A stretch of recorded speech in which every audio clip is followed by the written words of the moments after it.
So this happened well over a decade ago. Thinking about it still sends shivers down my spine though. It was a hot summer day, and me, 11, my sister, 9, and a friend of ours who was 11 as well, decided to enjoy it with the other kids in the park. The park was some distance away from our houses, essentially in another neighborhood altogether. A bus would have taken us 15 minutes to get there, but we decided to walk to and from the park on this day. It was summer after all, and we enjoyed playing along the way there and doing the usual kids stuff too. Now, the city we lived in was pretty safe, and it was common for kids to undertake such journeys without the supervision of parents or other adults. After the 30-minute walk, we arrived at the park and had a blast together. We played for a couple of hours and bite ice cream in a nearby shop before heading home. We enjoyed our soft frozen treats and sang silly songs, strolling in the general direction of our neighborhood, when I suddenly got the feeling that someone was right behind us. I turned my head around just for a second, as I just couldn't shake that strange feeling. I could see a man walking some good distance behind us. I remember noticing he was wearing a black coat. That was very strange, being it was the middle of August and super hot outside. I looked again, this time a bit closer. The man was not only wearing a black coat, he was wearing black shoes, a dark hat, and sunglasses as well, making it all but impossible to see his face. What really freaked me out, though, was the fact that on second glance his ankles and calves were bare. No socks, and most importantly, no pants. He was also a bit closer than he had been just a second ago. Not wanting to freak out my younger sister, I whispered to my friend that I thought the man may be following us. She took a look and made a panicked expression upon seeing the man herself. We were now walking on the main road, but there were no houses around, just a wooded area and bushes on both sides. I knew we were both asking the same question. Where the hell had this man come from? Even as a child, I was fairly level-headed and didn't tend to make a fuss about things. I wanted to put this weird guy following us theory to the test.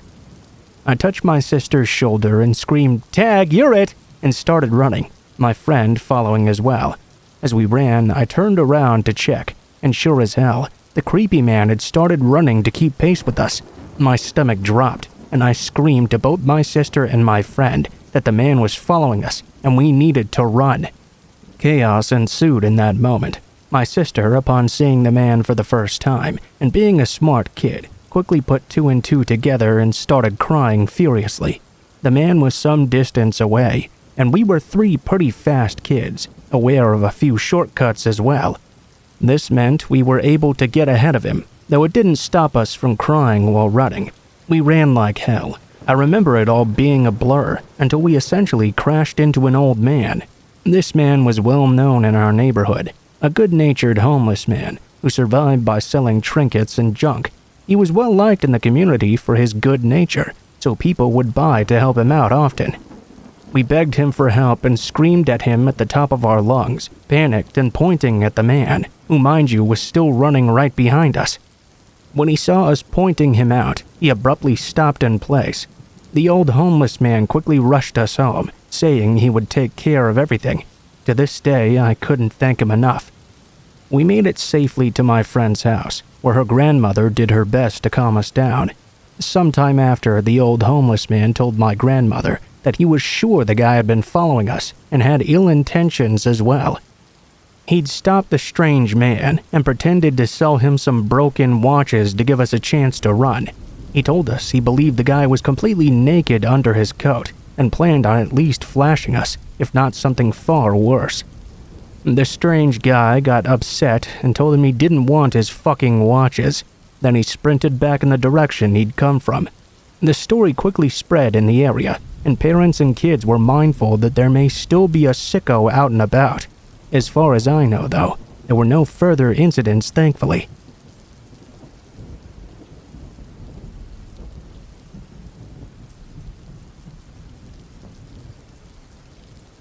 This is the first time I'm going to be sharing this story. I'm a female, now 22 years old. I'm only 5'1", and I don't really have many means of protecting myself. When I first left my home, I got an apartment and a job at an exclusive club in LA while studying online. I was 19 years old when I first started working there and learned very quickly the environment I was in. Creepy older men, cheating husbands, 0 women would ever walk in unless they worked at this club. The good service money kept me around for way longer than it should have probably. I always took my breaks outside in the back. I just scrolled on my phone and sat down on one of the benches until it was time to go back in. We all did this pretty much, a breath of fresh air from the cigar smoke inside. As I did my usual routine, this was the first time I'd ever seen a woman I didn't work with, even in the parking lot. I assumed a husband had gotten caught up or something, and did something she didn't like. That quickly became far from the truth. She walked up to me, very well put together. Expensive bag, expensive heels. Got dropped off from a very nicely priced vehicle as well. It had New York license plates in the front, which wasn't really normal in LA. When she got close enough to me, she asked me to help her pick up some change that had fallen underneath her vehicle. I don't think she knew I'd noticed she'd just been dropped off, and that was all I could think of at least. I declined and apologized. My break was about to be over. I asked her if I could get one of the bouncers to assist her instead, but she declined immediately. She tried to assure me it wouldn't take too much of my time, but I still refused. I went back to work and told the other girls I worked with to be careful. This was an incredibly suspicious person in my opinion. After work, I drove home to study and get some sleep. My apartment was on the first floor, in a non-gated area, with windows in my bedroom and living room that had views of the parking lot. It was kind of luxurious. I sat down on my couch and pulled out my laptop. I proceeded with my after-work routine. 20 to 25 minutes after I got home, though, I suddenly saw what looked like the flash from a phone camera straight in my living room. What the fuck? Immediately, I ran to the window. There was the very same black vehicle, parked right in front. I closed my blinds and immediately called the police. They showed up, looked around, and asked some questions. They did show up 15 minutes after I called, so I'm not sure if I should have expected them to find anything anyway. I do wish they did, though. 2 weeks later, I'm at my local pet store with my German Shepherd. She's my rock and protector. I took her wherever I could after this incident. As I was walking through the store, I recognized that same lady across the aisle. Her face, the same outfit, the same woman who had come up to me while I was at work. I made sure my dog could see her, and that she could see my dog as well. Thankfully, my dog was trained, so I wasn't as scared of this person this time. I waited for her to leave before checking out, and walked out towards my car. I found a weird note left on my windshield. I got in and drove straight home without reading it. When I did finally arrive, I took it out. It was some BS about accidentally hitting my car or something. I don't know why they even left this. My neighbors keep their eye out for me and let me know when they saw that person around. A lady even came by and asked my neighbor if I was single and acted like they'd seen me around the complex. Little things happen still. Random calls with weird voicemails, random tissues on my car, other things I choose to ignore. This has been going on for 3.5 years now. I haven't seen that lady in person since, but they definitely find ways to let me know they're still around.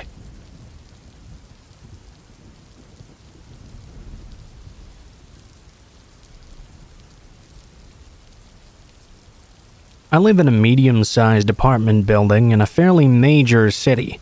While the neighborhood I live in is more on the safe side, gun violence is very high in my city as a whole, and we have a big trafficking problem as well.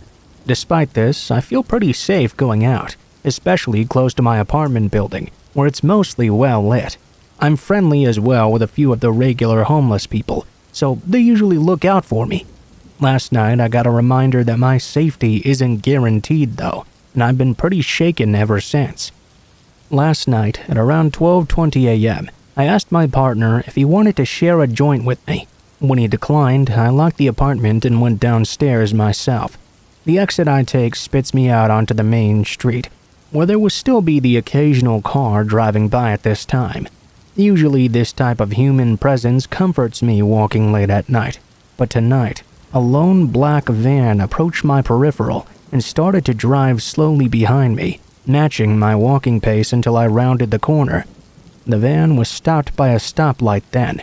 I found it very strange at the time, of course, but the van was on the other side of the street, and there were 1 to 2 other cars as well. I kinda brushed it off a little bit.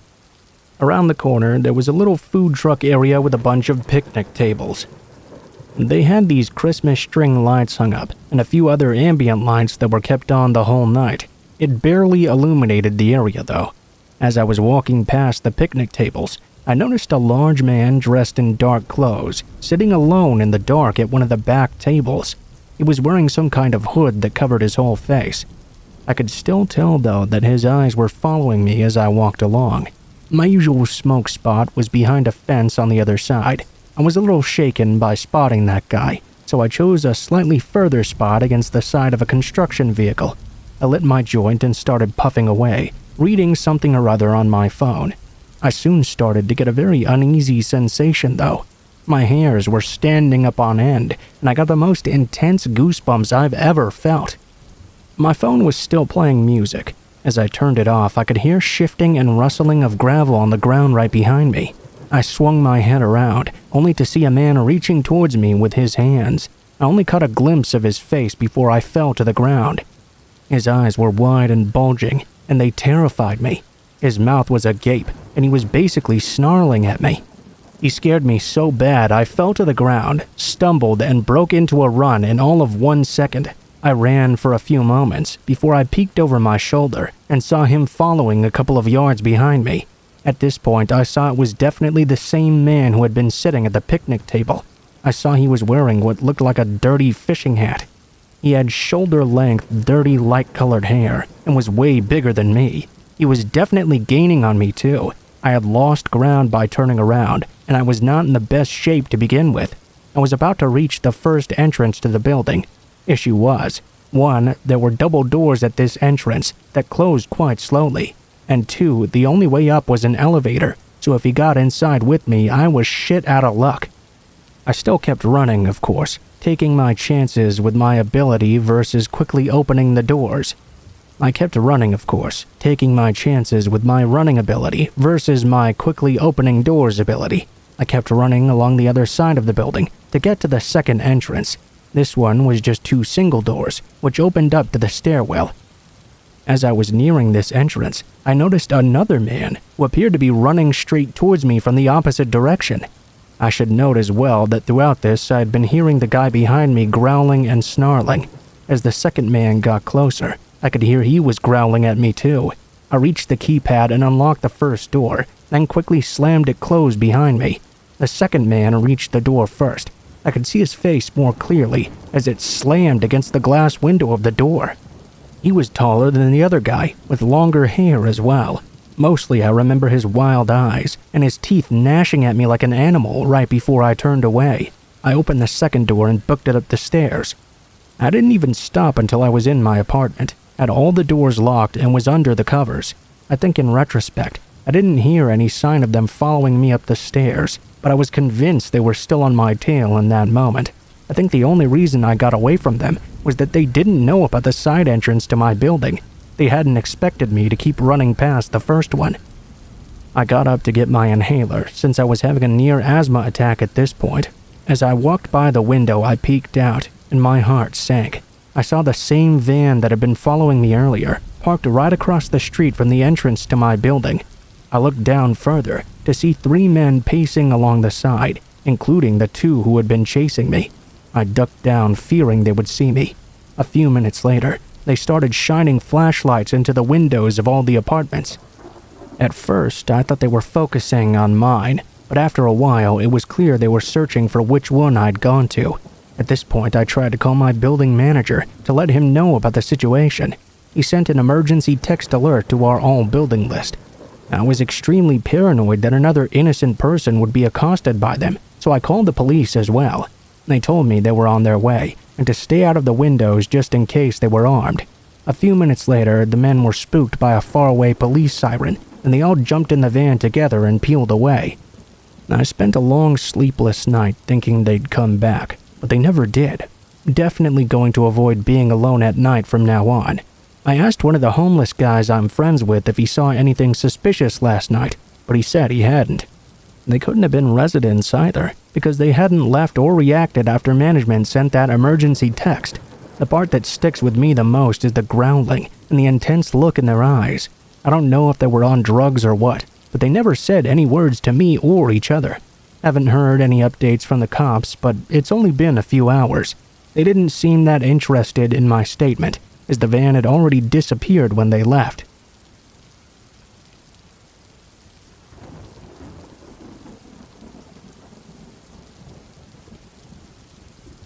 I just recently got a new job at the time this happened. At my job, there was this one guy who used to watch me whenever he was around. We didn't actually work together, but we did work in the same department. All the weird stuff started a few months after I'd started and moved within walking distance to my new job. One October night, I was walking home when a tall man wearing a hoodie suddenly walked out of some bushes I happened to be walking by. I found this extremely strange, of course. As I looked back before I entered my apartment, I noticed the man now standing by some trees, seemingly not noticing I'd seen him and watching me. When he realized I did, he jumped behind the trees to hide. I told my boyfriend, and he just thought it was a drug dealer. Anyway, I started walking a different trail after. About a month later, though, I saw the same man. This time, though, he was crouching behind the trailer of some parking lot. He got up and started to walk away from me, pretending to be casual, but I knew he was still watching me. After a week, he showed up again, but this time I was halfway to my home. He came out of hiding from behind the trailer and started to walk toward me.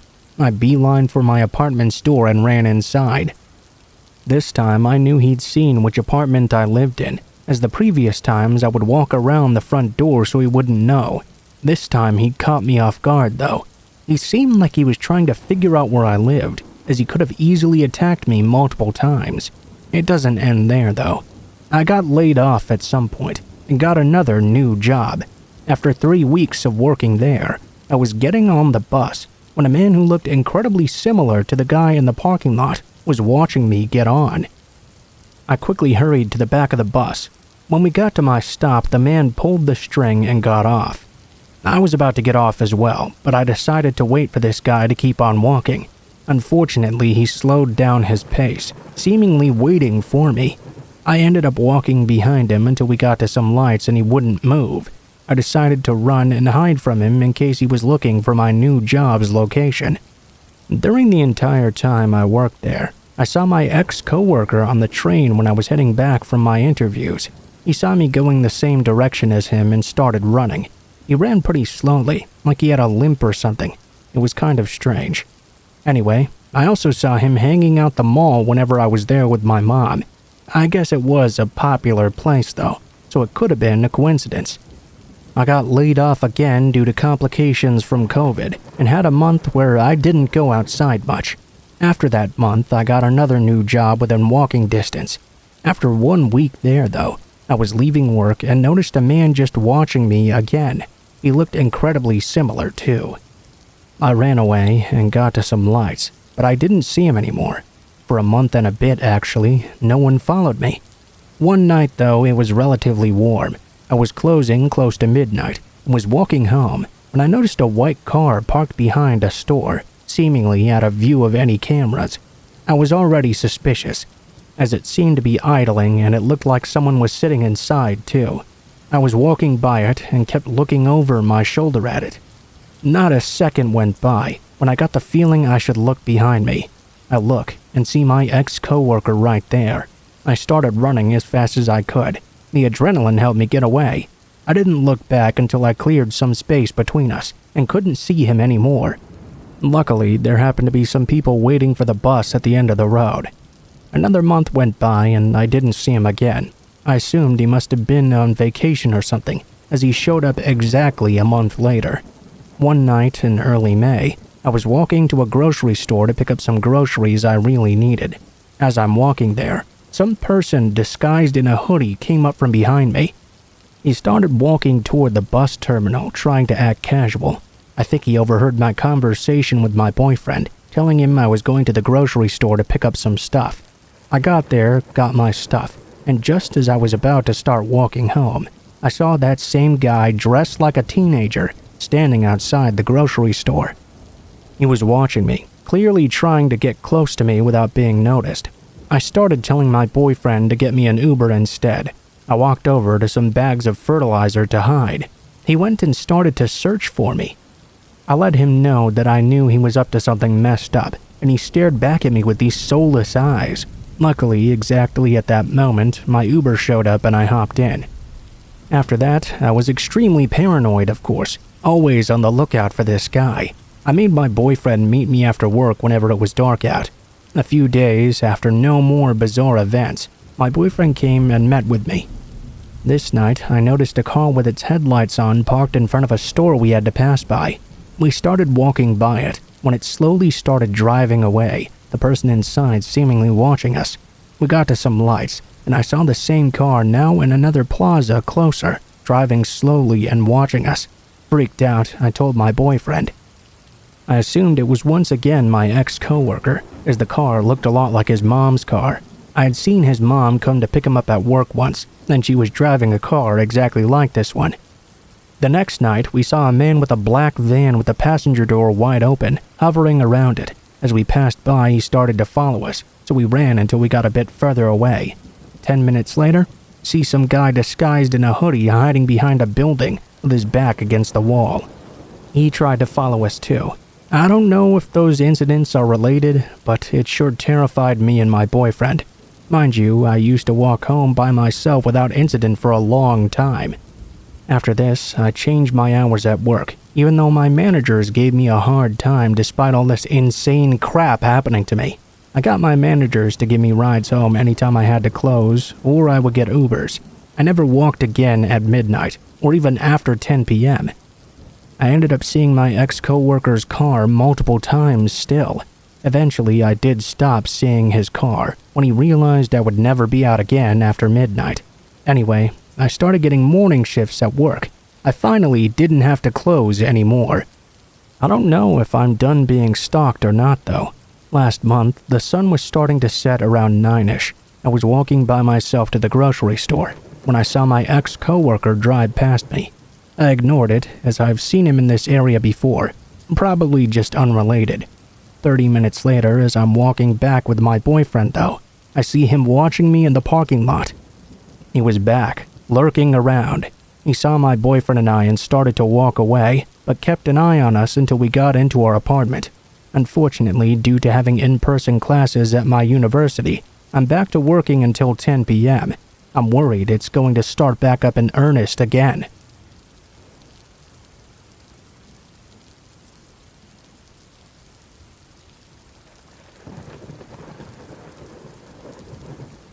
For some context, I'm a 32-year-old female. This happened to me when I was around 25 or 26. I work full-time as a researcher at a university, which is where these encounters took place. Now, I'm not a professor or anything, and because of my age at the time, I could have easily been mistaken for just another student wandering around campus. On some days, when the weather was nice, I would prefer to spend my lunch hour strolling about the university grounds outside, or sitting underneath a shady tree on a bench. I was enjoying the time I was not just sitting in a cramped corner of a lab somewhere. On one of these days, I was sitting on a bench enjoying the fresh air, and a male student walking by asked if he could sit next to me. I'm pretty shy and kind of an awkward person, so even though I really would have preferred to enjoy my break alone, I said, sure, why not? The guy initiated simple conversation, to which I obliged, but I was careful not to be too forthcoming. He mentioned he had seen which departmental building I came from, which was slightly weird to me. I had never seen this guy before in my life, so why would he take note of me in particular? I pushed the thought from my mind, though. After all, the weather had been quite decent lately, and I had spent nearly all my lunch hours for the past week outside. Perhaps he was just a people watcher. He asked if I was studying within the mentioned department, to which I told him I was not a student. I actually worked there. He told me he was an engineering student, and then followed up with asking me out to coffee sometime. I apologized and told him I would have to decline. We parted ways after that, and I assumed I would never see him again. About a week or two went by. I was spending another lunch hour outside on campus, sitting on a different bench in a corner somewhere. Seemingly out of nowhere, the same guy from before asked if he could sit next to me once again. Admittedly, I can't quite remember what we talked about. My mind was reeling a bit at the chances of this exact same thing happening again. I was rather uncomfortable with having to turn this guy down a second time. Sure enough, he asked me once again if we could go out for coffee sometime. I apologized and told him I had a boyfriend and would not be meeting him anywhere. Again, he left without saying much else after. I was feeling rather anxious now, but it hadn't reached a level where I had to be too concerned about it. A few days later, I had just finished work and was leaving the building to walk to where I had parked my car. The university charged a fortune for parking passes, even if you were employed by them. I had always opted for the free street parking about a 10-minute walk away instead. My walking route would take me down several quiet residential streets with minimal car traffic. Even pedestrian traffic was pretty sparse on the busiest of days. It wasn't until I was about halfway to my car, down one of these quiet back roads, when I noticed someone was walking directly across the street from me, keeping a few paces behind me. I'd only noticed them out of my peripheral vision. I didn't want to flat out turn and stare to let them know I'd noticed them. Besides, it wasn't too uncommon to see someone else walking. I was just trying to be aware of my surroundings when walking the streets alone. I had to make a few turns coming up anyways. The chance they would be going the exact same way as me was very slim.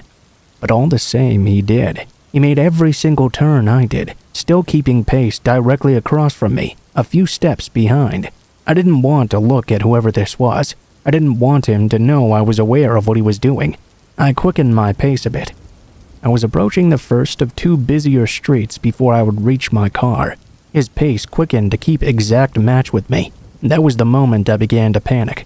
I was sure he was following me. After that, I started to full-out jog to cross the first of the busier streets. He started to run to keep up behind me, and was now on the same side of the street I was.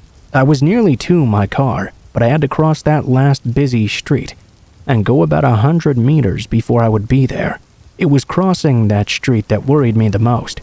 I often had to stop and wait a good minute or so before it was clear enough to do so. If that were the case this time, he would catch up to me easily. Somehow, as if the stars had aligned for me, as soon as I made it running to the busy street, I had a large gap to cross. I booked it as fast as I could, finally turning around once I'd made it through. I wanted to scream at the man who had been pursuing me. It was him. I could have suspected at first, but now it was confirmed. It was that same engineering student I had turned down for coffee those times. "Why are you following me?" I yelled at him from across the busy street. "I just want to talk to you," he yelled back. I didn't even answer him. I mean, the answer was obvious from the start. I was certainly never going to give my time to someone who was following behind me and chased me for an entire kilometer. I kept moving quickly to my car, determined to get the hell out of there. I didn't even care if he saw which one was mine. It seemed he had given up on following me and didn't try to cross the road after, to my relief. I got home and broke down. I mean, worse things have happened to other people, no doubt, and he didn't have the chance to harm me, fortunately, but I was very shaken. I had some anxieties walking to and from work after. It wasn't long before a coworker and I would walk most of the distance back to our cars together. I even changed where I started parking for a time. A few weeks passed by since the incident, and I had not seen that particular guy around campus at all. I had started spending my lunches in the lab instead of outside. Occasionally, I would go to the student center to buy lunch instead. This one particular day, the food court was packed, almost shoulder to shoulder. I was standing in line at a burger stall when I heard a guy trying to get someone's attention through the crowd. I look up. There he is, waving to me, trying to push his way through the mass of people. I panicked. I started to cause a scene and yelled at him to leave me alone. His face dropped as people began to stare at him, and he slinked back into the sea of students. My heart was pounding, and I was shaking. I don't even remember if I ended up actually getting my food after. I went back to work, and from then on I was even more focused on my surroundings than I ever was before. It's been 5 or 6 years since then, and I still do work there. I'm relieved to say I never saw him again after the food court, and I haven't had any other harrowing accounts on campus. I'm diligent about being aware of my surroundings, especially when I have to walk to and from alone. Funniest thing is, the guy never even told me his name, so I couldn't report an incident to the campus police or anything. All in all, I'm just glad I never saw him again. I can only hope he didn't do this to anyone else before or after me.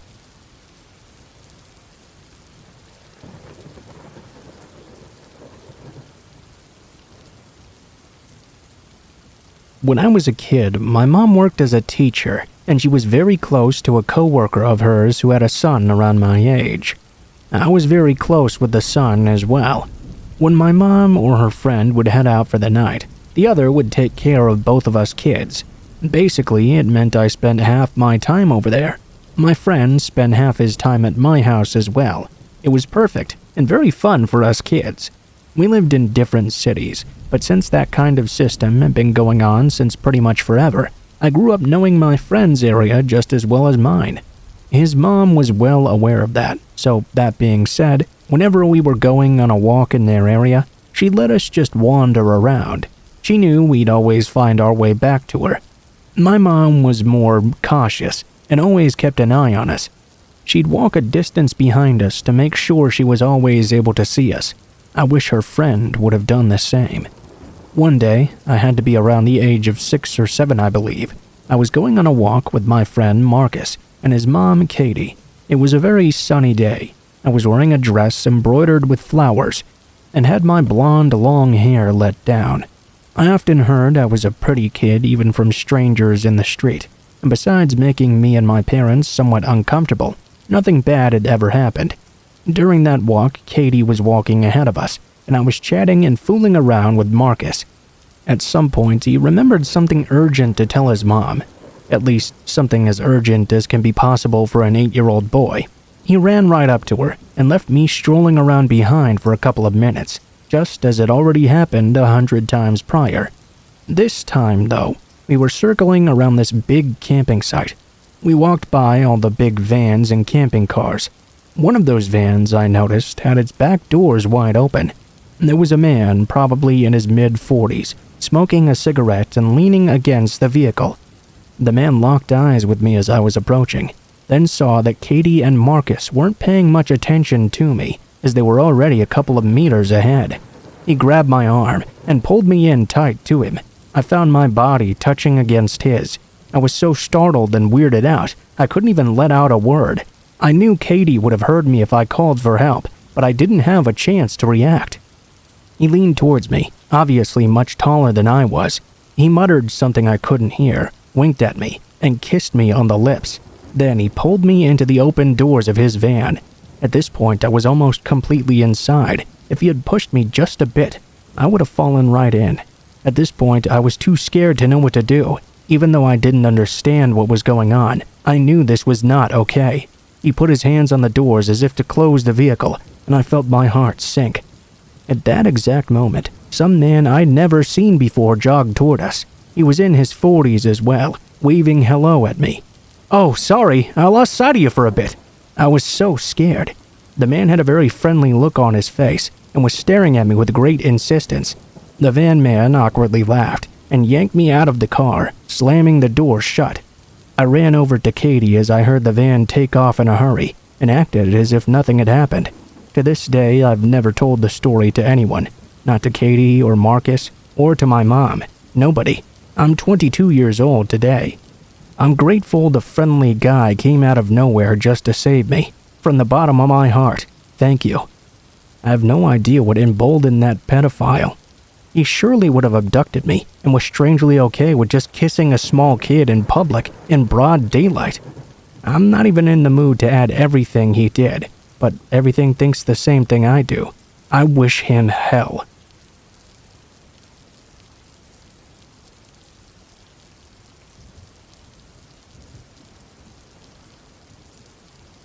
The quick backstory. I've had a stalker for about 4 years now. He was never aggressive or sent me proper threats. So, stubborn as I am, I did my best to just ignore him and not give him the satisfaction of showing him any fear. To be honest, after a while, I also wasn't really scared anymore, since he almost never came close to me. I know being stalked can affect people very severely, even in a case like mine, and that's totally valid. I guess I just got lucky because I was never really psychologically affected by it. His stalking behavior mostly just consisted of sending me letters and gifts, such as photos of my own apartment building from the outside, things he dug out of my trash can, and so on. I called the police many times, but they weren't able to, or even really tried to catch him. About 3 weeks ago, I discovered the German version of IMA. I thought that people might want to know about what it's like to have a stalker, since I barely use any social media aside from Reddit and have no personally identifying information on there. I didn't think he'd ever see it. Like I said, he was never aggressive and had never come close to me. The closest I knew of was when he sent me a picture of myself unlocking my apartment door, taken from the corner of the steps above. I consider myself a very vigilant person. I was thinking he might have hid a camera there, instead of actually being there to take the photo himself. I don't know how he got wind of the AMA, but he did. The next week was quiet, no letters, and I didn't see him anywhere. Then he left me letters with printed out questions and my answers from the AMA. He also left me a long, hateful letter towards my boyfriend about an issue I had posted on a different subreddit. His letters were never hateful like this before, though he never did seem happy with my boyfriend. A few days later, I got a gift. This time, he didn't leave it in my mailbox or at my car like he usually did. This time, he left it inside the apartment building right in front of my door.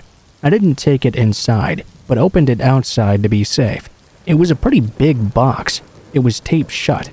As I'm typing it out, I realized it wasn't a good idea at all and could have ended very badly for me. Luckily, he didn't decide to send me a bomb or something. What he did send was several zip ties, a roll of tape, a TV remote with most of the buttons picked off, and a pack of band-aids with a few used ones. There was also a framed picture of me. I could tell the picture had been taken just a few days ago. My boyfriend had been next to me, but his face was cut out of the photo. The frame was shattered, and the package was full of glass shards. Clearly more than just what could have fallen out of the frame. They were intentionally placed inside the crumpled newspaper that was stuffed in there to keep it all hidden. I called the police right away and gave it all to them. They were more concerned this time finally, thanks, and told me they'd send patrol cars out more frequently. He didn't show up or leave me any letters for another week and a half, but 8 days ago it started up again. I found letters in my mailbox where he wrote about how he'd wasted all his time on me, how I hadn't been appreciating his effort, how he was wrong about me being special. 5 days ago, I left my apartment in the morning and heard a crunching sound as I stepped on my doormat. He laid broken glass under it during the night. I went off for work because I was in a hurry. I was going to make my boyfriend call the police, but then I noticed my car had been vandalized. The sides were scratched, the lights smashed, and the windshield had a phrase painted on. "It's time soon, miss," my last name. I went back inside and called the cops myself. They found the same phrase written on a note under the doormat. This time, they really took me seriously, which might have just been because I was absolutely pissed at this point, which I made very clear. If for some reason you're like me and too stubborn to be afraid of your stalker, then all this, the letters, gifts, and photos, even the damn glass under my doormat, are really just annoying and inconvenient. Now though, with my car useless to me, that threat scared even me.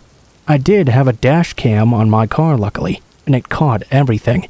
The police took the footage as evidence, and they told me they'd look into it further. They promised to send more patrol cars out again. Then it was quiet for 2 more days. That was until 2 days ago. Someone rang the doorbell just after 4 a.m.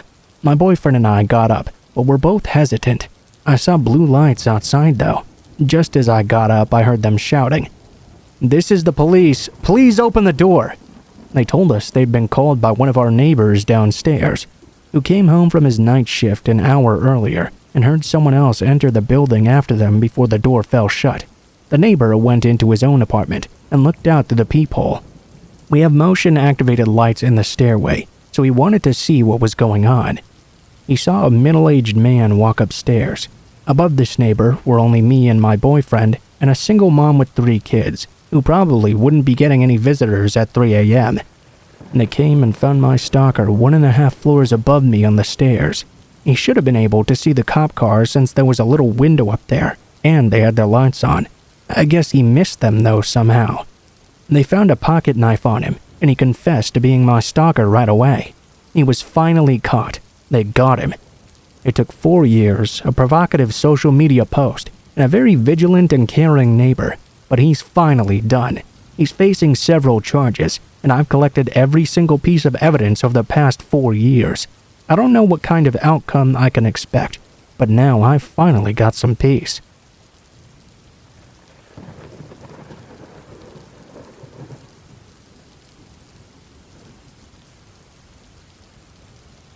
Hello everyone, my name is Lisa, and here I will tell you my story. I describe it as pretty terrifying, and unfortunately it still affects my life today. You'll understand why soon. Before I begin, I apologize. I'm French and not very good at English. I decided to share it with you because it took place exactly 2 years ago, and I think it can serve to awaken the prudence of some, especially in this period where the days are shortening. To put in context, this happened on October 1st, 2020, in the midst of the COVID-19 pandemic. I was 17 at the moment, and I had just left Île-de-France, near Paris, for a provincial town to continue my studies. As a student, 4 hours by train from my parents, I obviously decided to grab an apartment.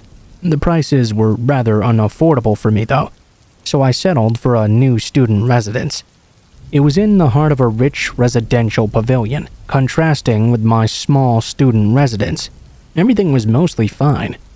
I'd go to school normally. Right from the beginning, the teachers told us that unlike students of other disciplines, we'd have lessons in person, not at a distance. We would be the only ones to be on this part of the campus. In short, the first classes were going pretty well, even though I had trouble fitting in like the others because of the masks and the nasty COVID. There was one black shadow. On Thursdays and Fridays, I finished at 8 p.m., which meant I returned to my little house at around 8:45. As you understand, I was alone on my way to school. On the week of September 21st to 27th, when I went to class in the morning, I met a strangely dressed man 3 times. He was dressed in black, wearing a hood. His face I could not really distinguish. What bothered me when seeing him was that he looked like he didn't fit in with the neighborhood at all. I wasn't really focusing too much on it though. Finally arrived the night of October 1st. As usual, I left the school, but unlike other days, I had to take the tramway about 1 hour later. I'd finally made a friend with who I'd discussed the timing of his bus. As usual, I waited there alone. Once in the tramway, I realized that just at this stop, there was nobody except the driver and I. I decided to sit in the 4-seat squares to make myself comfortable. At the next stop, which was still in the campus area, as I turned my head before the doors automatically closed, my eyes crossed that of a man sitting alone in black. In only half a second, the man rushed to the doors that were closing and entered the train. While the tramway was empty, he sat right in front of me. Intimidated and understanding this situation was quite suspicious, I looked away and out the window. The more time passed by, the more my instinct led me to believe this man had bad intentions. In my head, I began to develop a plan to ensure the person did not follow me when I had to get off. Once the tram arrived at the destination, I decided to leave at the very last moment, just before the doors closed. As I rushed to get out, I heard a cry from behind. I turned my head, only to see the man had wedged his fingers in trying to block the doors. They opened up again, then he began to walk behind me. This time, I was sure I was being followed. As I accelerated my pace, I heard the man do the same behind me. I could even hear his heavy breaths coming closer. It came time for me to pretend to be on the phone to scare him away. That in fact worked at first. Indeed, the man turned around when my phone rang. I later learned it was my friend calling to tell me he'd accidentally gotten on the wrong bus. I made sure he heard. I turned around and saw the man slip something into his hand. At this point, he stopped for a moment, then started to scream into the air and run after me. I was out of breath and rushed into a crossing in the neighboring part. I threw myself into the arms of a random person and shouted, "Great, you came to get me!" At those words, they immediately understood the situation and returned my embrace. Before that, I turned just one last time. The man had suddenly disappeared. Once I was in my room crying, I thought back to that man and realized it was that same person I'd met multiple times earlier this week. I decided the next day to make a statement. During the day, I was called and told the surveillance videos of the tram had revealed the identity of the person. He was a wanted man for sexual assault and armed robbery. Apparently, he found great pleasure in assaulting rich girls to humiliate them before trying to steal them away. That's why he'd prowled in that neighborhood. Made my blood run cold, and I decided to just go home to my parents.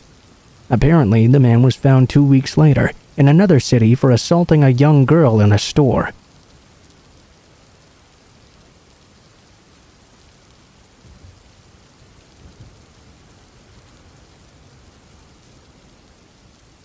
At the time this happened, I was a 21-year-old female.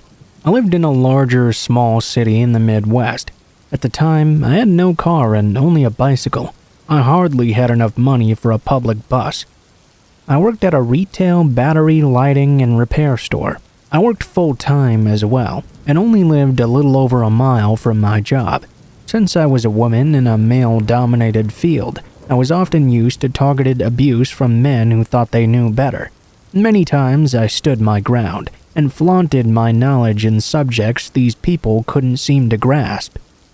Because of my willingness to learn and my close proximity to work, I often worked all sorts of hours, mostly all by myself as well. This time I wasn't the person closing and had a coworker named Joey. They came in for a part-time shift after they wrapped up classes at the local college.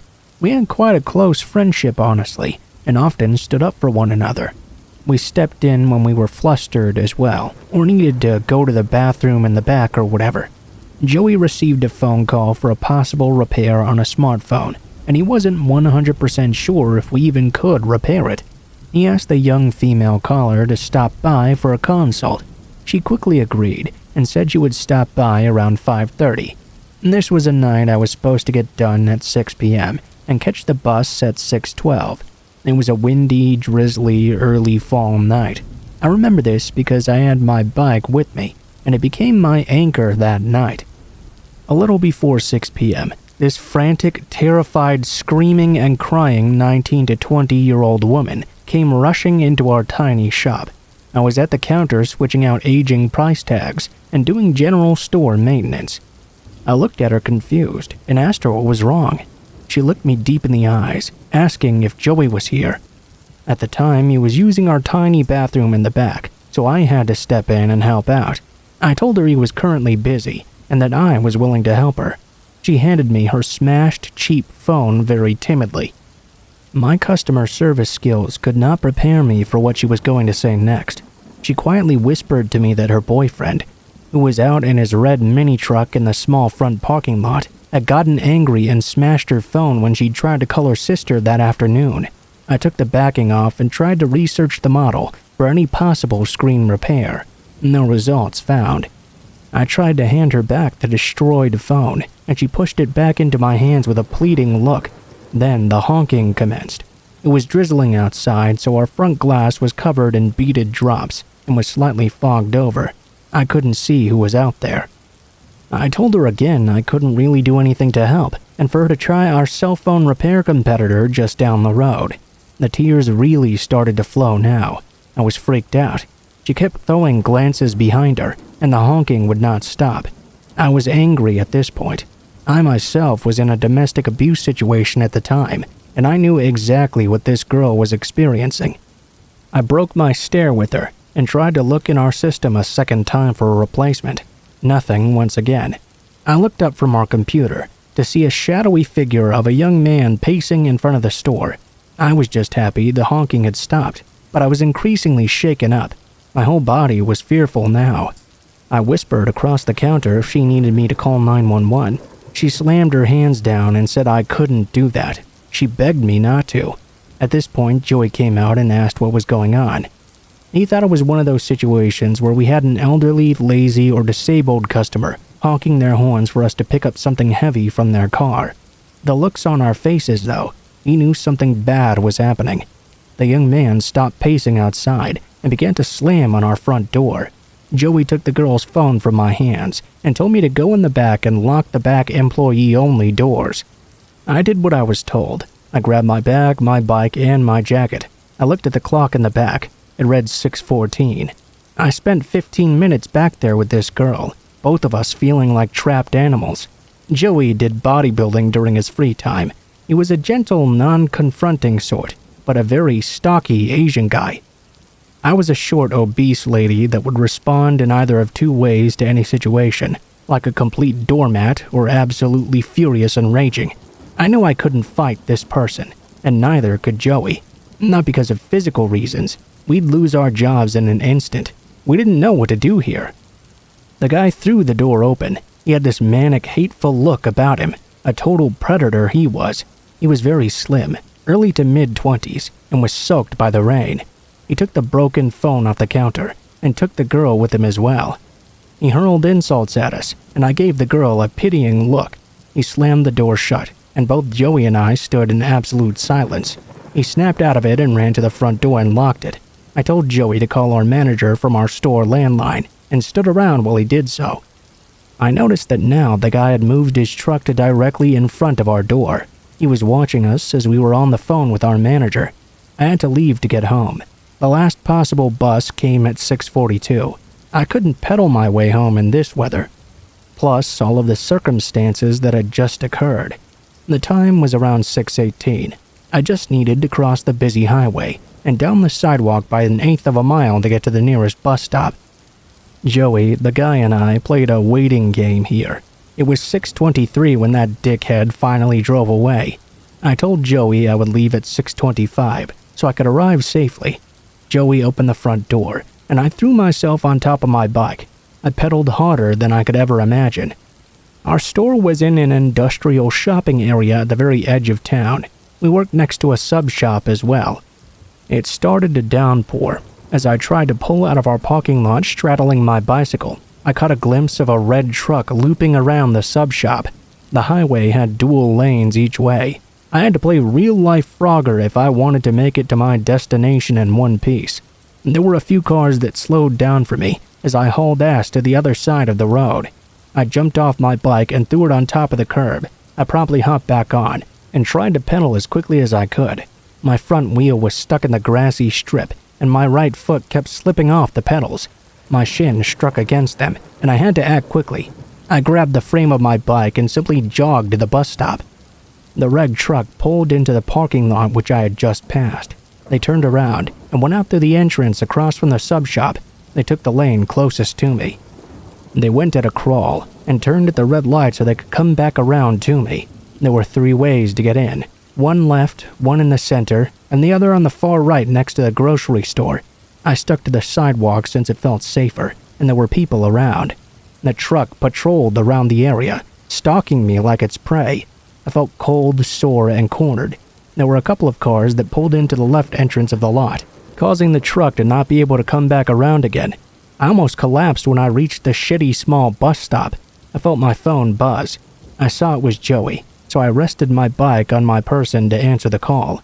Joey told me he was watching, and even though he had an elderly couple in the store that he was helping, that he wouldn't allow that man to hurt me. The red truck began to loop around and around the bus station. I saw the bus pull up early at 6:39, and I couldn't be happier. I knew the driver since I used the buses to get around town, errand shopping, and to get to and from work. I had my stupid fucking bike to worry about, though. I hung up with Joey, putting my phone in my jacket pocket. I strapped my bike in the rack that was in front of the bus. I struggled since I was shaking, and my bike was slick from the rain. I got on the bus. I saw the truck had taken a left at the center entrance of the lot. I could finally let my guard down. I sat in front of the bus and my hands shook. I was trying to get out the fare. The driver said it was okay, and I could just take my time relaxing. I kept my backpack on and pulled my damp phone out. I called Joey and let him know I was fine. In under 15 minutes, I made it to my apartment safe and deeply disturbed. I took my bike in so it wouldn't draw any attention to where I lived. All of this gave me an idea to leave my own domestic abuse situation a few months later when COVID took the world by storm. To this day, I wonder about that girl. I hope somebody more daring and stronger than me called the cops on her abuser.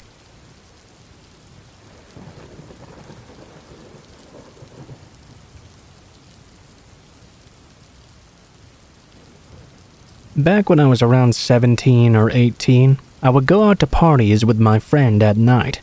It was my best friend at the time, Ivan, and his cousin Caesar that would invite me out this fateful night.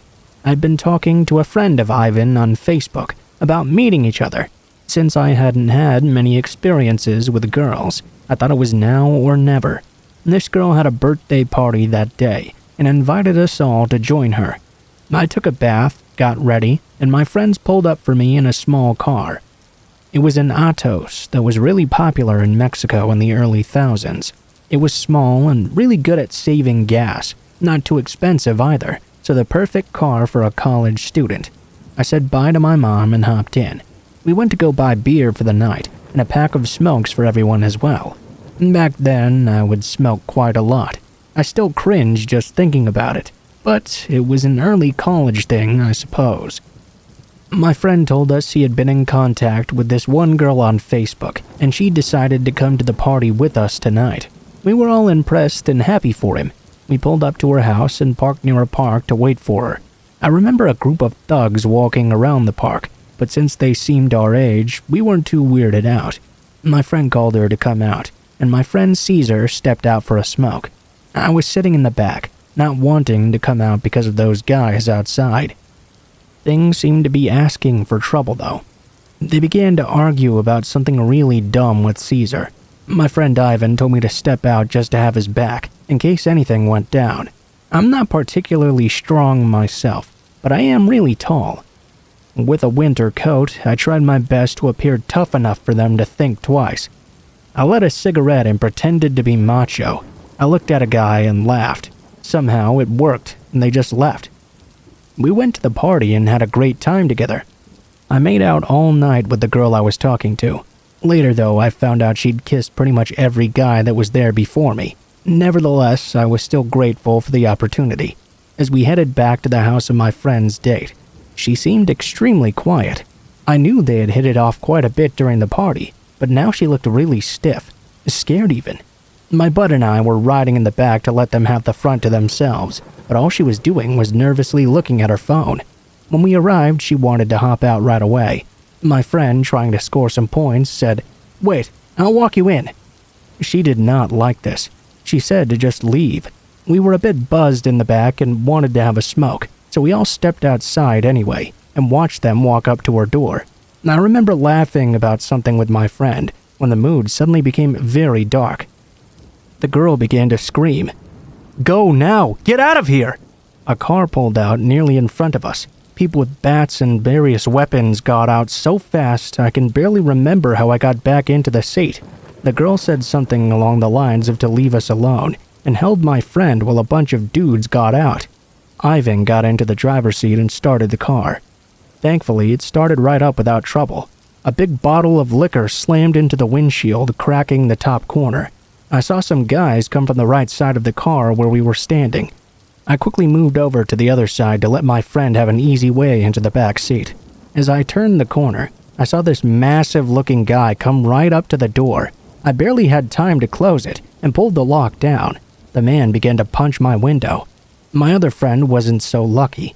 He got hit in the head before he made it back to the car. Couldn't even close the door because some guy was grabbing his leg. All of this happened in the span of 6 seconds, mind you. I acted out of instinct. Thankfully, we all got in. My friend slammed on the gas while zigzagging in case they attempted to shoot at us. We were all scared shitless and wondered just what the hell was happening. We got back to our neighborhood, and my friends were fuming. Both of them knew their way around a fight and could hold their own. I, on the other hand, have never been in a fight to this very day. Thankfully, I still had some cash left.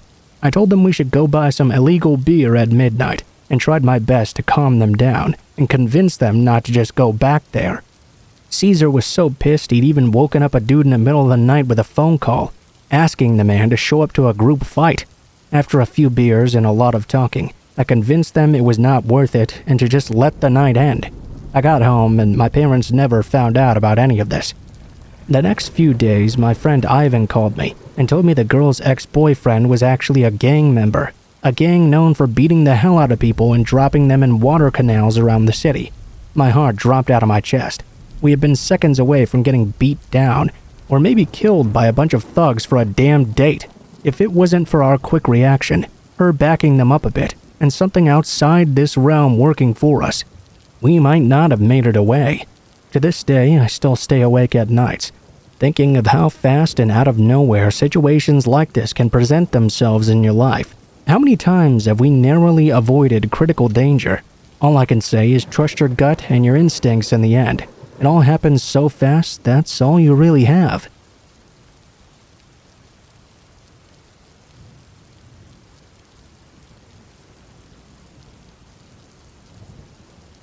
This story happened back in the year 2015.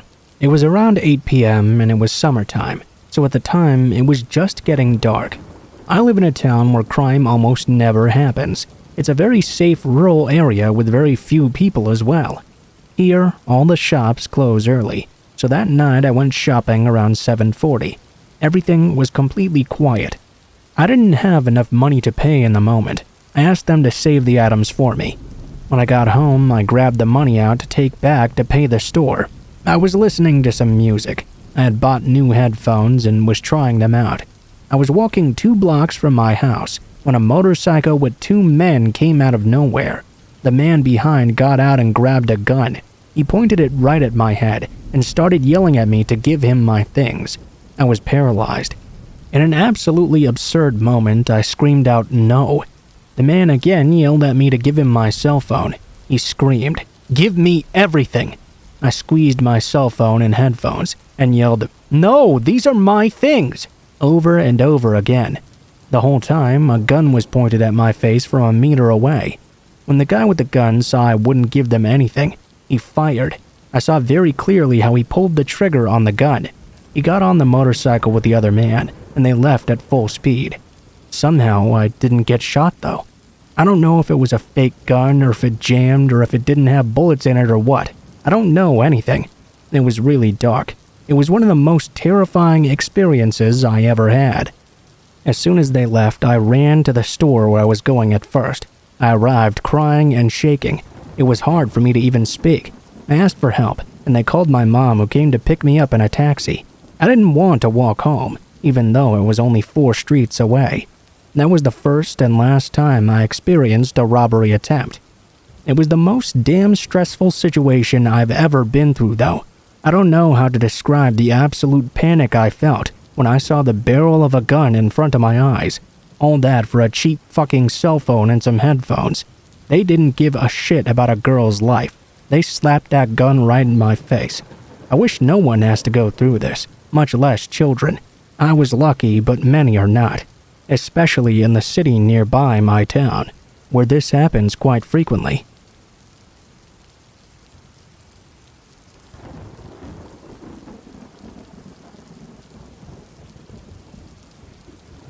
Last year, I was going out for drinks with my friends. Since I had to go to uni the next day, I only stayed until around midnight. My boyfriend had promised to pick me up and go home with me, because I didn't like to take the subway alone at night. Since I was pretty drunk by then though, I took too long walking out of the pub. Unfortunately, we had to wait for the night bus with multiple stops, since the subway closed on weekdays at night. For context, my boyfriend and I don't live together, but we do live very close to each other, around 20 minutes of walking distance. Both areas are pretty shitty. He lives near a train station where many crackheads, homeless, and sketchy people abound, and I live in a cheap, bad district with a high crime rate. My building has 2 entrances on 2 different streets because it's a corner building, one leading to a patio and then to the apartment building and its doors. I usually use the entrance door that's nearer to the subway though, and on the side of my apartment. We had to take 2 buses to go home. One drove us to the train station, the next one from the train station to my apartment. After getting out of the first bus, we realized we would have to wait around 20 minutes or something for the second one to come. Since I really had to sleep now, and I had class the next day, I didn't want to stay here for that long. My boyfriend also didn't want to wait to see me, so he persuaded me to walk instead of taking the bus, which sober me would have never done. Since I was drunk though, I didn't really care how I got home. We started to walk home and passed a few sketchy people, mostly people selling drugs or whatever, but nothing too bad. The instant I saw this guy walking our direction though, I got a bad feeling. I told my boyfriend I wanted to go to the other side of the street because I didn't want to go anywhere near this guy. Suddenly though, the guy called out, as if he wanted to ask us something. We ignored him and continued to walk. He got louder and louder until he started to yell and scream. I could see from the corner of my eye he was gaining on us. I whispered for my boyfriend to run. I grabbed his hand and ran the fastest I could while the man began to chase us. We ran and ran and ran, then made a turn to the right and hid. It seemed like the man was gone at first. I took my keys out and we started running toward my building, taking the other entrance I normally didn't use. As I was struggling to open the door, my boyfriend started to panic. He threw me inside the patio and closed the door aggressively behind him, then pushed me into the building. He explained later that the guy had come running from the other side of the street, meaning he'd taken a shortcut. He probably thought we were going to the bus stop instead. If we had taken the other entrance, he would have clearly beaten us there. Standing there in shock, we unfortunately did not call the police, which I do regret. I stopped going out for drinks and clubbing for half a year after this, and slept at my boyfriend's place for 2 weeks. I was scared the guy would come back. I think the worst thing about this is, this guy really wanted to get us for some reason. I still want to know why he chased us for so long. 2 weeks later, a girl a few streets away was reared in front of her building by a guy who chased her home. I wonder if it was that very same guy, or if it was just a sad coincidence.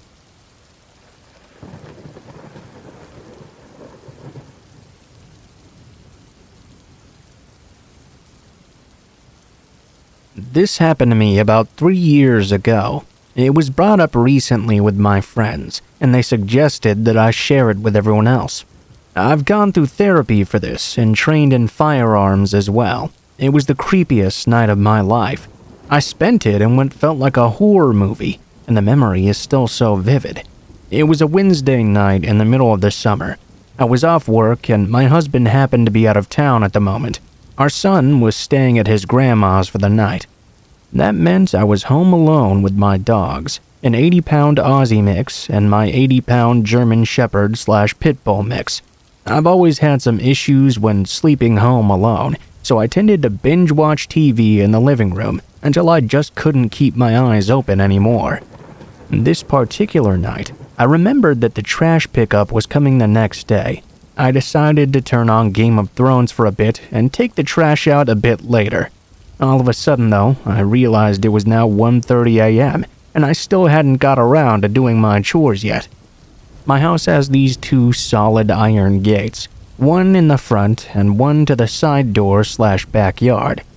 Lighting on our street or anywhere in our neighborhood isn't really that great. It's a very quiet place with a lot of families.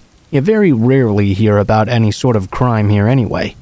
I looked out the window by habit before I went to take out the trash and saw a person I thought was my neighbor smoking a cigarette outside his gate across the street, looking directly into my window. For context, this is a fairly normal occurrence actually. The neighbor from across the street is trying to hide the smoking from his wife, so he'll typically do it late at night in front of the gate while looking out and thinking. I get off work pretty late, so I usually see him and we wave to each other and say hi, chat a little bit, go inside. He makes the joke, "You didn't see the smoking if my wife asks." And because of this, I was pretty unbothered by seeing the guy. I went outside, put out all my trash, opened my squeaky iron gate, and took it out to the curb. I didn't have my glasses on at the moment, so as usual, I waved to the person and said hello. Instead of waving back and joking with me though, the person I thought was my neighbor threw down their cigarette, and quickly walked off around the corner. It took me a minute to register that this person was not my neighbor. I was a little bit creeped out, of course. That person had clearly been staring into my window from the opposite sidewalk. I tried to calm myself down. Maybe it was just a guy taking a night walk and stopping for a cigarette break or something. I thought I'd maybe weirded him out just as much as he'd done to me. I went back inside and laid down on the couch with my dogs to keep on watching Game of Thrones. At some point, I had nearly fallen asleep when I suddenly woke up to hearing my gate squeaking and my German Shepherd mix growling. He's extremely protective of our family at home, but he's also the kind of dog you can take pretty much everywhere because he's so friendly. My Aussie mix is more passive, but his sheer size and scary bark tends to deter people. He's very friendly as well. I quickly got up and pulled back my curtain. The gate was shut now, and I couldn't see anything outside. My dog, however, continued to growl and snarl. I looked out another window, which had a better view of my front yard and porch. I still couldn't see anything. Eventually, my dog did settle back down a bit, but I was still very uneasy. I ended up watching TV again because I just couldn't fall back asleep. About an hour later exactly, I definitely knew I'd heard my gate squeaking once more. Because the gates were heavy iron, it made a distinct noise. I looked out the curtain once again, my head snapping too, while my dogs were continuing to growl. To my surprise, my gate was now halfway open, but I couldn't see anyone outside. I started to panic. I couldn't find my phone. I grabbed my wooden baseball bat out of our room and crouched down. I started going through the couch cushions to find where my phone was. The dogs were now oddly quiet, staring out into the yard. I had no idea what could be out there. The minute I found my phone, my door handle started to shake. I ran to the side door and let my German Shepherd mix out. I knew he'd protect me, and he could jump the 6-foot back gate if needed. My Aussie mix, going crazy, burst out of our door side lights. Immediately as they ventured outside, I heard a guy scream out, "Oh shit!" I jumped to look out the window and saw my dog latching on to the man's hand. The guy started screaming and took off down the street with my dog chasing behind him. I became terrified he'd hurt my dog in revenge. I ran out with my baseball bat as well, screaming my dog's name over and over. Next thing I know, he was prancing down the street back to me, happy as shit with blood all over his face. I called the police and they took an hour or so to show up. Didn't seem to take me too seriously. They said they'd call the local hospitals, but I never heard anything back. I called my husband and he got the next flight home. I stayed at his mom's for a few days, too terrified to go back home. I bought both my dogs giant ribeyes for being so good and saving me. I don't know what that guy wanted, but since then I've been very vigilant at night.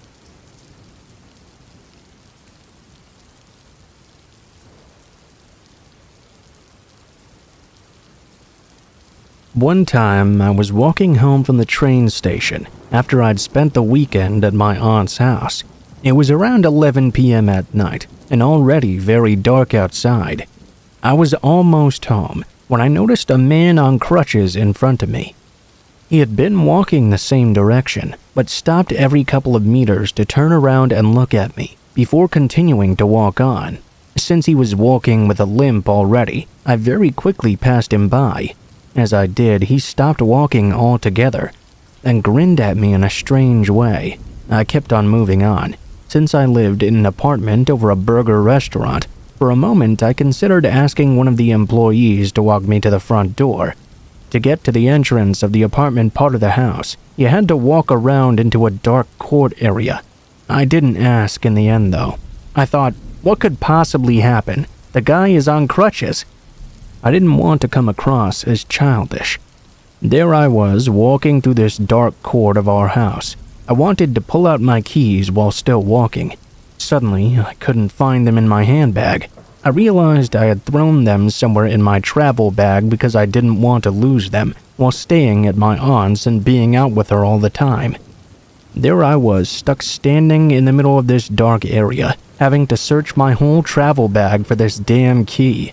I was so distracted, I'd completely forgotten about the creepy guy I'd encountered before. When I finally managed to pull the key out of the bag, I looked up, only to see that man standing right in front of me, grinning. I'd always thought about what I'd do in a situation like that. Maybe I'd start screaming or something. Instead, I couldn't get myself to make a sound at all. With the keys in my hand, I sprinted to the front door. I opened it and jumped inside my house. The man, although he did wear crutches and had a limp, was following me as fast as he could. Luckily, due to his injury, he wasn't as fast as me, obviously. Unfortunately for me, though, our door was one of those doors that slowly fall into the lock automatically. When you try to push them in order to shut them quicker, it pressures back to stop you from slamming it. There I was, trying to push the door into the lock, while the creepy guy was moving as quickly as possible to follow me into the house. Believe it or not, the door fell into the lock the exact second he reached the doorstep. Through the glass door, we just looked at each other, both breathing heavily from the race. He looked very disappointed and upset. I quickly ran upstairs to my apartment and locked myself inside. A while later, I looked outside my window, only to see the same man was still there walking up and down the road in front of my house. He'd been there for 3 or 4 hours after the initial incident. I didn't know what to do. I thought about calling the cops, but I thought nothing had happened really, and what could they do about this guy? After that, I didn't feel safe in my home anymore. I knew that the guy now knew where I lived. I only left my apartment when being picked up or dropped off, and made sure to be home before it turned dark every day for about 2 weeks. Finally, I decided to go to the police and tell them about it, to ask whether they could keep a special eye on the neighborhood for a bit. As I went down, it happened exactly as I'd feared. They took notes and said, "We can't really do anything about it now. You should have called before. We'll make note though, I guess." A couple of days passed by, and to my surprise, I actually got a call back from another officer. He asked me a lot about what had happened. He told me they'd actually been looking for this guy on crutches for months already because he'd molested several girls in our town. He'd followed them into their apartments, even slept out in front of their doors. He'd been in police custody before, got out and violated probation. He had some sort of mental illness too, I believe. The officer told me to immediately call this time in case the guy showed up again. Luckily, he never did. It was only then that I understood the seriousness of the situation and realized I'd most likely escaped an attempted assault in some sort of way by just an inch. In a way, I really couldn't make myself believe the whole thing had actually happened, at least before the police called me back. And that was 5 years ago, but I still think about it from time to time, and it still gives me the creeps.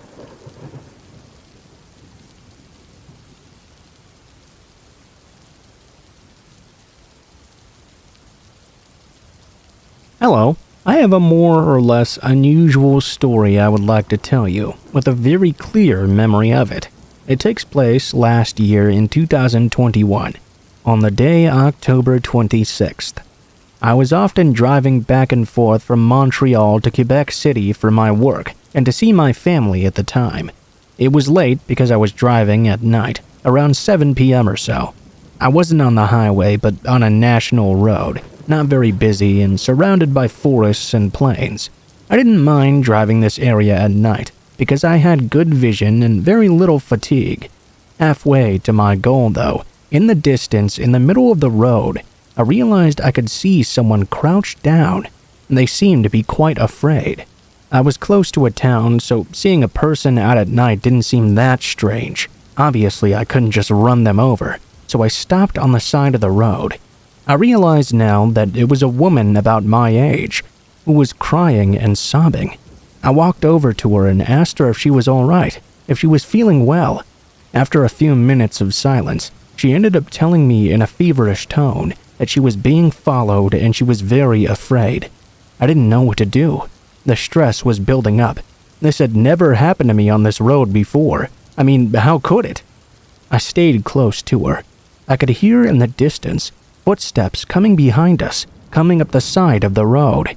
At first, it was just a vague and distant shadow from my point of view, but then I began to see the silhouette of a tall, thin man. My brain very quickly understood that this must be the person that girl was afraid of. She was paralyzed and still crouching, like she couldn't move at all. I grabbed her up in my arms and shoved her into my car to take her to the nearest police station, so at least she would be safe and have a roof over her head for the night. I started the engine and continued to drive normally. I glanced back in my central rear view mirror as I drove away. I could see the man more precisely now that he was closer. He was standing there not moving, dressed in a really wild way. To my amazement, he got down on all fours like an animal would and started to chase after the car until the distance cut me off from his view. After this story, which was quite frightening in the moment, I took the young woman back to a Quebec station and explained the situation. After a few days, I was able to get some more information. That woman, who, if I may give a bit of a slight tangent, is my partner to this day. Fortunately, I happened to take the road that night, had broken down in the middle of the road. A man had come to talk to her and offer her help and invite her to his house. She refused at first, finding the man very strange. The man was not satisfied. He grabbed her hand and tried to attack her. She started to struggle and run. I found her after she'd run ahead, and she was having a panic attack in that moment. The man continued to follow her down the road until I saved her, as she says today. That's pretty much the story. In retrospect, I don't really know what this man was expecting to do. Maybe he was used to taking women to his house. Fortunately, my partner didn't have to go there a year ago. I'm pretty sure he was going to hurt her.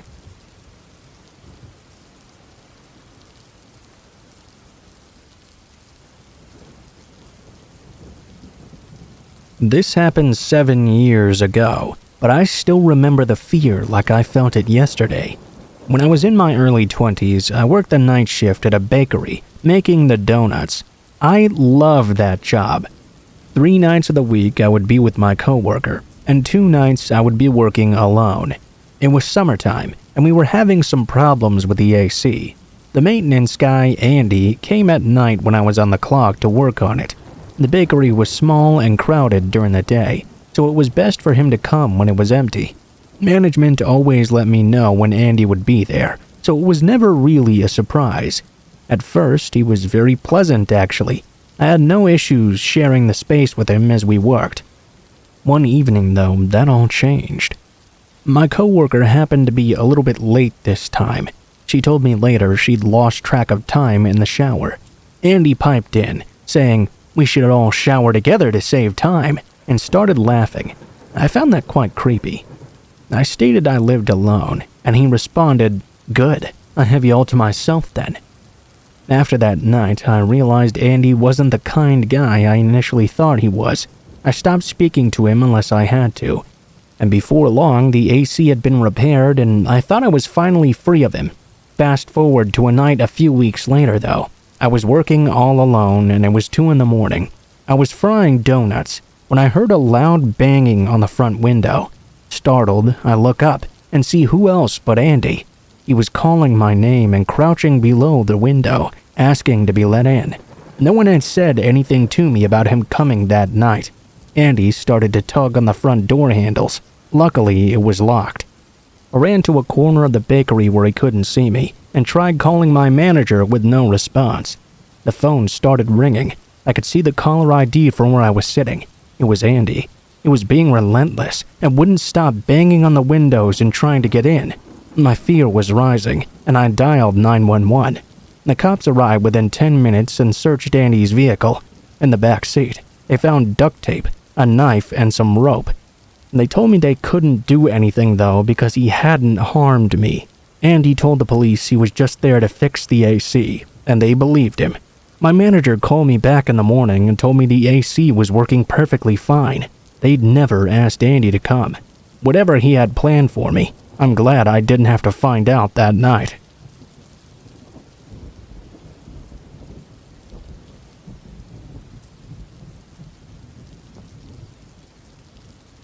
Last year, I was staying in a university hall for my final year. It's a private building, so not connected to the university, and out in the city near the main town.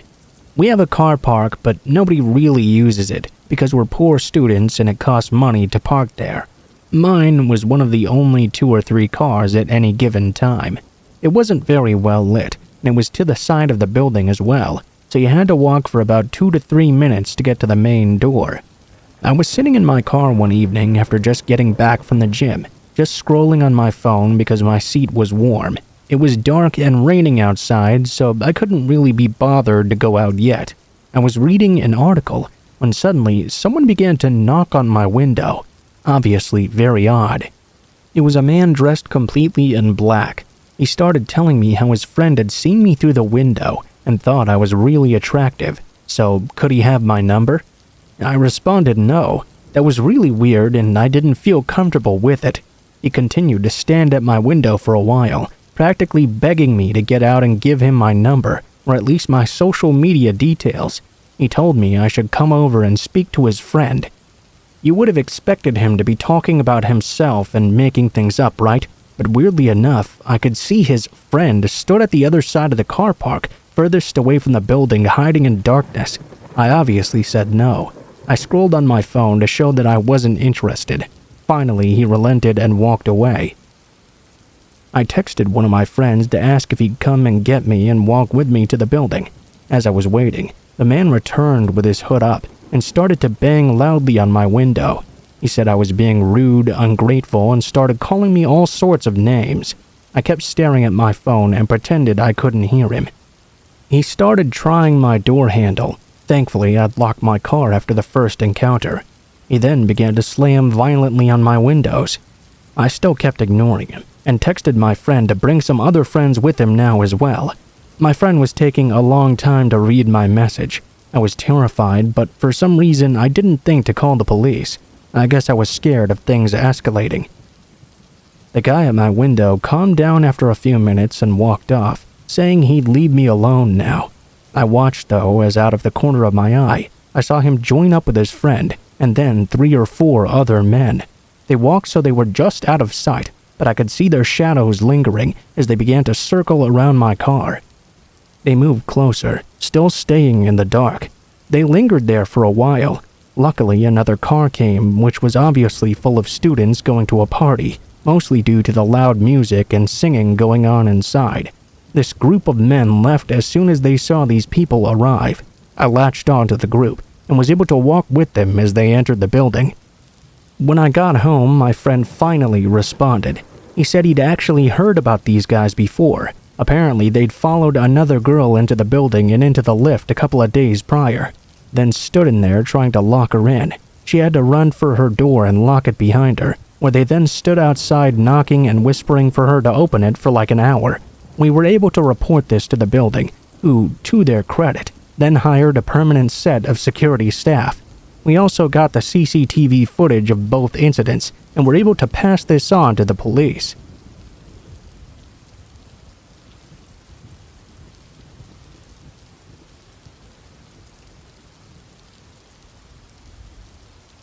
This happened to me and my girlfriend when we were traveling across country. We had to stay in various motels because although she was okay with sleeping in our car, I was never really able to do that. She could just fall asleep with her head on the window at the drop of a hat, but I would be up all night trying my best to get down. We didn't make any reservations or anything like that. We just kinda drove until we got tired and began looking for any motel with a vacancy. Maybe on our 3rd night of our trip, we had a pretty creepy experience with the motel that we found. I could tell right away driving into it that I was not going to like this place very much. We were in a pretty rural area, and this place looked really run down. Still though, I was really exhausted and needed to at least get some sleep. We decided to bite the bullet and spend the night there. We got into our room and began to prepare to get some sleep.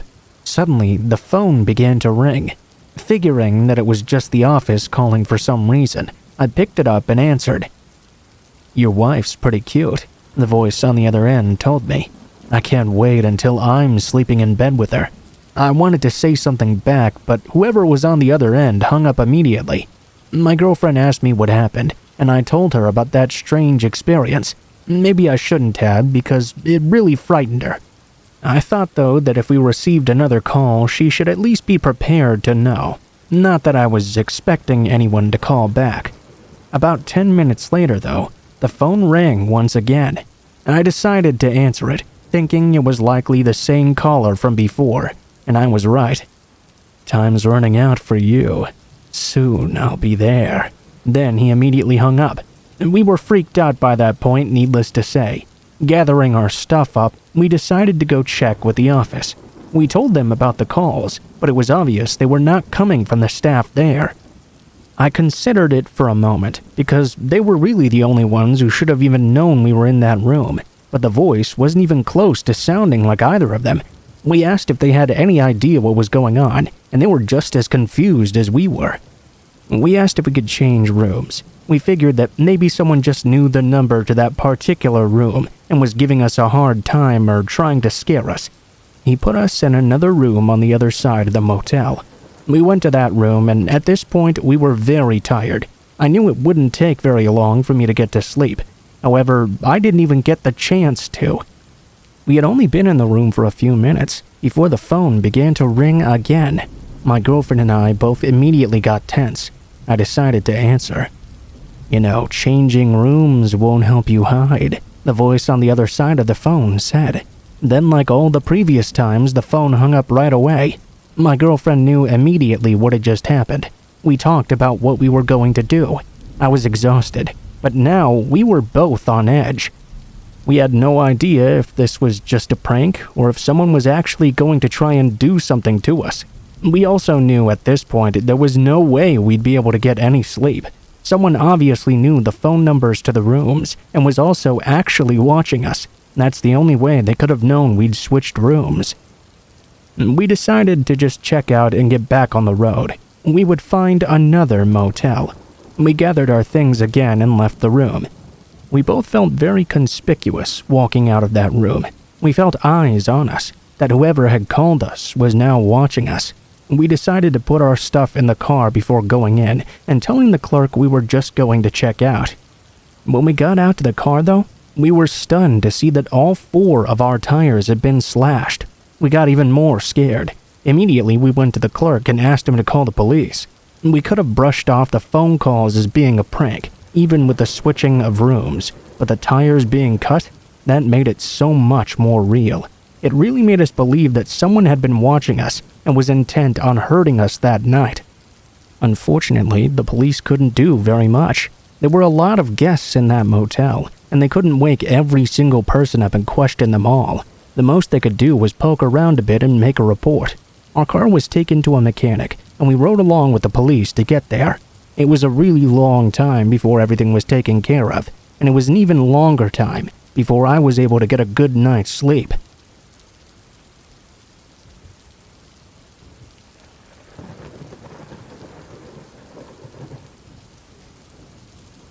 This happened to me when I was 13 years old, but I still remember it as clearly as if it just happened today. I had some uncles who were pretty close to me in terms of age. A lot of times in the summer, if I went over to my grandma's house, we would go for rides in the back of a pickup truck. I especially loved doing this at night because it was a very, very creepy ambiance. Back in those days, I was looking for anything that could creep me out to entertain me. This was a bit of an impromptu visit mid-summer. It was really hot outside as I remember, back in the days when we had glass bottles of soda and not plastic ones. I recall this mostly because we were well stocked on bottles of Mountain Dew. My 2 uncles decided that night that they wanted to go for a drive through the hills. My brother and my cousin were with us, and they wanted to do it too. We loaded up in the pickup truck at nighttime together. My uncles and my older brother were in the cab. My cousin and I were in the bed of the truck. I enjoyed those rides a whole lot. I recall they were always a bit scary. There were no lights on those country roads, so when it got dark, it got real dark. The only light we had was from the headlights of the truck, and being in the bed of it, that didn't do us back there a whole lot of good. My cousin and I were having a lot of fun though. We liked being scared, and we liked scaring each other too. On some level, the 2 of us were expecting the older boys to try and do something to scare us as well. We kept waiting for the possible jump scare, but that was more in the back of our mind. I really wish I could describe to you what it was like to be riding in the bed of the car like we were in the dark. It's the sort of thing you really miss when you're grown up. Everywhere we go, there are lights everywhere. It's hard to get scared like you used to be. The darkness was so encompassing that night, it felt like we were nearly isolated. Another thing I can think of is that it felt like we were driving through a tunnel, only made of trees and some such. My cousin and I were back there doing our thing, talking about things we thought might scare each other. These were old dirt roads, so my uncle was not driving the truck particularly fast. There were tons of twists and turns, especially the higher up you got into the hills. The truck slowed down a bit as it was about to go around a turn. We weren't going very fast to begin with, but the turn was extremely steep. We grabbed the sides of the truck to brace ourselves as we made the turn. I was very familiar with this area. My uncles had tried to scare us one time by telling us many cars had had accidents right on that turn. In fact, they said some people had recently died going around the bend. I was absolutely sure it was their way of trying to scare us by making us think we'd all die by going off the road. My back was facing the inside, with my hands bracing me on both sides. That was when it happened. I felt something touch my left wrist. I turned and looked at my arm, and was stunned to see what looked like, for a brief moment, a human hand attempting to grab my arm. I pulled my arm away as we passed by. As I mentioned, it was only for a brief moment. I easily snatched my arm back, and then the truck was already around the corner. I quickly moved to the opposite area, where my cousin was sitting. I was confused, but I explained to him what just happened. I don't think he really believed me at first. He knocked on the window and told my uncles to stop. They did this, and we explained to them what just happened as well. We took our flashlights and walked back over to that sharp turn. My uncle took a rifle as well. When we went back, we were unable to find anyone or anything. There was definitely no one anywhere near us. My uncle turned it into an opportunity to scare us a little by suggesting it was the hand of someone who had died while making the turn. Of course, my cousin and I believed him right away. We got back in the truck and took off again. Riding in the bed of that truck was extremely terrifying. My cousin and I wanted to be in the cab, but there wouldn't be room for us. Whatever I had seen, and the stories my uncles told us, combined scared the crap out of us. We were all too eager to get home. I have no idea what that was that night, but it was the scariest moment in my life.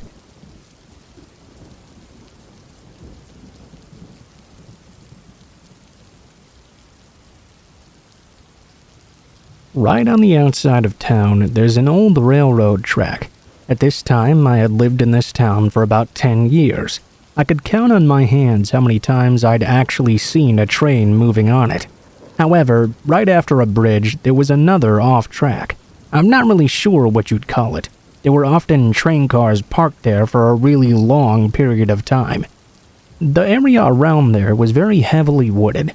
There was a road that went through it and up a hill as well. There were a few houses up there, but very spread apart. I would often take that road because it was a shortcut to get back home, and it led to a field as well. That's how I knew about the train cars that were often parked there. I was walking with a friend one day when he decided he wanted to take some pictures of those train cars. He was designing some sort of game, I believe, and felt he needed pictures to model off of. After taking pictures of some of the back cars, he wanted to walk to the ones in front as well. We had been snapping photos for a good 15 minutes at that point. As we started walking forward, though, we noticed something. Someone snuck out from between two of the cars and then started to walk in our direction. I can't explain why, but seeing this guy made us both feel very uncomfortable right away. There were rarely any people back in that area. I asked my friend if maybe we should just go now. For some reason, the appearance of the guy who was a bit far from us was making him feel uneasy too. We decided to just leave and come back at a later time. About a week later, he and I went on another walk. We decided to take that back road again. He needed to take some more pictures. Same train was there, but that's not a big surprise. It would sit there for months at a time. We were going to try to go to the front of the train again and take those pictures of the front cars we didn't get last time. As we began walking in that direction, though, it happened again. A guy just came out of nowhere from between two of the cars. It could have been the exact same one from the first time. Once again, there was something very creepy feeling about the whole thing. My friend and I decided to just leave again. We talked about it for a while and came to a simple conclusion. There must have been some homeless people sleeping in those cars or something. We figured for that reason he must have been living in between them maybe. Perhaps he just didn't want anyone snooping around his living area. We decided that maybe we'd just stop bothering him and stop trying to get those pictures. We kept away from that train area for quite a while. My friend was really stubborn though, and really wanted those pictures of that train. After a period of time, we decided it had probably been long enough, and we wanted to go back. My friend was taking pictures, going further down the track than we had before. Since the man hadn't come out yet, we figured he'd moved on since then. My friend started going between the cars to get pictures that he needed. This happened so quick that it took me by complete surprise. The man just suddenly pounced out from behind one of the cars, screaming all sorts of gibberish. He was holding what looked like a knife in his hand, and he began to sprint towards my buddy. My friend was closer to the man than I was. He fell over in surprise. The crazy man easily jumped on him and held him down. My friend was struggling to get up. I hate to admit, but I almost ran away in fear. I knew I had to help my friend somehow, though. I ran over there and tried my best to pull this guy off of him. The man was a lot stronger than I'd thought, though. With the combined strength of me and my buddy, we were just barely able to push him off. The guy stumbled backwards and fell down. I tried my best to heave my friend to his feet. By the time he was up, the crazy man was up too. This was the first time I got a look at him. His eyes were chilling to me. They made Norman Bates look normal. His face was covered in blood. It was only then that I realized he'd actually bitten my friend. It was too much. The two of us took off running. The man chased after us with his knife, but fortunately only as far as the end of the train. We were able to get out of there safely from that point on. My friend had been bitten so bad he had to go to the hospital. The police went and arrested the man who attacked us. They found tons of dead animals in the area where he'd been hiding. It looked like he'd been eating some of them. He went to jail for the attack. 3 years for aggravated assault. The two of us, though, we're stuck with the memory.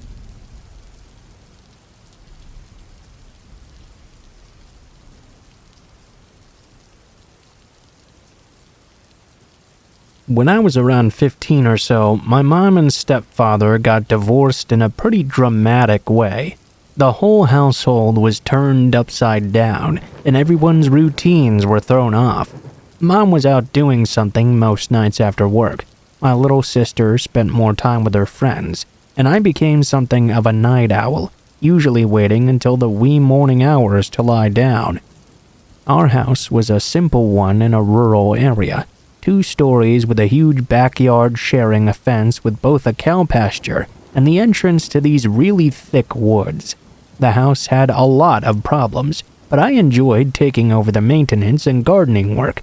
They gave me something to do when I was feeling depressed at the time. For some perspective, our kitchen windows looked out directly to the fence described above. The left half of it bordered one of the black corners of the big cow pasture, while the right half bordered the entrance to the woods.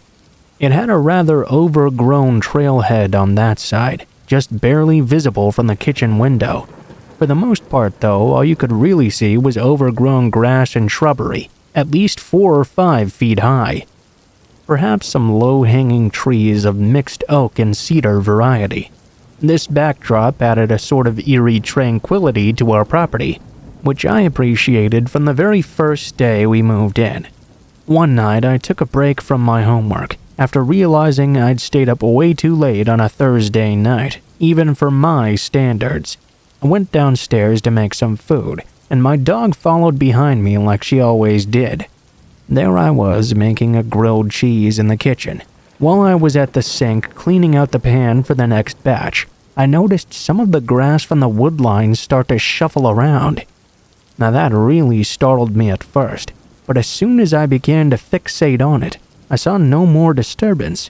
We lived in wildlife country at the time, so I figured it was probably a deer, coyote, or a cougar. Unsurprising for the latter, given the farmer who owned the pasture had dozens of cows, and sometimes did not bring them in at night. Strangely enough, though, I began to notice this even more often in the nights following. Always, whenever I was doing dishes after eating, I would look out the window, only to see grass shuffling around, then see nothing further as I fixated on the spot. I was always a fan of scary movies, and I tended to be a jumpy kid already. Each time I did my best to convince myself I wasn't really seeing any sort of pattern. This changed, though, when my dog would start fixating on the woods too, and barking at night. Furthermore, our motion sensor security light began to stay activated sometimes, for hours on end, only switching off when I would go to the kitchen to make my midnight snacks. Eventually, I told my mom all about this, and while she did initially seem concerned, she also pointed out that we did live behind the woods after all, so we should expect animals or occasional homeless squatters nearby our property. If I was really that concerned, I could always just call the police or animal control. I didn't really disagree myself, and for the most part gave the matter no further thought each night forward. One particular night, though, I decided at 1 a.m. spontaneously to take a dip in our hot tub in the backyard. I changed and my dog and I went outside. I climbed into the tub, closed my eyes, and zoned out like usual. I was suddenly whipped out of my trance when I heard a loud crunch, followed by what sounded like someone falling over into some bushes. I stood up immediately and turned around. "Who's there?" No one replied. It was dead silent, and I had the creeps now. I quickly put on my robe and rushed inside. The very next day, I told my neighbor, friend, and at the time crush about this. She thought I was being ridiculous, but nonetheless agreed to go with me to check out that part of the woods to see if there was any evidence of anyone or anything hiding in that direction I'd heard the noise coming from. We stomped through the woods until we got to where we could see the back of my house. We checked under every shrub and blackberry bush, but found nothing. It was probably just a coyote or something, deciding whether or not you would make a good dinner, the neighborhood girl said, smirking. I playfully flipped her off and laughed, quietly relieved there was no creepy person stalking me the previous night. Well, of course, I was wrong about that, because that night as I was making my usual dinner, our security light came on once again. I raced to the back door to see what was up. This time, though, I could barely make out a shadowy 6-foot figure disappearing through the trailhead and into the brush to the right of it. My heart skipped a beat, and my dog, probably sensing my nerves, began to growl furiously. I called out into the night, "Who the fuck's out there? Come out right now!" Of course, there was nothing but silence. After sitting in the dining room for an hour, I figured I must be being paranoid. Maybe I was seeing something subconsciously, afraid of being out in the dark. I called my neighbor back, and she surprisingly didn't call me crazy this time. She told me she would tell her dad about it in the morning. I never saw that sort of thing again, and my neighbor's dad just chalked it up to being a homeless person camping out in the woods. Very most a stalker from one of the houses around ours. Something he explained wouldn't be surprising, as my sister was quite a looker. He thought it would make sense she would have a stalker, as if that was supposed to make me feel better or something. I suppose, though, in the end it did. Months passed by, and I forgot about this fairly quickly. That is, until a local news bulletin came out about a sexual predator having been recently apprehended by local police. It was a report from a couple living a few houses down from us, filed about the wife being approached at night by a tall, gaunt man in the evening hours when she was watering her garden boxes. She said he'd suddenly appear from the woodwork, quietly as if trying to sneak up on her. When she noticed him, she demanded his name, but he darted back into the woods. She called the sheriff immediately, unlike me, and a half an hour or so later, the department combed through those woods and apprehended the man, who was hiding underneath a fallen tree nearby. All the report said was that the man claimed he had been living in the woods for months, surviving on snacks stolen from a nearby gas station, and would not give a reason for why he was out there. Supposedly, he was wanted for numerous sexual offenses on minors and vulnerable adults some years prior, whatever those ended up being. Now, years later, I still get uncomfortable looking out into the woods at night, anywhere I may live. Who can blame me?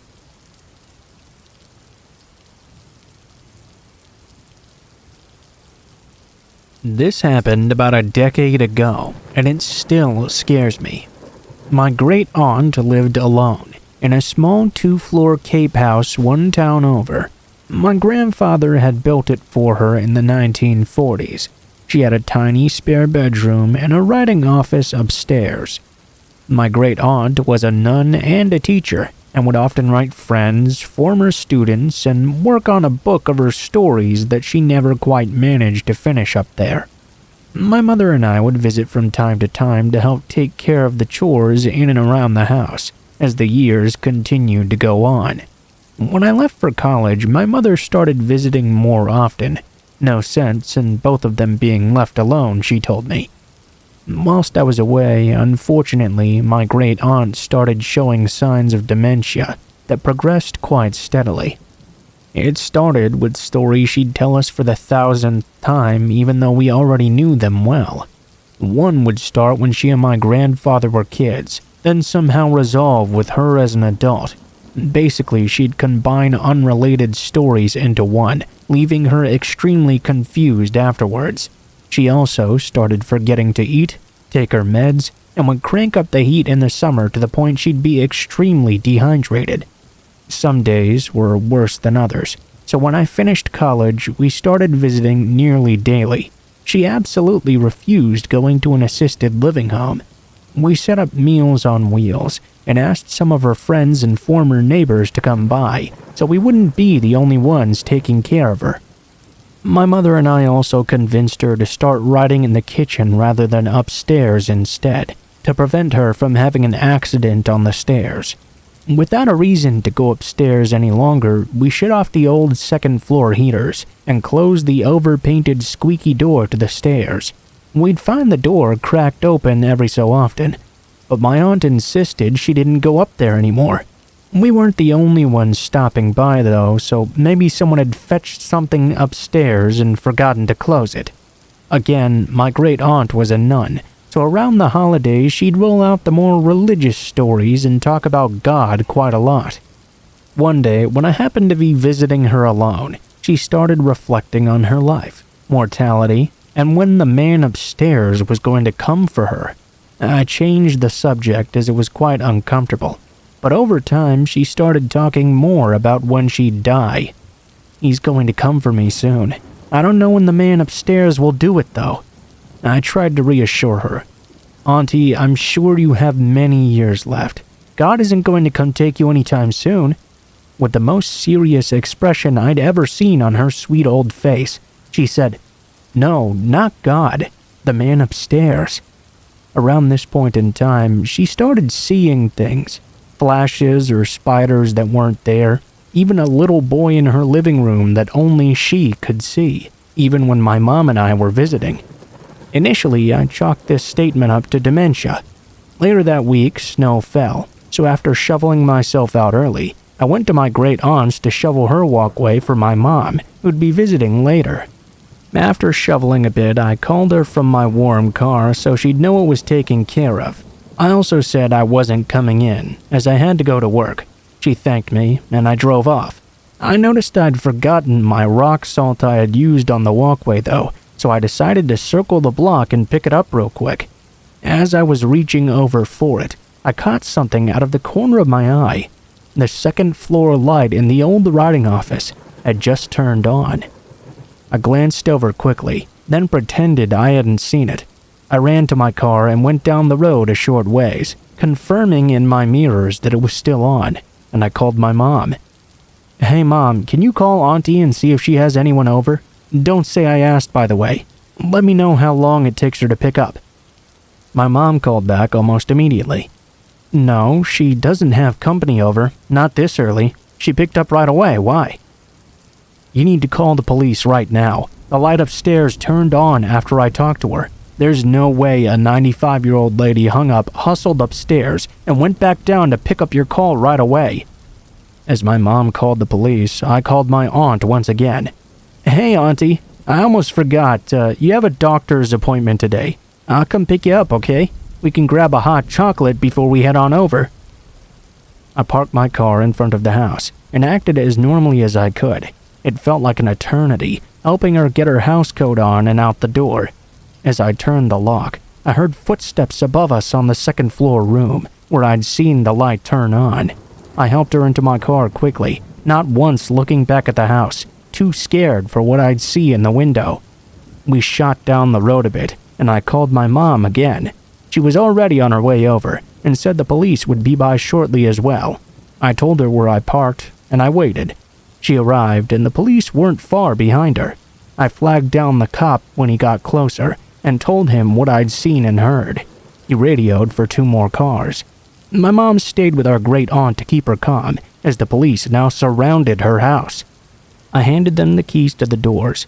2 went in, as the 3rd cop and I stayed outside.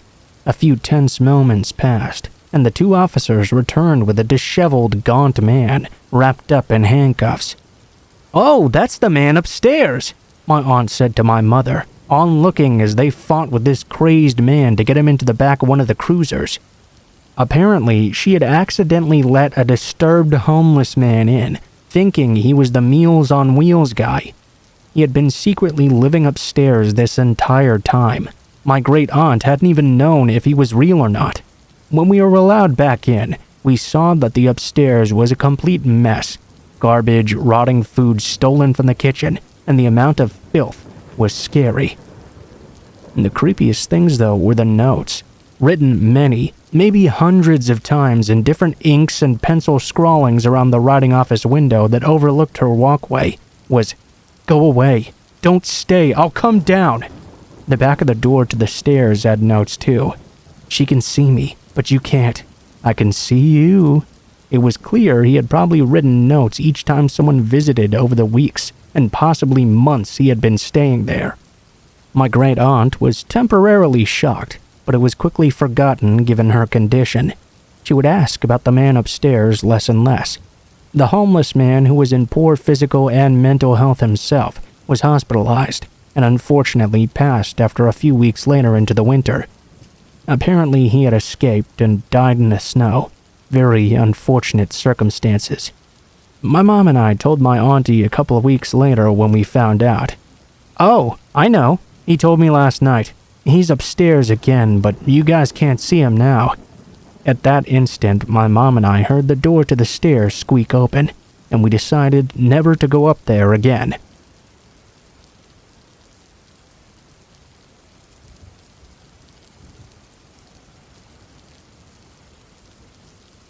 So this happened to me about 4 years ago. At the time, I was 20 years old.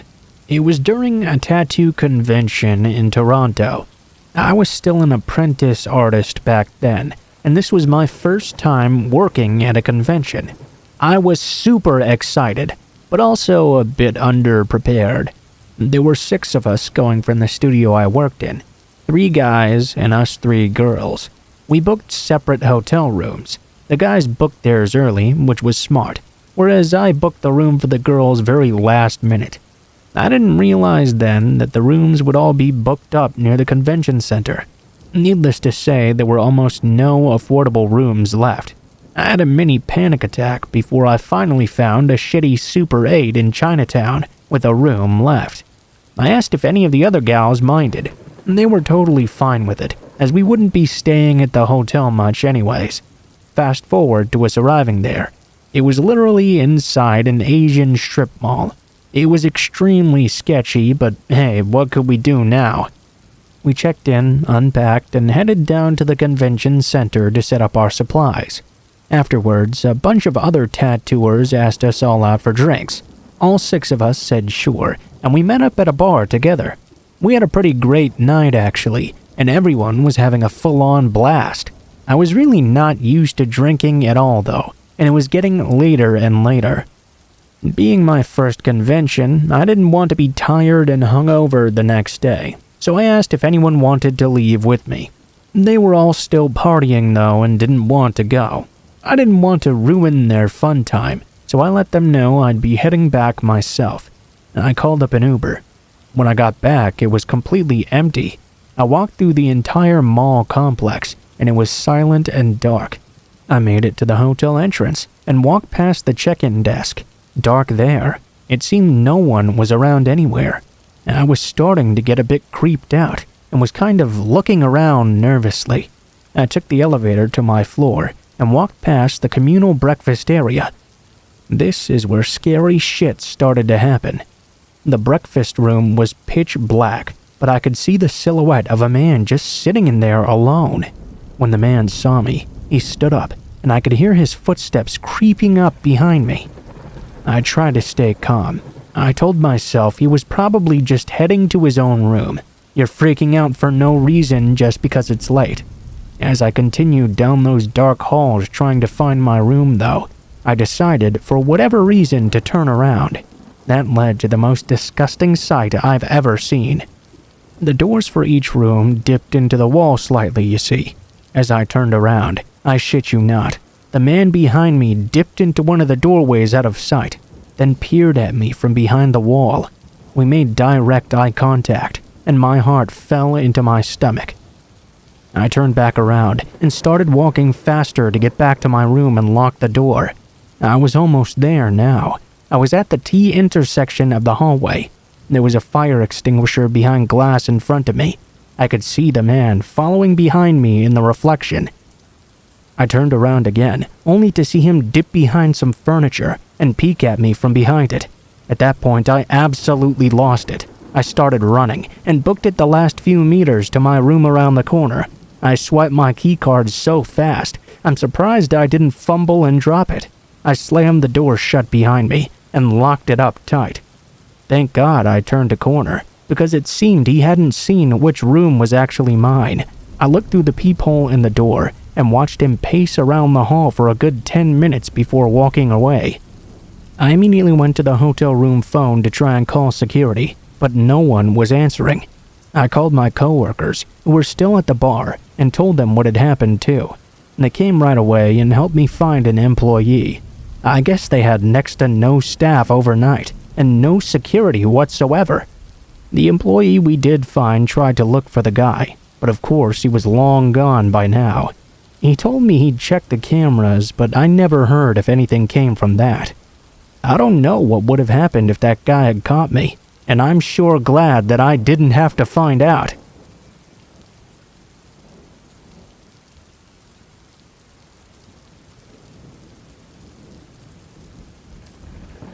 Every year, I like to take my family on vacation, so we can all have an enjoyable week of relaxation and bonding time together.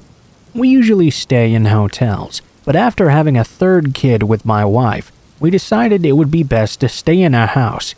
Our 7-month-old son would often cry and throw tantrums most nights, and I figured that would be very inconvenient for the other guests. I'd never stayed in an Airbnb before, but I decided I would give it a shot, since my coworkers all spoke very highly of it.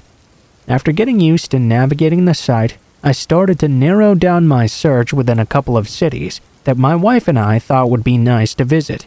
I was excited when I found this beautiful house that went for a decently low nightly rate. It was just a short walk away from the ocean as well. In addition, there were shopping plazas where we'd be able to get our groceries for the week just a short drive away. I looked over the host's rating on the website, a middle-aged man named Tom. I was very happy to see he was consistently given a 5-star rating. I booked the house for 7 days, officially planning out our trip. After a super long car ride there, we finally pulled up to the home around 10:30 on the Friday we scheduled to check in. The house was pitch black and surrounded on all sides by woods, gave off a real eerie vibe. We followed the emailed instructions given to us from Tom to get into the home. We typed in the garage code and walked to the safe in the corner of the garage to enter the code to get the key. We got inside without too much trouble and began to unpack our things. The house was huge, having 6 bedrooms and 4 bathrooms. Quite an upgrade to our own humble abode. My wife and I noticed the air smelled a bit musty inside, but we assumed that nobody else stayed here the week prior or something. We all brought our luggage up the stairs and picked out our rooms. Our two sons stayed in the same bedroom at the end of the hall, while my wife and I took the master bedroom, putting our baby in the room directly next to us. We were all quite exhausted from all this traveling, and probably went to bed around 11:30 or so. At some point during the night, though, I was awakened to hear my son talking to his mom next to our bed, saying that he'd heard a bunch of scary noises. My wife calmed him down and tucked him back in. This wasn't something uncommon. Our sons were both 5 years old and would often get spooked at night. I dozed off again pretty quickly. I was awoken once more by the sound of both of our sons running to our room crying this time. They both insisted they'd heard footsteps coming from above them. I decided I'd flip on the lights to get up and walk around with them to show them they were safe and nothing was there. After doing this, they relaxed a bit and I laid back down to go to bed. After I closed their door, though, I checked around once more, feeling a bit concerned now. I opened the door by their rooms that led to the attic and walked up the steps. I saw that the door at the top of the stairs was locked, which didn't surprise me. Within minutes of crawling back into bed, though, I heard screaming coming from my son's room. I sprinted out of bed and down the hallway and threw open the door to their room. I flipped on the lights. I could see both of my sons laying on their beds hiding under their covers. I walked over to them and asked what was wrong. Their response was very unsettling to hear. One son told me he'd heard their door creak open and seen a shadow of someone staring in at him right outside. Something about the tone in his voice and the terrified look in his eyes told me he was not just making this up. Normally, I would just think this was one of their night terrors since we were staying in a foreign place. But with this being the third time now, I couldn't help but believe what they were saying. By now, my wife was standing in the room with us. She'd heard everything. I asked her to take everyone into our room and stay there. I did have a concealed carry license and usually carried my gun with me, but this time I'd left it back at home not thinking I'd need it. Now I regretted not having it with me. I knew I'd have to search the house with nothing. As I crept downstairs to the main floor in the dark, I felt a bit scared. It was pitch black and completely silent. The sound of my breath and the light footsteps on the ground were the only sounds I could hear. They felt quite loud, despite my efforts to stay silent. I knew the light switch was somewhere at the bottom of the stairs. I fumbled around in the dark for a minute until I finally found it and flipped it on. My jaw dropped as I looked around and noticed that the front door to the house was wide open. I knew I had made sure the doors were all closed and locked before we went to bed. I slammed it shut, locked it again, and ran upstairs to inform my wife and kids as I locked the master bedroom door behind me. She dialed 911. They said they would have officers there soon. We were instructed to stay inside the room no matter what. Even though it was now 2:30 in the morning, I called the Airbnb owner to let him know there was some sort of break-in.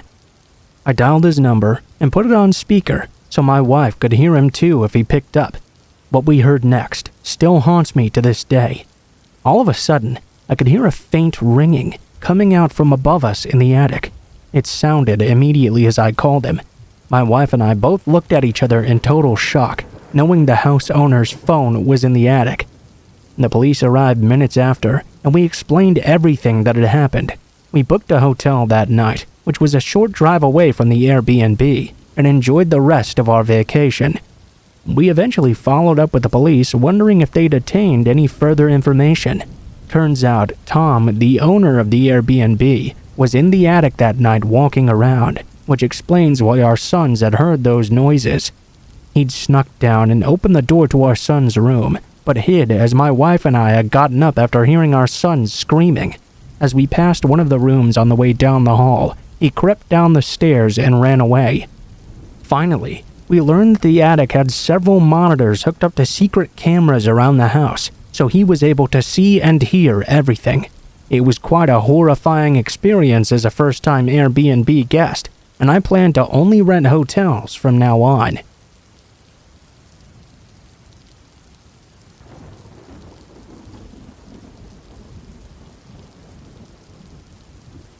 The following is a true story that happened in the early 1990s when I was about 14 and lived with my parents. When I was 13 years old, my dad worked for a government contractor, and his work moved us from our hometown to another location about 200 miles away. To me, it seemed out in the middle of nowhere. We moved over my 9th grade year, but my dad moved first to find a place for us to live while our old house sold. We ended up staying in a rental for a short period of time, so my parents could find the right house to stay. After a few months went by, my parents finally found a place. Where we lived before, my hometown was a suburb and super expensive at the time. Where we moved to, the land and homes were a lot cheaper, so my parents took good advantage of that and bought a huge home. We went from a single-story, 3-bedroom, 1-bath house to a 5-bedroom, 3-bath, 2-story home. I didn't get to see the house before my parents put the offer, as they went home shopping while I was still at my new school. I remember when they drove by for the first time to show us the new house. It looked like a mansion compared to our other one.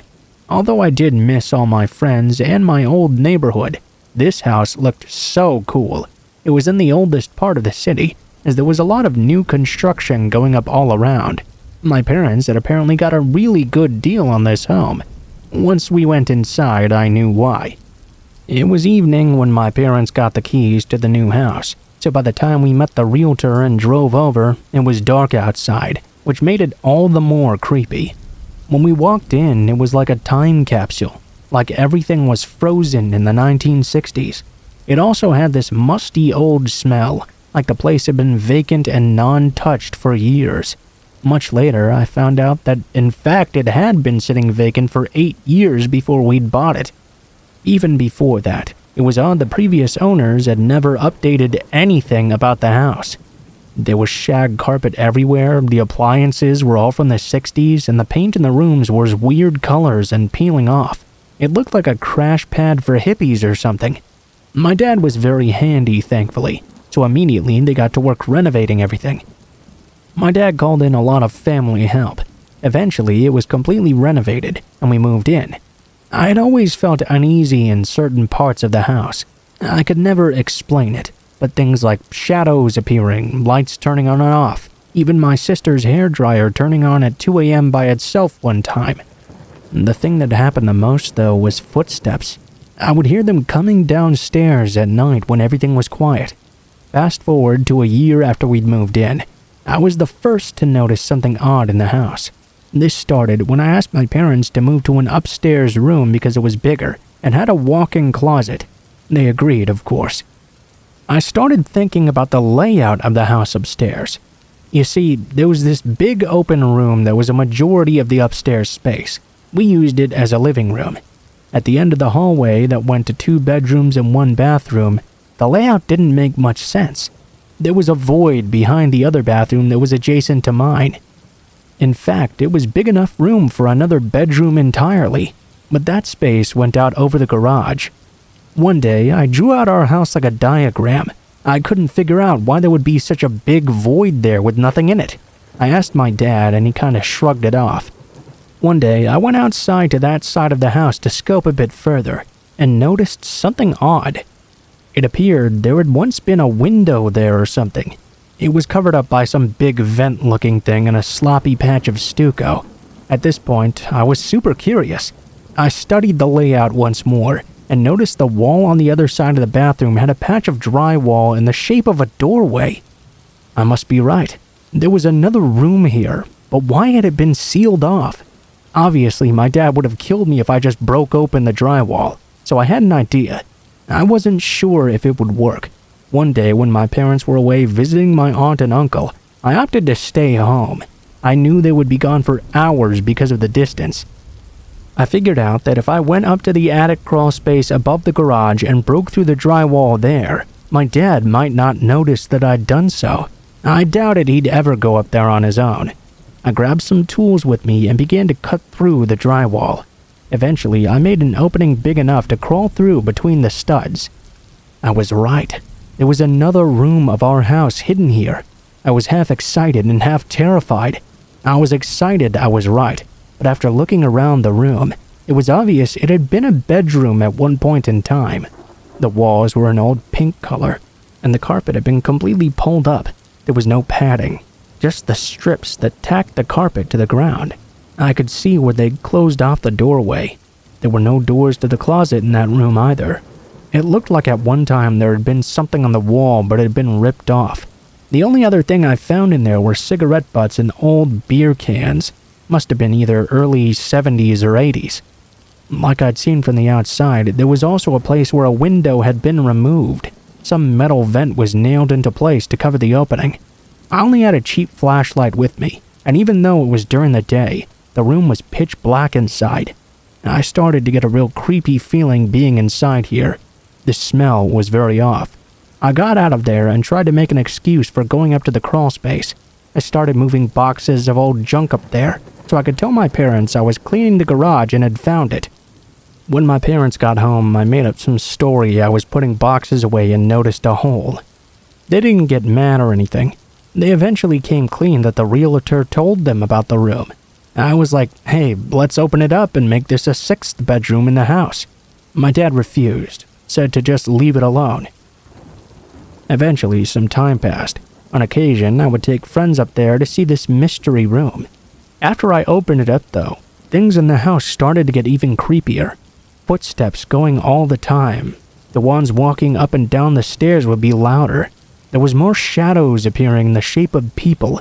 One time, a family friend screamed because she said she saw a woman in the mirror as she was walking up the stairs. She thought it was my mom, but when she turned, it disappeared.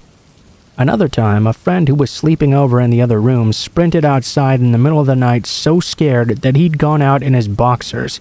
Said someone had been standing over him while he was sleeping.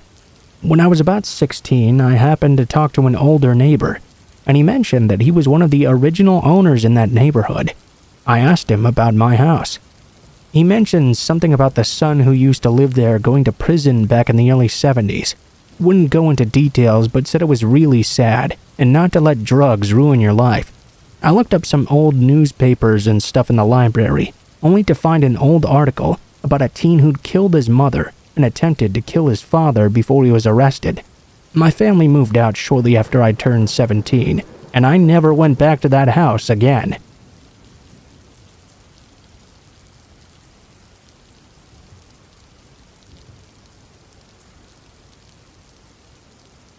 I used to go to this bar that was a bit on the seedy side, I guess I'd say. It was one of those bars that was just sort of set in against the side wall of a building. It had a very small inside, a jukebox, and a ton of neon signs. There were also, of course, a bunch of regulars who came in there every night. Very seldom did anyone new come in, actually. I was one of the very few women who did, though I only came in about once a week on Fridays after work just to relax a bit. Around Christmas time one year, a new guy came into the bar. He was attractive enough, and there was some interest right away. I had a boyfriend, though, who I was very happy with. After looking at me across the bar for more than half the night, he finally approached me and offered to buy me a drink. I declined and let him know I was already in a relationship, and I didn't really want to sleep around. He insisted he didn't want to sleep with me. He only wanted my heart. Every week when I made my way over to the bar after work on Friday, he would be there on the spot. I learned that his name was Charlie, and he seemed to be new in town as well. He came up to talk with me each time I was there. He would always ask me if I had broken up with my boyfriend yet, and when I told him we were still together, he would ask why my boyfriend wasn't there with me. I let him know that my boyfriend worked later than I did, and I always came here because I knew the bartender anyway. I don't think he really believed me, though. He would just keep on talking to me. It wasn't too irritating at first. I supposed it was kind of flattering he was interested in me, but each and every time I came in for my drink on Friday, he would ask me right away if I'd broken up with my boyfriend yet.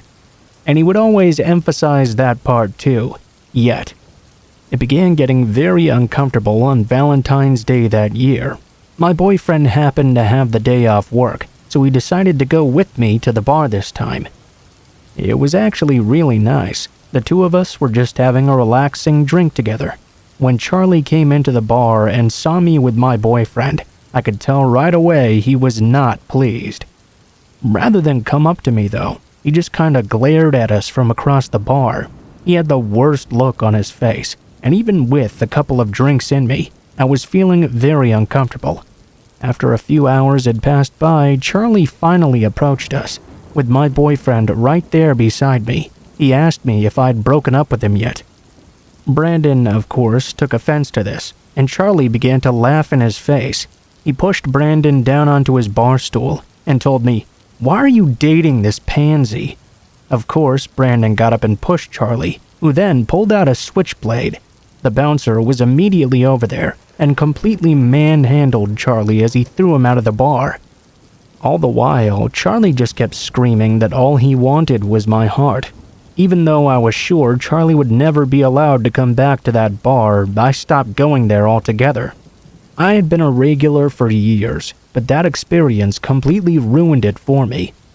Many months passed by after, and I'd mostly dismissed the situation with Charlie by now. I'd had a very stressful situation at work though, and I really needed a drink. I figured enough time had passed and it was unlikely Charlie would be allowed back into that bar. So I went to go have a few drinks. The bartender asked me why I hadn't been in for a while, and I just told him I'd been really busy. After having had my fill, I was ready to head on home. Upon arriving, I went to bed pretty quickly. While I was sleeping though, I was suddenly woken up by a strange thumping noise. It was a very rhythmic knocking sound coming through the wall of the house. At first, I tried to ignore it and tried to go back to sleep as well. I had only dozed off for a very short period of time before the noise woke me right back up. I was a little bit too tired at this point to be scared or concerned. I kept on trying to go back to sleep, but it just wouldn't happen. When this repeated rhythmic sound never stopped, I got up and looked over at the window. I screamed. Charlie was standing at my window looking in at me, holding some kind of animal heart in his hand. He was thumping the side of the wall with his other hand, and he had written in blood on the window, "All I want is your heart." I quickly ran to the phone and dialed 911. The police got there quickly as well, but Charlie had already fled. Fortunately, they picked him up only an hour later. He was charged, but there wasn't much they could really get him for. He insisted it was just a sick way of trying to woo me. It wasn't long before he was set free as well. The man made my life a living hell from then on. He would show up all the time, especially when I least expected it. He never really did anything. He would always just indicate he wanted my heart. I was in hell because I couldn't afford to move, and my boyfriend couldn't always be with me. I had to get a concealed carry permit to protect myself, but I always had to watch it anyway. I never knew when he'd just appear, and I never knew when he would actually do something to me either. A lot of times, the anticipation of something happening to you can be worse than it actually happening.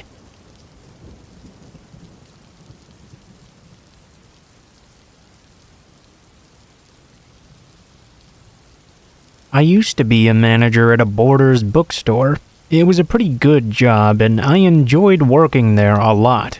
I was an assistant manager who enjoyed when I was the only manager in the store. Because of that, I often volunteered to work all day on holidays and allow the other managers to take the day off as well. This became a very regular thing with me. My first year there, I went ahead and took the opportunity to work on Valentine's Day as well. It wasn't like I was dating anyone at the moment, so it was pretty easy for me to slot in. I agreed to open and close the store, so I was the only manager working the entire day. I spent a large amount of time just taking it easy back in the offices, mostly working on Microsoft Excel sheets for making the schedules for upcoming weeks. I got a page to dial a certain extension. I picked up and called, and one of my employees told me I needed to go over to the security cameras. Apparently, there was someone in the store walking around in a huge bee costume. Naturally, I thought that was quite odd. I went up and went over to the security office. We had 4 televisions in that room, with several cameras that could be switched back and forth between. As I looked over at the monitors, I noticed something over on the camera that was focused in the cafe area. It was exactly what my employee had told me. There was a man that seemed to be dressed in this huge bumblebee costume. He was walking around and bothering the customers. He was also holding what looked like a huge construction paper heart in his hand. I have to admit, I was at a complete loss as to how to handle this situation. I can easily say this was never covered in my management training, nor anything of that sort. I wasn't sure if he was soliciting or harassing, just seemed like he was going around the cafe acting kinda crazy. Well, crazy in my perspective at least. Anybody in a bee costume in a random Borders bookstore had to be a little bit off balance at least. For a few moments, I just kind of watched the guy on the security cameras. He was quite large, actually. As he moved around the store, he was sort of dancing back and forth. After a bit of arguing back and forth with myself, I finally decided this must be bad for business. I knew I had to at least go and see what this bee wanted. I walked out of the offices and made my way up to the cash register area. The bee person was just kind of prancing about in front of them. A few people were bent out of shape about it as well. The customers were completely avoiding this man. I wasn't really looking forward to having to confront this person. I tried to get the bee's attention, but he mostly ignored me as he continued to randomly dance around. I followed him around, trying to tell him I was the manager and he was disrupting business, so he had to leave right now. Eventually, out of complete frustration, I told him if he didn't leave the store right this instant, I would call the police and have him removed. Well, that got his attention. The bee had a pen with him and began to scribble something on the construction paper heart he was carrying. He handed it over to me, then began to dance right out the front door of the store. Once the bee was gone, I looked down at what he'd written. "Big B says you're dead." It was weird, but I wasn't really too concerned about it. By the time the store closed, I had put the incident out of my head almost completely. I mean, I hadn't really forgotten about it because honestly, who could ever forget such a weird experience? But I also wasn't putting too much thought into it either. I closed up the store and allowed the other regular employees to go home. After I was done counting up the money and setting up the systems, I went to the security office to turn off the monitors as well.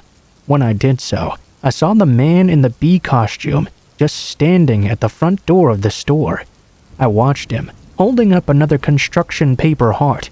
He turned to display it to the camera, and I saw it read, "Remember what Big B said?" He must have been standing there for a while, because he couldn't have known when I would walk into the office. I decided I would go up to the front of the store and call through the doors to let him know I was going to call the police if he didn't leave. By the time I got there, though, he had already disappeared. I didn't know if I should call the cops if the bee-man was really gone. I was really hesitant to leave the store now as well. I went back into the office and watched the monitors for over half an hour. It seemed he wouldn't be coming back anytime soon. When I was finally sure I was safe, I set the alarm for the store and left and locked the doors behind me. I very cautiously walked around to the side where the employees were allowed to park. As I walked around the corner, though, standing just off in the distance was that damn bee watching me. He had been waiting just out of sight of where the cameras couldn't see him. He was holding a knife this time instead of a heart. Those words from earlier rang through my head. "Big B says you're dead." I began to sprint toward my car as I saw the bee rapidly begin moving toward me. Fortunately, I was closer to my car than he was. I was able to get into it and lock it before he got to me. To my luck as well, the horror movie cliche of the car not starting didn't affect me at all. I started to pull my car out. I almost smacked right into the bee person, which I really didn't mind. I shifted into drive and took off out of that parking lot. As I looked back into the rear view mirror, I saw that bee just dancing around like he'd been doing inside the store. In that moment, I thought to myself, man, that is one sick fucker. I wasn't really sure what I could do about this bee man. I guess I could call the cops, but he was in a costume, so I didn't really have a description of him, other than he was a big guy in a bee costume. I highly doubted he would still be wearing it when they arrived there. Any big guy I saw around the store could have been him. Any big guy I'd see in the parking lot in the future could also be him. It made every night at work a nightmare, and I never left the building alone at night again.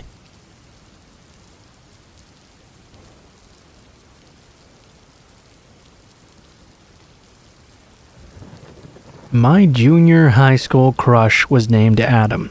Yes, I'm a guy, and yes, I am gay. I was out at the time, and no one really had much of a problem with it seemed. I mean, there was always going to be some jerks around who'd make some lame comments or throw stupid insults at you for something you had no control over, but for the most part, no one really gave me a hard time. Although I had a huge crush on Adam, I was never disrespectful about it, and I was positive that he never knew. A lot of guys always freak out that they may be in the locker room being stared at by a gay guy or whatever. Well, if you were, it wasn't going to be me. I hated the whole locker room experience. Mostly I'd just do my thing, change, and leave. I tried not to stare too long when I saw him in the hallway either. When you have a crush on someone, it's best to not make them uncomfortable. I was already very happy just having my crush and knowing that he would never know about it.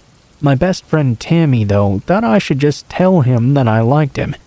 She told me that everyone in the school knew I was gay anyway, so what could it hurt in the end? If he wanted to kick my ass for being gay or whatever, he would have done it a long time ago. At worst, he'd just tell me that he didn't like me back and wasn't interested. I'd be heartbroken for a little while or whatever, but at least I'd have it out of my system. Well, despite Tammy's encouragement, I never had the courage to go through. She wasn't as shy about it as I was, though. One day in the cafeteria, about a week before Valentine's Day, she actually just went up and told Adam that I liked him. I didn't know what his reaction was. I was too embarrassed and humiliated to stay for it. I very quickly ran out of there. For the next week, I just did my best to avoid him altogether. Tammy told me that Adam hadn't believed her and hadn't said much else. I don't know, seemed like a weak explanation to me. He was obviously uncomfortable with the revelation, and Tammy's idea had backfired. Now I was too shy to even look at him at all. Tammy apologized profusely, of course, but she insisted it was better to know that he was not interested for sure. I wasn't so convinced, though. On Valentine's Day, I left the school right after it let out without talking to anyone, not even Tammy. There was this small wooded area behind the school I used to go through on my way home. As I was walking up to it, though, this time I heard someone call out my name from behind me. Looking back, I was very shocked to see Adam running up to me. My heart started beating rapidly, more out of fear than anything else, honestly. When he got up to me, though, he had this huge smile on his face. "Thanks for stopping," Adam said, smiling at me. "I wanted to give you something." "What is it?" I asked, still thinking it was going to be a knuckle sandwich. Adam reached into his book bag and pulled out a heart-shaped box of Valentine's chocolates. I'd be happy if you'd share some of these with me." I was so overjoyed I couldn't even respond. All I could do was nod with the biggest shit-eating grin in history spread across my face. Adam and I sat down behind a tree. He opened up the box of chocolates and held them out to me. I took one and ate it. He set the box on his lap as he talked to me. Once I was done with the first piece, he offered me another. He talked about more things to me, but at this point I could barely understand a word he was saying. I was so elated. By the time I'd gotten 5 pieces in, I was giddy as hell. It was then that I took note that Adam hadn't eaten a single piece of the candy. I looked over at him as he was talking, and realized I really had no idea what he was even saying to me. It wasn't that I was so elated I didn't understand. I could see his lips moving, but I couldn't understand any of the words he was saying. As I laid back against the tree, I saw Adam reach over to me. He grabbed my jacket and began to pull it off me. Everything seemed to disappear for a moment. I can't really explain it. It's like nothing was there. I couldn't tell if it was a short time or a long time or no time at all. I opened my eyes. Adam had taken my shirt off and was pulling my belt off and unbuttoning my jeans, and was confused. Did Adam just slip me a date rape drug? He knew I had a crush on him. Why did he think he needed to slip me anything? He began to pull my jeans off, and that was really the last thing I remembered. When I began to come around, I felt very weird. At first, I had no idea where I was, or how I'd even gotten there. There was some pain in my groin, but the confusion was worse. I looked around. I was alone, and it was pitch black. I appeared to be naked as well. As I looked down, my head cleared, and I could see why I was in pain. My crotch was completely covered in ants. Looking at the ground, I saw a huge column of them on their way to and from me. I tried to get up, but I was too groggy at first. I tried to shoo the ants off as well, but I was sticky. I didn't know what they were doing to cause so much pain. I tried to get up, and when I first did, I landed on my arm against the tree, breaking it. The pain helped me become a bit more aware, though. I got up and shooed the ants off me still, although it didn't do any good. It seemed I wasn't too far away from the school. I looked around, but I couldn't find my clothes anywhere. The only thing I had to cover myself with was the leftover Valentine's Day box. I ignored the pain in my crotch and my broken arm, holding the box over me and running to the school. A few people saw me and laughed their asses off. I finally made it, though, and was taken to the nurse's office and then to the hospital. Unfortunately, once I got cleaned off, my crotch was very red and very sore. It looked like there was going to be some permanent scarring once it healed. It didn't seem like there was any major damage to the organs themselves, fortunately. Apparently, Adam and his buddies hadn't planned this out very well. My arm was put into a cast, of course, my first one ever. I was too embarrassed by the whole thing to even tell people Adam had done it. I kept the explanation to myself. For nearly 2 weeks, I was in complete pain whenever I walked around. I had to take the laughs of my peers, but nothing hurt worse than the laughs of Adam and his friends whenever I saw them from then on.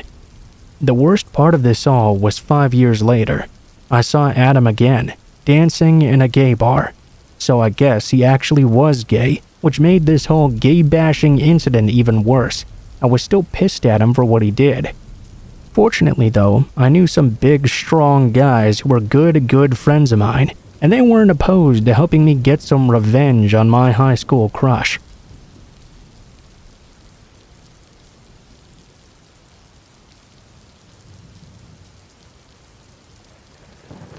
This is a close call with a stranger I had when I was younger. It's something I didn't fully realize the severity of until I was much older. My mom had left me and my brother home alone this day. It was around midday, I think. My brother was 12, maybe 13, and I was 9 years old. I was just kinda watching him play Xbox in our living room. He had his headset on and was talking to his friends when there was a knock on the door from our carport. I ran over and answered the door without even looking. It was a grown man I had never seen before. We were still separated by the screen door, but at the time it was unlocked. "Hey there, Missy. Are your parents home?" A bit of horror washed over me. First of all, he was knocking from the carport, which was strange in and of itself. Wouldn't a stranger go knock on your front door? Our carport was empty as well. We only had one car, and my mother had taken it out. The man definitely knew my parents weren't home. I was afraid. I wasn't quite sure why yet, but I knew I was scared. Immediately, my brother in the other room came to mind. I never had a father figure growing up. My brother had always been the one to make me feel safe. The strongest person in the entire world to me. Someone who could protect me in any situation. But he was doing something else right now. I began to feel as though I could barely speak. Wide-eyed, I managed to at least stutter out, My big brother's here." Without even a moment's pause, though, the man reached for the screen door and started to pull it open. Like an act of divine intervention, an arm reached out behind me over my shoulder and grabbed the door. My brother rushed past me, holding the door and forcing the man back. The man sprinted out of the carport and closed the door behind him. The man came back around to the front and told my brother he was looking to buy some shitty old swing set that was in our front yard at the time. My brother came back in without saying anything to me. He put on his headset and continued playing. I sat down as well and continued to watch him, and the man left soon after. I don't believe we ever told our mom. Luckily, I never encountered this person again, and it almost faded from my memory. As I got older and started to understand more, though, it became one of the scariest things that ever happened to me. Maybe creepy not so much because of what actually happened, but what easily could have. It was unnerving how absolutely oblivious both of us were. I like to think the man was planning to just lock me in a room, rob the place, and leave immediately after. But who knows? People can be so evil.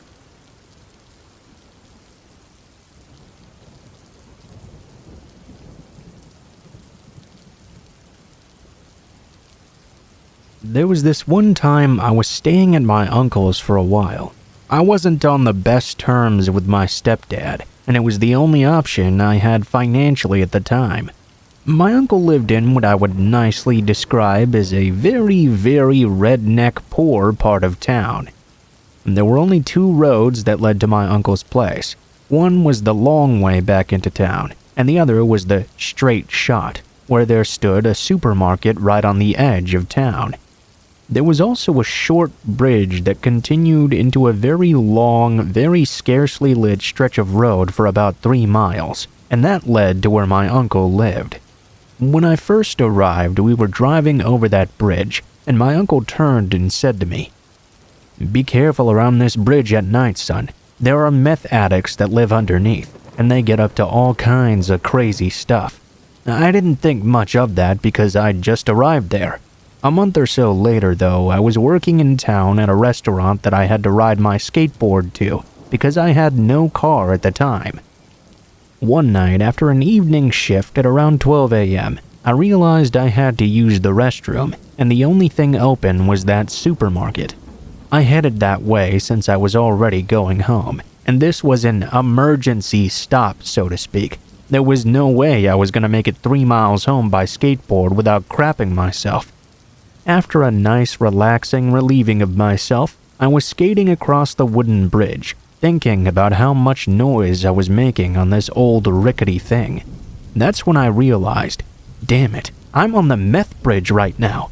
I popped my board back into my hand and tried to walk as quietly as possible the rest of the way. I really did not want to be noticed right now.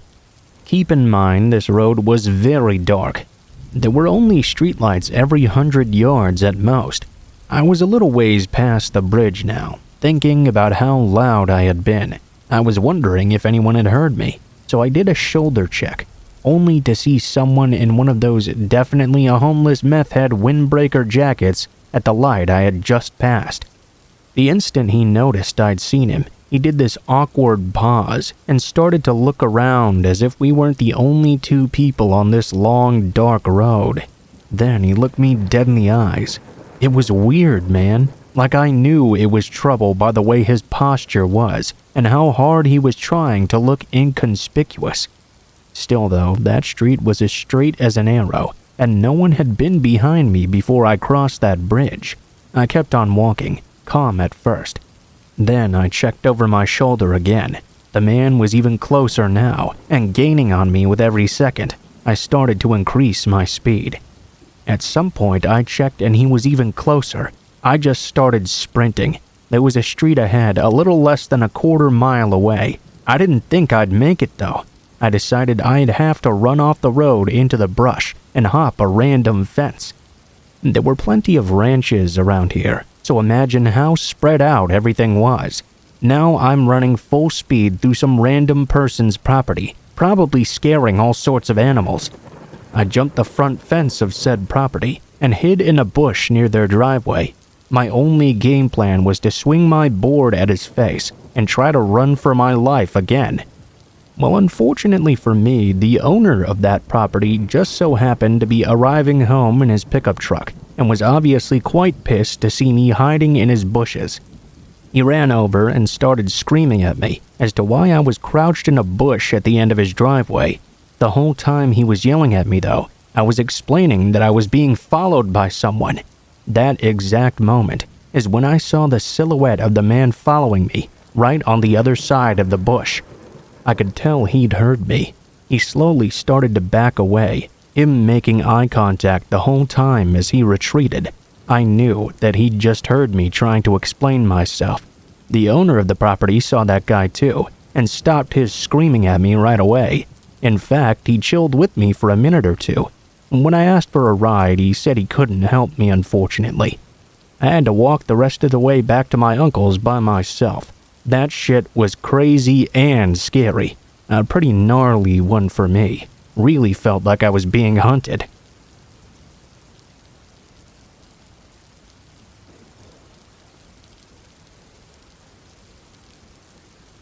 This happened 10 years ago when I was 19 years old.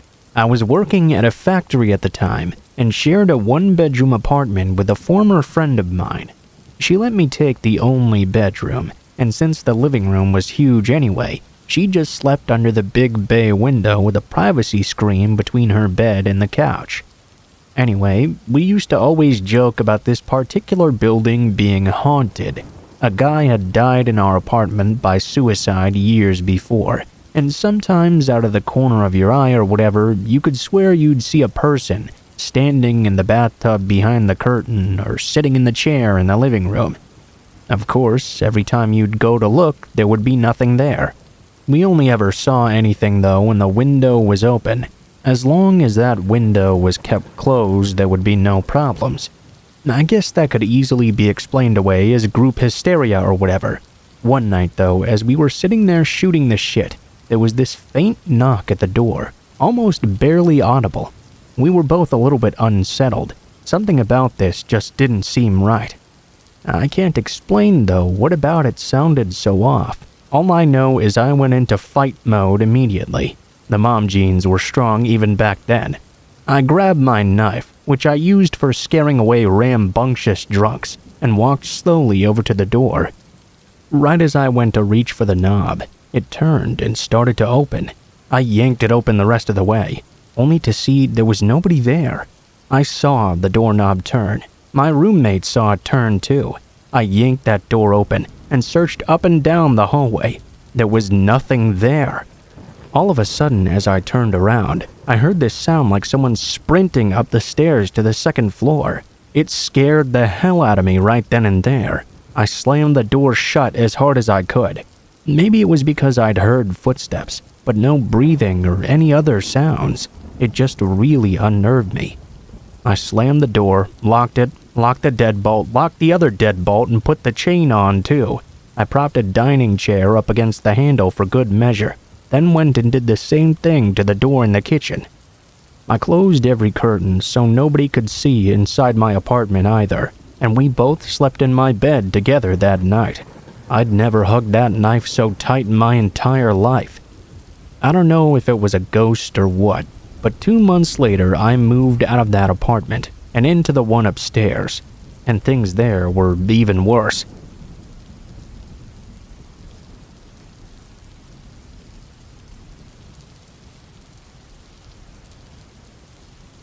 On a Friday night, I fell asleep on the couch, and my husband tiptoed to bed to let me rest.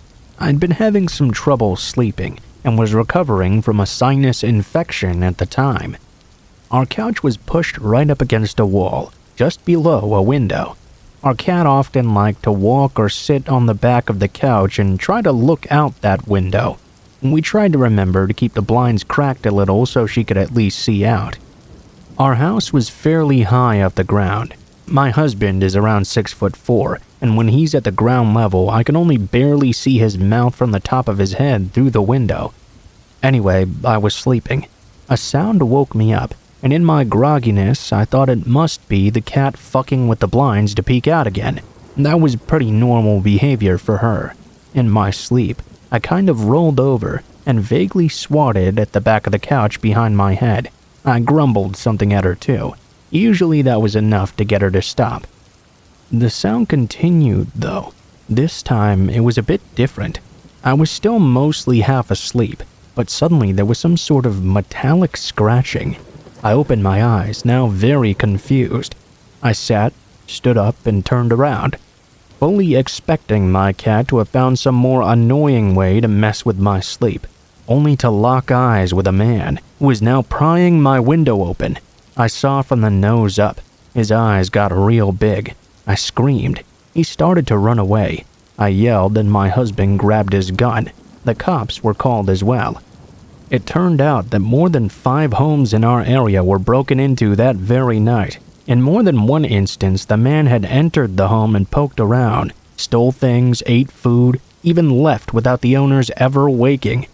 Had he managed to get into our house when he crawled through that window, he would have landed right on top of me, and who knows what he would have done then.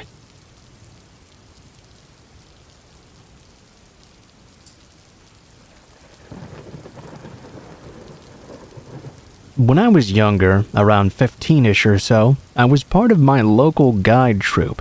We went to an annual fair/show thing, where you could go and buy bags of stuff, see wood chopping, go on rides, etc. I kept on getting this feeling throughout that something wasn't right all day. Every time I turned around, I would see it. A clown, following me and my friends around. The same clown every time I looked behind us. It watched my group when we were heading towards where the train platform was even. Followed us the whole day. It was a horrible feeling I'd never forgotten. And a few years after the clown incident, I suddenly felt it once again. I was just finishing up my shift at work when I noticed an older man hanging around the front of my store, near where I was situated. No big deal, right? Probably just waiting for someone. I left and headed down to wait for my bus home, completely oblivious, except for that odd feeling in my stomach.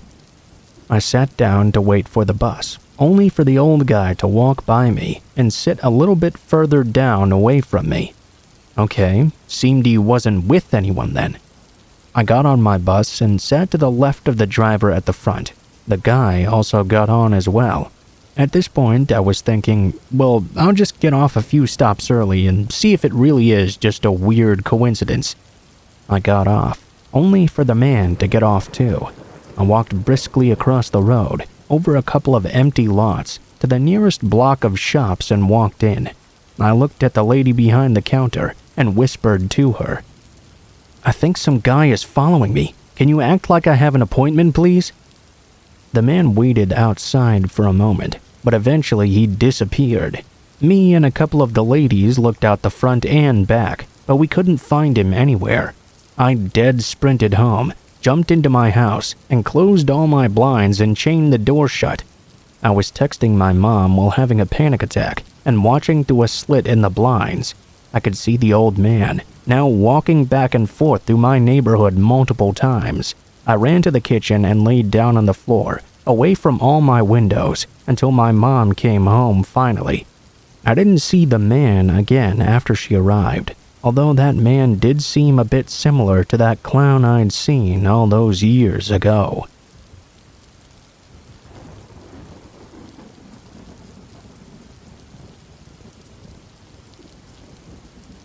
This has been on my mind a lot lately, so maybe sharing it will help me get some of this off my chest.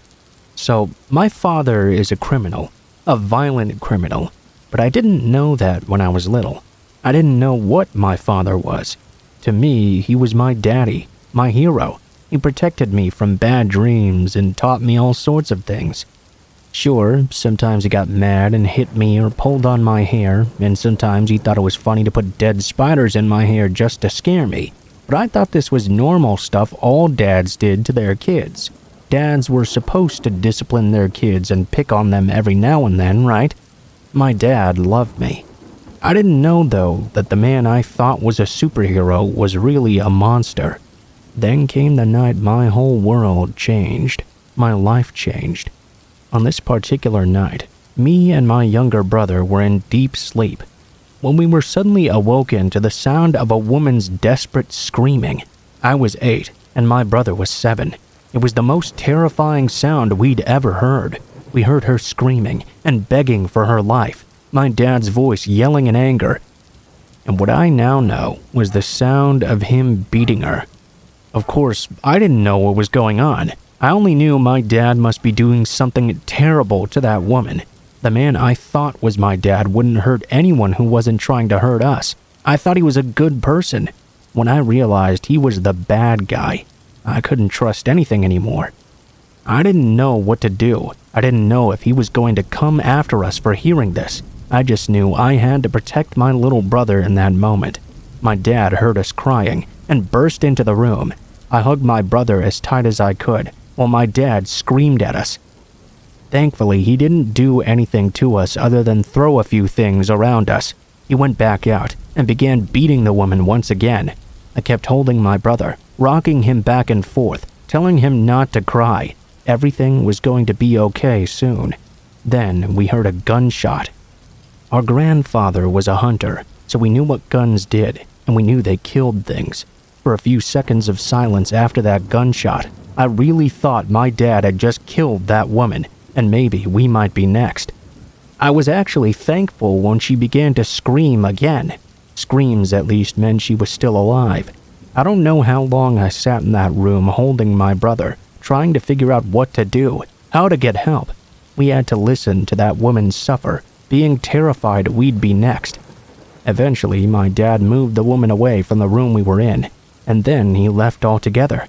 Turns out he'd hogtied her and chained her up in a doghouse. Sometime after that, the cops came and took us away from that home. It's been 16 years since that happened, and every night I still have nightmares of that woman screaming.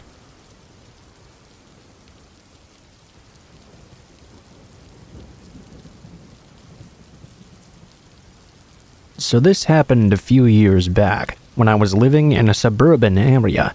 I used to ride my longboard around at night and just glide through the sleeping streets as a way to relax and wind down from work. I always rode my board alone.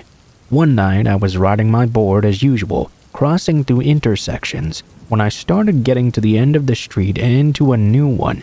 It was a cloudy night, but the streets were lit with various street lamps. A little bit further up the road, underneath one of these lamps, I thought I could see a man standing there. He seemed to be in a full body suit, all black. I slowed my board down and nervously laughed, calling out to the man, "Hey, that's a nice costume." The man's head shot up to look at me, but he didn't say a word. At this point, I picked up my board and was now holding it. The man slowly started to stumble towards me, and my mind went blank. For some reason, I didn't jump back on my board. I just started running away from him as fast as I could. When I looked back, I could see he was now sprinting after me. I had never been so scared in my life. As I continued to run down the street, I found a family sitting outside on their porch. I approached them, as I realized what I was about to say sounded batshit crazy. I told them about the man in the bodysuit, and they let me stay on the porch with them to blend in. After a few more minutes, we saw the man come walking down the street, doing some bizarre motion, waving his upper body back and forth. We watched as the man glanced over at us and then continued to walk down the street in this strange motion before disappearing around a corner. Thankfully, the family were nice enough to drive me home and not make me walk all the way back with that guy out there, because I sure didn't feel safe doing that this night.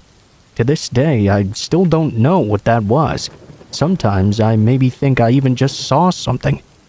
Maybe because it was around Halloween and somebody just thought they were being funny. I don't know, but this was one of my worst experiences ever.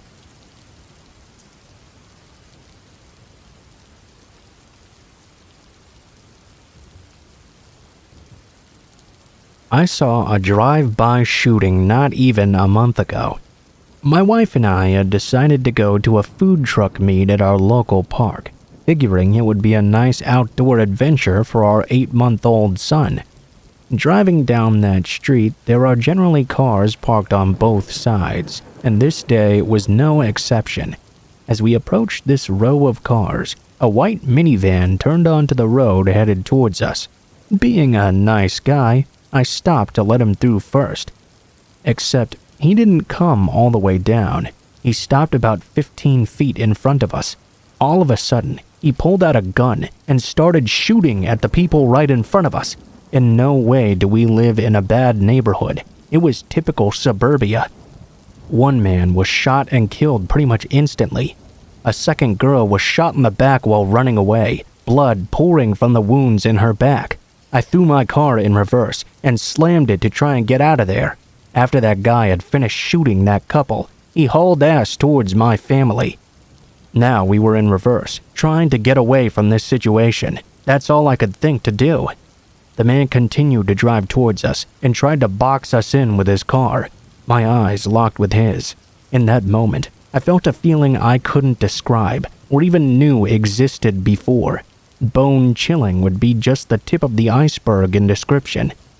I had never been more fearful in my entire life. All I was focused on was the safety of my wife and son. The man raised his gun as if to shoot, and then he simply drove away. It shook us up bad enough to want to move far away, and at the end of the month, we're moving out of state to a quiet mountain town, and I'm gonna try my best not to think about it again.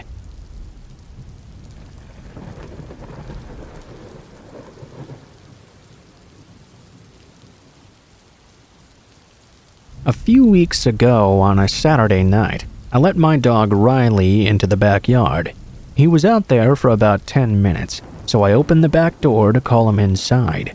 He didn't come right away though, which was weird because he usually did. I closed the back door and waited. After about 5 or so minutes, I opened the back door once more to let him in. "Riley!" I called. No response. "Riley, come inside. It's time for bed." Again, no response. This is where things started to get weird. I whistled for him to come back. Then, from the other side of the yard, I heard someone whistle back. The exact same whistle I just whistled. "What the fuck?" I muttered under my breath. I thought it must have just been my imagination, so I whistled again. And again, this mystery person whistled back. I shut the door and locked it right away. I went to my grandparents' bedroom and peeked out the window to see if I could see anything. There was nothing there, it seemed. I went back to the kitchen, where the back door was, and flipped the porch light on. I went back to the bedroom, looked out that window too, and again there was nothing to be seen. After that, I decided to go to the living room and tell my grandparents what had just happened. My grandpa told me to grab a flashlight and Riley's leash and check it out myself. He said the whistling was probably just the neighbors across the alley. I grabbed a flashlight and Riley's leash and turned off the porch light because I was afraid of what I might see with it on. So afraid, in fact, I didn't even know if I planned to use the flashlight either. I was a small, skinny 16-year-old male and not good at fighting either.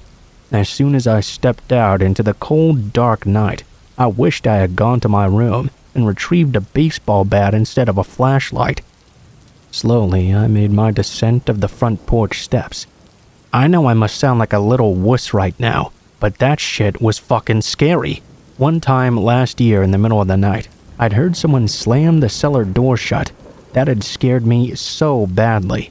I was even more scared now.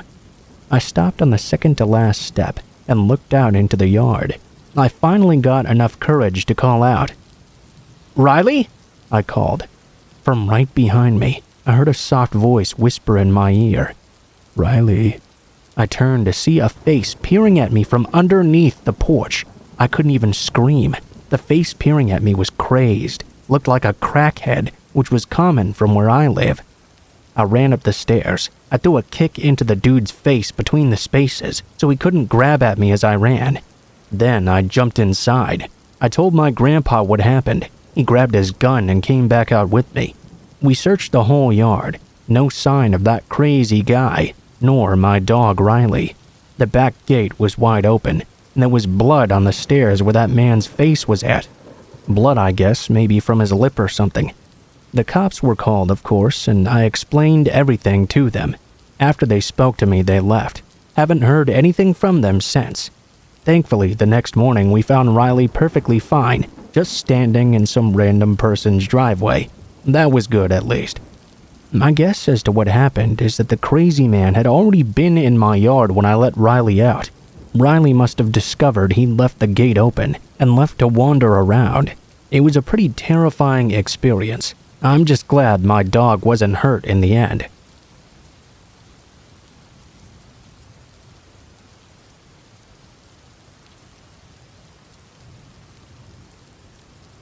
At the time this happened, I lived in Missouri. When I was about 5 or 6 years old, I was sound asleep in my bed one night. It had to be at least after midnight at this point. Very suddenly, I was awoken out of my sleep, only to see a strange man standing over me with his hands wrapped around my wrists. The moonlight slightly illuminated my room, and I could make out the man's face sort of. Mostly his thick mustache. I was overcome with fear in that moment and began to scream my head off. The man rushed out of my room immediately, and not even a few moments later, my parents rushed in to see what was wrong. I was crying my eyes out and told them what had just happened. My dad thoroughly searched the house, but nothing was found that night. My parents did their best to calm me down, and my mother slept by my side until I fell asleep. Later that very same night, even further into the evening, that same thing happened again. This time, though, he was a lot gentler with grabbing my wrists. I imagine he thought if he was a little more gentle, he would be able to kidnap me while I was asleep. I'll never forget the shriek I made in that moment. You can't even begin to imagine the fear. That person was somehow in my home once again and trying to take me away forever. Once again, he ran away. My parents let me sleep in their bed for the rest of the night. When I finally became a teenager, my mom and I were talking about that incident. She told me that apparently while I was outside playing with my dad earlier that day, she was bathing my 6-month-old brother when she'd noticed someone walk past the bathroom quietly as possible. At that point, alarm bells were going off in her head, of course. She then began to hear these strange noises coming from the bedroom. She wrapped my brother up in a towel and carried him in her arms. She went outside as fast as she could. She thought the man was trying to bait her to come inside alone. My father went into the house instead and checked everywhere, but there was no one to be found. My parents' theory is that they were somehow able to get in from the back door, which led to the unfinished basement. What creeps me out, though, is that he was so quiet. Everything in the home remained untouched when he intruded. I always think about what would have happened if I just slept through all of that. I could have easily been kidnapped, or even worse, killed. My parents wanted to get out of this house as soon as possible. Of course we didn't feel safe. They sold it ASAP and moved us into a 2-bedroom apartment while our new house was being built elsewhere. I was very sad to move, of course, and I missed my friends a whole lot, but my safety was more important than anything else.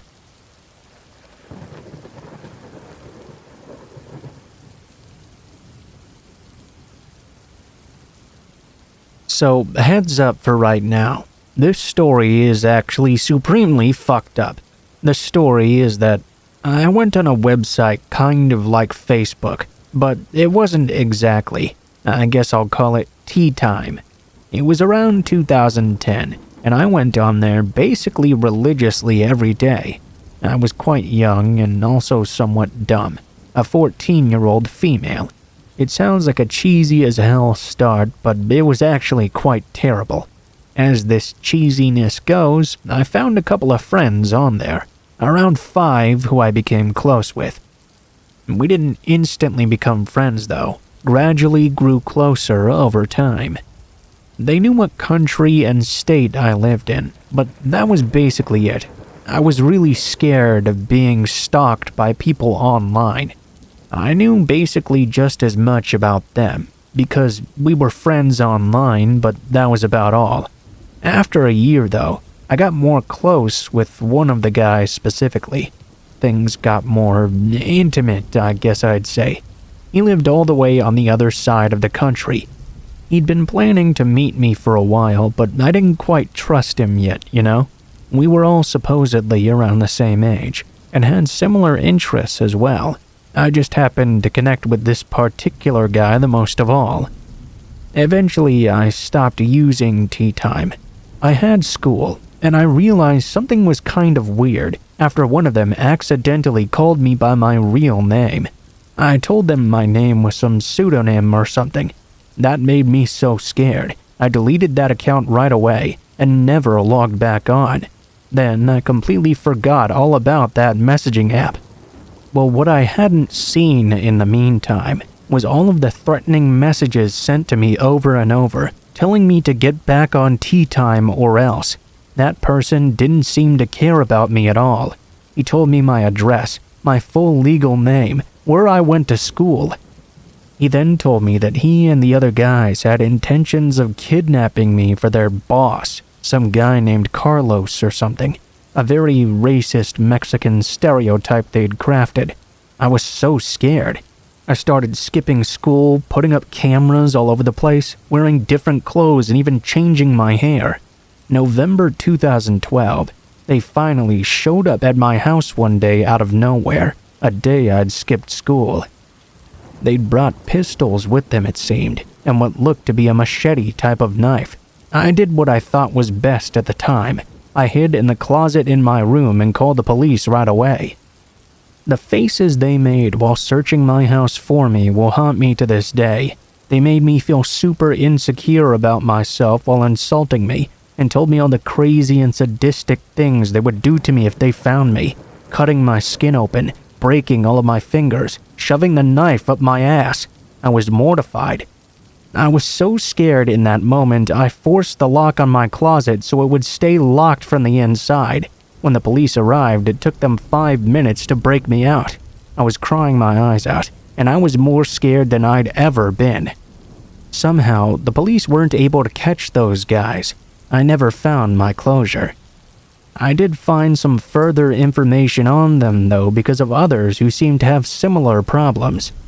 It turned out that each of these guys was apparently 40 years old.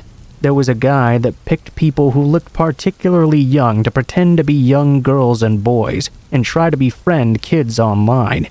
To this day, I still haven't told anyone really. Many times after, I'd skip school out of paranoia and try to play it off as just being sick. I did my best to change everything about me so they wouldn't recognize me again. I have extreme trust issues now. I feel like sharing this did help me get it a bit off my chest. Before then, I'd only told the police and other people involved in the investigation what happened to me. When people say to be careful on the internet, please be sure to keep that in mind.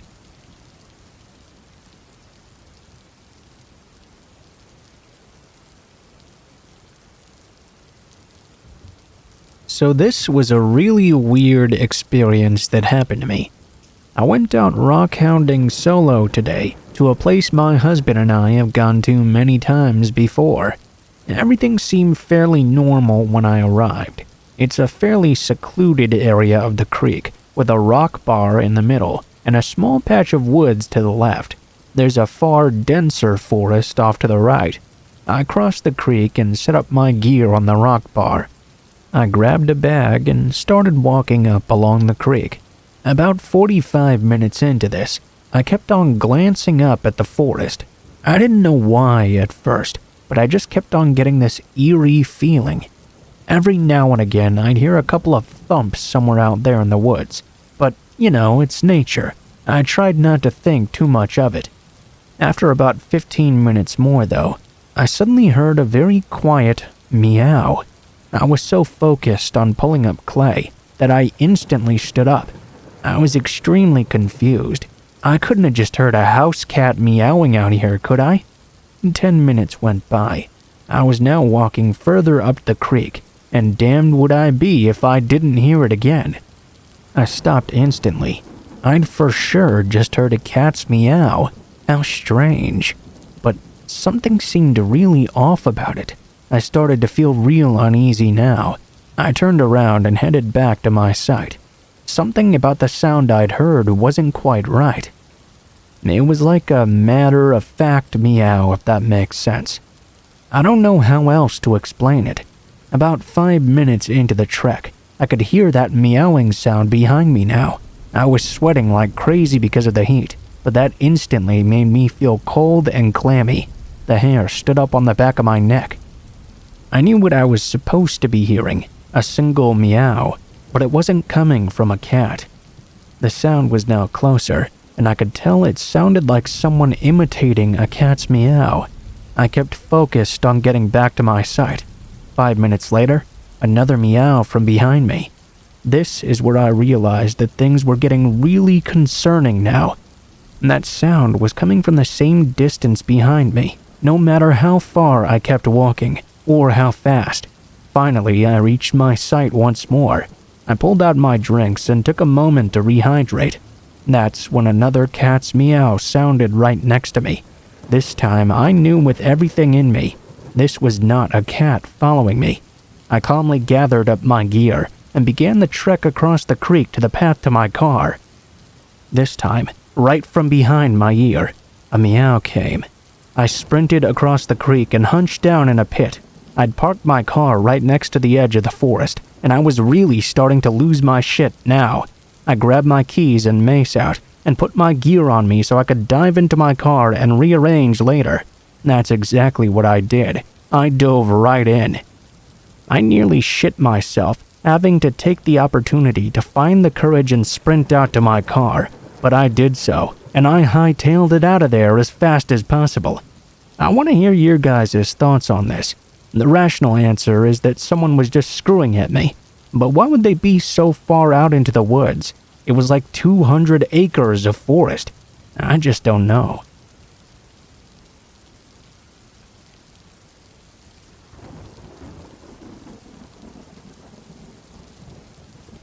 So I've been waiting a long time to tell the full story of the Whistler.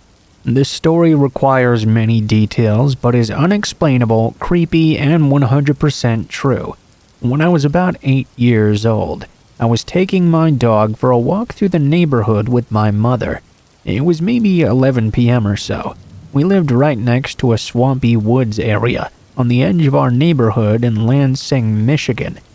I remember it was very silent and slightly windy as well. From somewhere down out in the swamp, we could hear someone whistling at us. It sounded sort of like a bird at first, but each whistle was different enough, with a lack of consistency made it sound human-like. I can't really even begin to describe it. My mom had this concerned, terrified look on her face. She grabbed my hand and said we should go back inside quickly. I didn't understand because I was too young, but seeing my mom freak out made me freak out too. After a while, though, I just kinda forgot about it. 2 years later, I was taking my dog out again, this time late at night. There was a large bush that could easily obscure a person behind it, right next to our front door. As I was finishing up our night walk, that whistling noise started again. Same pitches, same inconsistent human-like tones. As soon as I heard it, a chill went down my spine. I remembered that exact feeling of seeing my mom terrified, looking out into the swamp at something I couldn't see. I ran inside as fast as possible. The years continued to go by, and I thought about it less and less over time. I only told a handful of people, and it slipped my mind altogether. I mean, it happens so infrequently. Fast forward to last summer.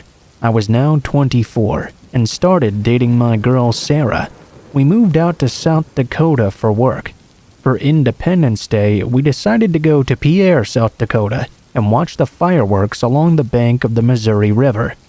There was a free camping spot just behind a hospital where you could pitch up your tent, hang out, and see the fireworks together up the river. We were near the end of the campground, and there were very few people around us. As it was getting dark, the fireworks began to pop off. They were pretty far away, so the illumination they brought us was very little. We actually had to sit right at the edge of the river to be able to see them. A giant thunderhead was moving in, and it seemed a storm was imminent. The air seemed almost electric, and the wind was now picking up. The atmosphere was quite eerie, to say the least. The police had herded all the other boats off of the river, and had left our area to do that elsewhere as well. Most of the other campers were walking along the riverbank to get a better view of the fireworks. Sarah and I just kinda stayed back, drinking PBR tall boys and kicking it. Suddenly, we began to hear the sound of a paddle methodically dipping into the water. We saw a figure steering a canoe about 20 meters offshore.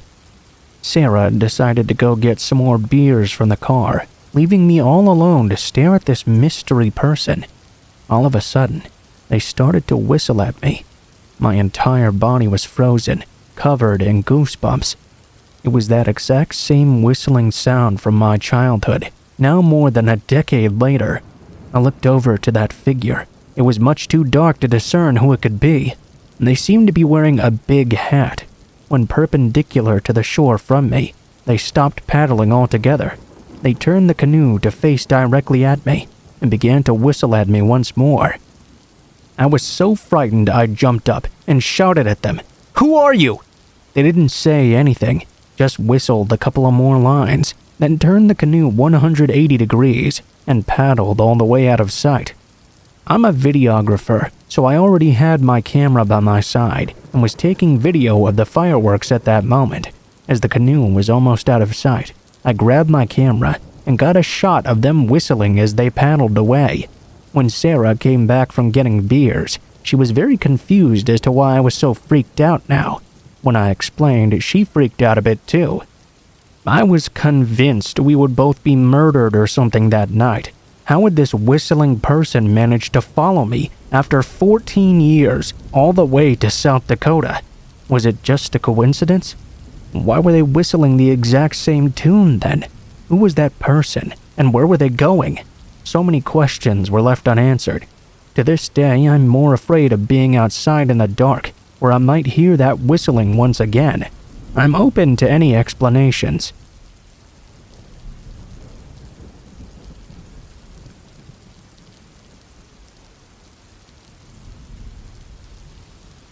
I was recently reminded of an experience I had back in October. I thought my previous experience was my one and only weird backwoods experience, but I guess I was mistaken.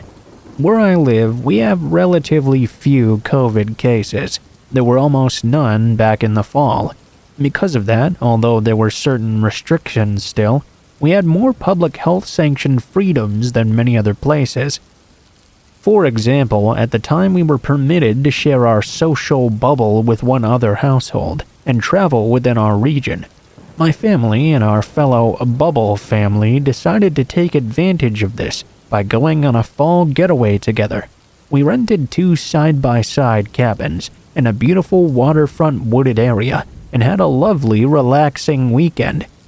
Although there were other cabins nearby, they were all unoccupied and we saw no other people there, though we did hear a dog barking a few times somewhere not far off. On our final night there, my son decided to sleep in the other cabin with his bubble buddies. Around 11 p.m. he called me over, asking for some forgotten thing. It was very dark that night, and there were certainly no streetlights in this deeply wooded cabin area. I grabbed my flashlight and began to walk the short distance to the neighboring cabin to deliver whatever it was he'd forgotten. While on my walk back, though, I began to hear a whistling. It was a very human-sounding whistle, the kind someone would make when calling back a dog or something. It sounded very close to me. Shining my light around into the woods, though, I couldn't see anybody there. I heard it once more. I'd assumed it was someone whistling for the dog we'd heard earlier, so I didn't think much of it in that moment. A short time later, another call came from next door. It seemed my son couldn't settle down and wanted to come back over to our cabin. This time, my husband and I walked over together. We collected our child and his things and said goodnight to our bubble family and walked back. We heard the same whistle again now, multiple times. It seemed to be on the dirt road just ahead of us, gradually moving away. My husband commented their dog must have gotten loose or something, and the owner was out looking for it. Inside our cabin, we continued to hear that whistling, coming at irregular intervals, every 2 to 4 minutes or so. At first, it would be quite loud and seem right next to us. Then it would gradually grow fainter, then stop as though they'd moved completely out of earshot. Then they would circle around again, coming from the other direction, getting louder as they moved past our cabin, fading once more into the distance. This happened over and over again. Still not thinking that much of it, my husband climbed into the loft to go to sleep, while I started to pack for the trip home the next day. Our son was sleeping in a little room on the main floor to the left of the front door, and the small window in his room was cracked open just a bit to let in some unseasonably warm night air. I was sitting by that window, quietly gathering up his scattered things, when the whistling once again drew closer. This time, though, instead of fading as they passed by, it sounded very close and incredibly loud, as though this person was just outside my son's window now. The blinds were down, but I was absolutely sure I could make out someone standing on the front porch outside. I leapt to the front door and flung it open. I threw on the porch light, ready to tell off this prankster on our doorstep, only to see nobody was there. I grabbed my flashlight and took a few steps out past that circle of light. I began to hear the whistling again. I thought better of this and retreated back inside. I locked up the cabin tight. I closed and latched all the windows and lowered all the blinds. If someone was creeping around outside our cabin, I didn't want them looking in at us from the darkness. Deciding I now did not want to leave my sleeping son downstairs by himself, I settled down on the sofa with a book. The whistling continued around our cabin. Between each sound, I would try to convince myself it must just be a bird or an animal, only to hear it once more and be absolutely certain it was a human being. Around 1:30 a.m., my husband suddenly leapt up and started to get dressed. I asked him what he was doing. "I'm gonna go find out whoever that is and ask them why they've been doing this for hours," he said, obviously quite angry. I was horrified. My husband is a pretty big guy. I was as curious as he was, but I felt deep in my gut that it would not be safe for him to go out and confront that person. I insisted he simply keep me company for the night, and thankfully he did. I sat there vigil, listening to the intermittent whistles all around us. It was at least an hour, until I got so exhausted I dozed off on the sofa. When I woke up, it was the next morning. The sun was now peeking around the blinds, and the whistling had long since stopped. I cautiously peered outside, half expecting to see some sort of evidence of a nighttime intruder. There was nothing there. A while later, we wandered next door, coffee mugs in hand, to get our friend's take on this mystery whistler. Amazingly, they'd not heard a single thing that night, despite the fact we'd heard that sound over and over around our cabin. Clearly, that person would have had to have passed by them to go back around.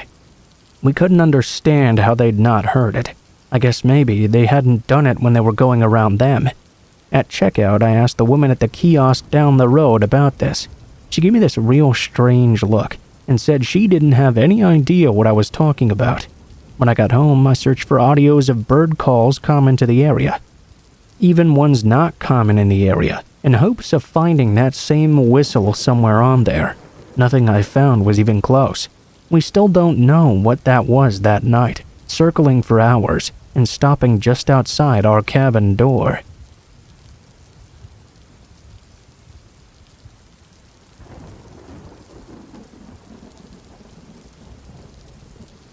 Another good old story from South Africa.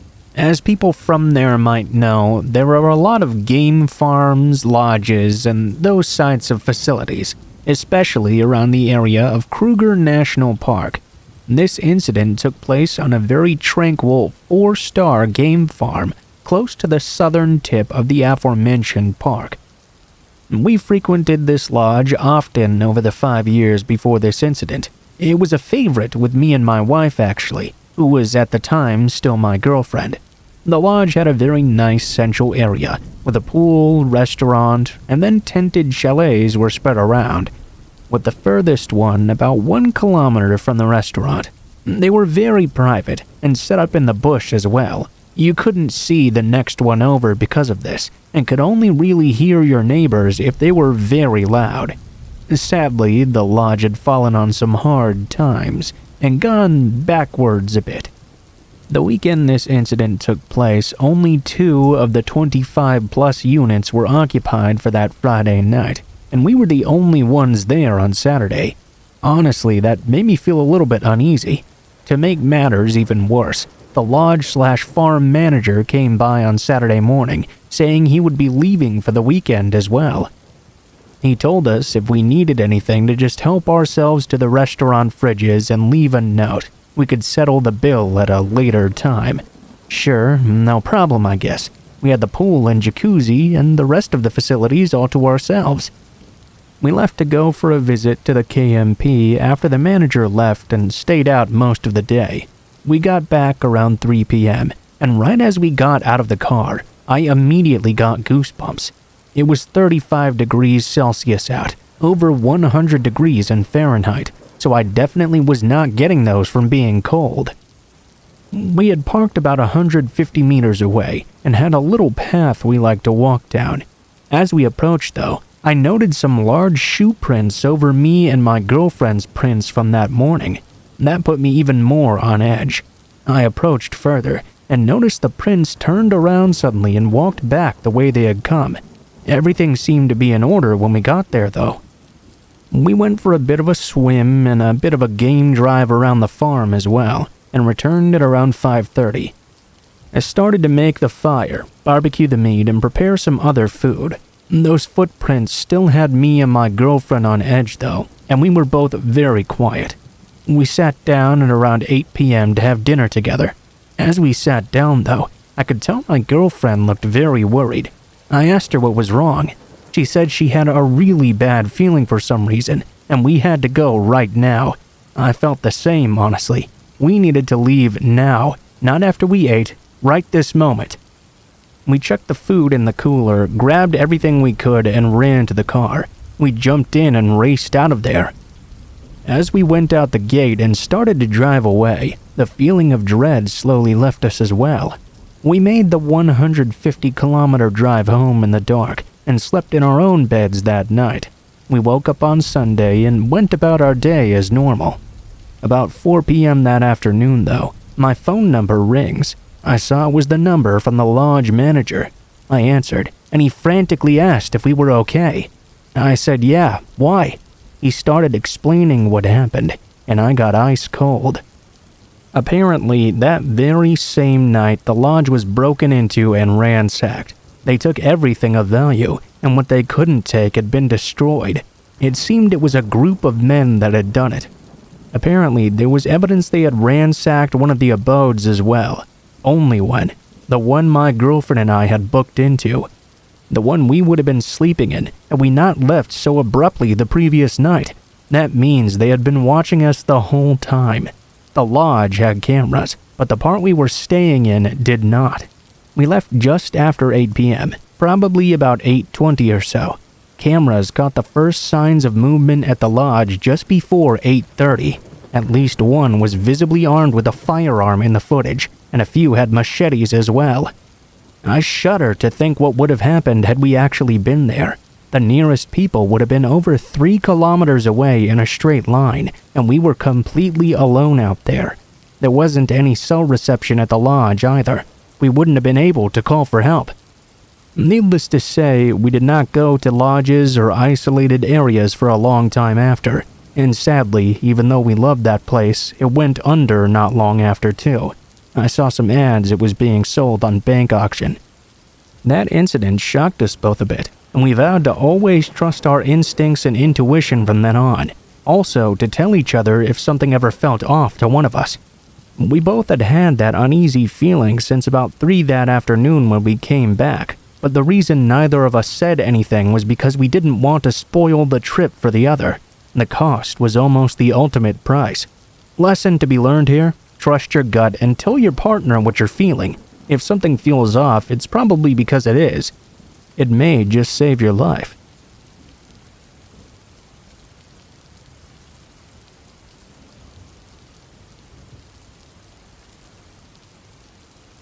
This story happened when I was a junior in high school.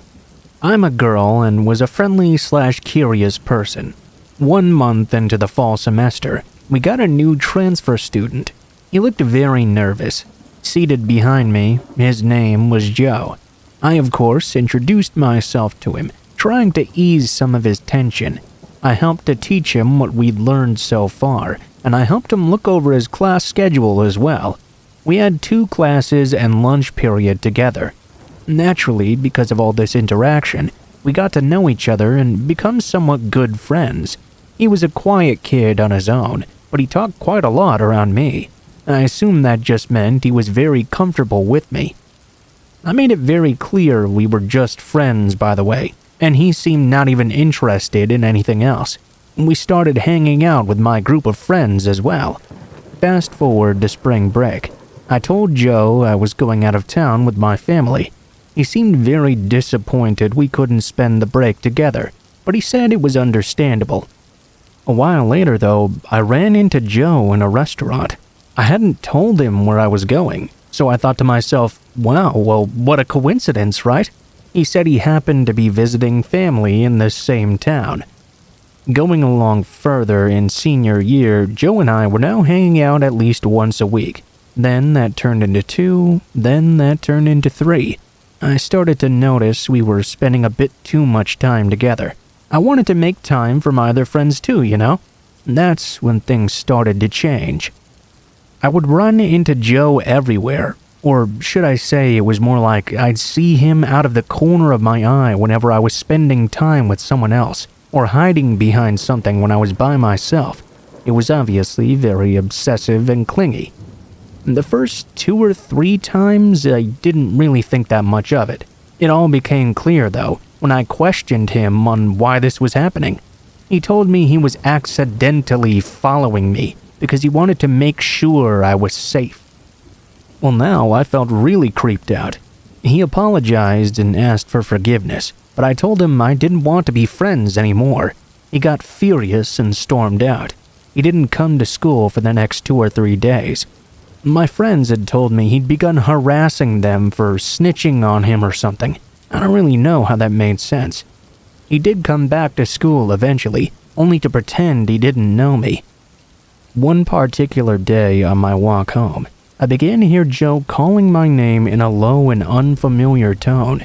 When I looked around, though, he was nowhere to be seen.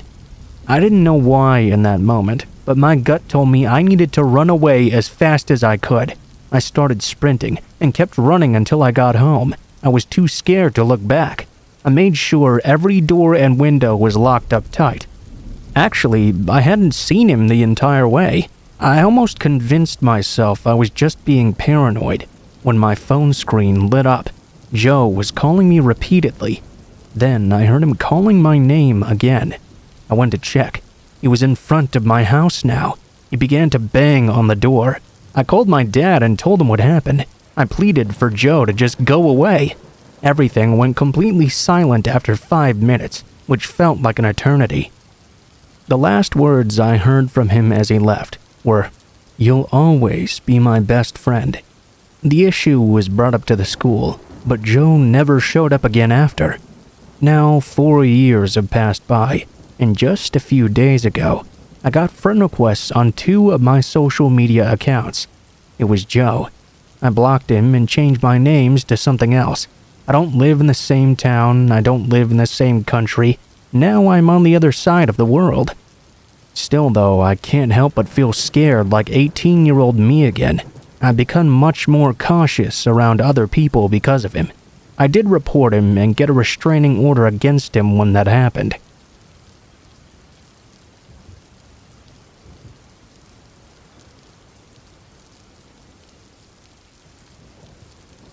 Warning, this story has some graphic details. So I'm just gonna get it out there because it's been heavy on my shoulders for about a month now. The night of National Day here in my country, after having a nice meal with some of my friends, my boyfriend asked me to go check on one of his friends. They had a father-son kind of relationship, and his friend was not feeling very well. He had some heart-related conditions, and my boyfriend was quite worried. On our way home, we decided to stop by his place real quick, around 10 at night.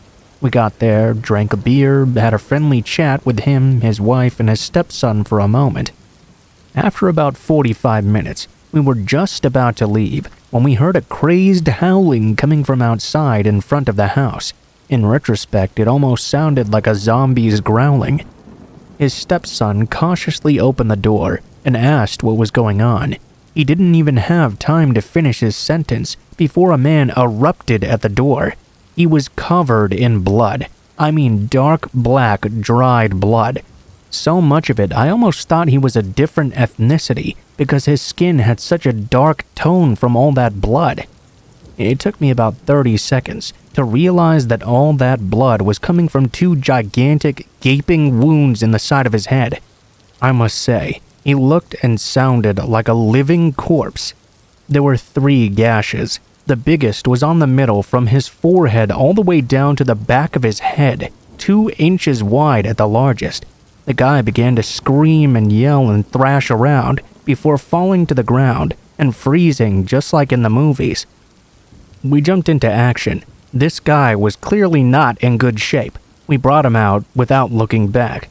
I can't really explain what went through my mind in that moment, but I knew that if we were not on our way to the hospital right now, this man would not survive. I sat him down on the front passenger seat and did my best to keep him awake while my boyfriend drove. We called 911 the minute we got onto the road so they could send an ambulance to meet us on the way there. The agent on the phone started asking me to pull the car onto the side of the highway and wait for the ambulance to get there, but we couldn't do that. The man was clearly going to die very soon. We kept on going as fast as possible. We arrived to the hospital before the ambulance and the police. As soon as we got there, medics rushed outside and came to help him right away. The police then arrived too, and took our disposition. Guess what happened next though? The man had been so badly hurt that he fell into a coma only 30 minutes after arriving, before the police could interrogate him as to what happened. From that moment on, police started procedures for a homicide investigation, and we were considered the prime suspects. They finally let us go home at 4 a.m.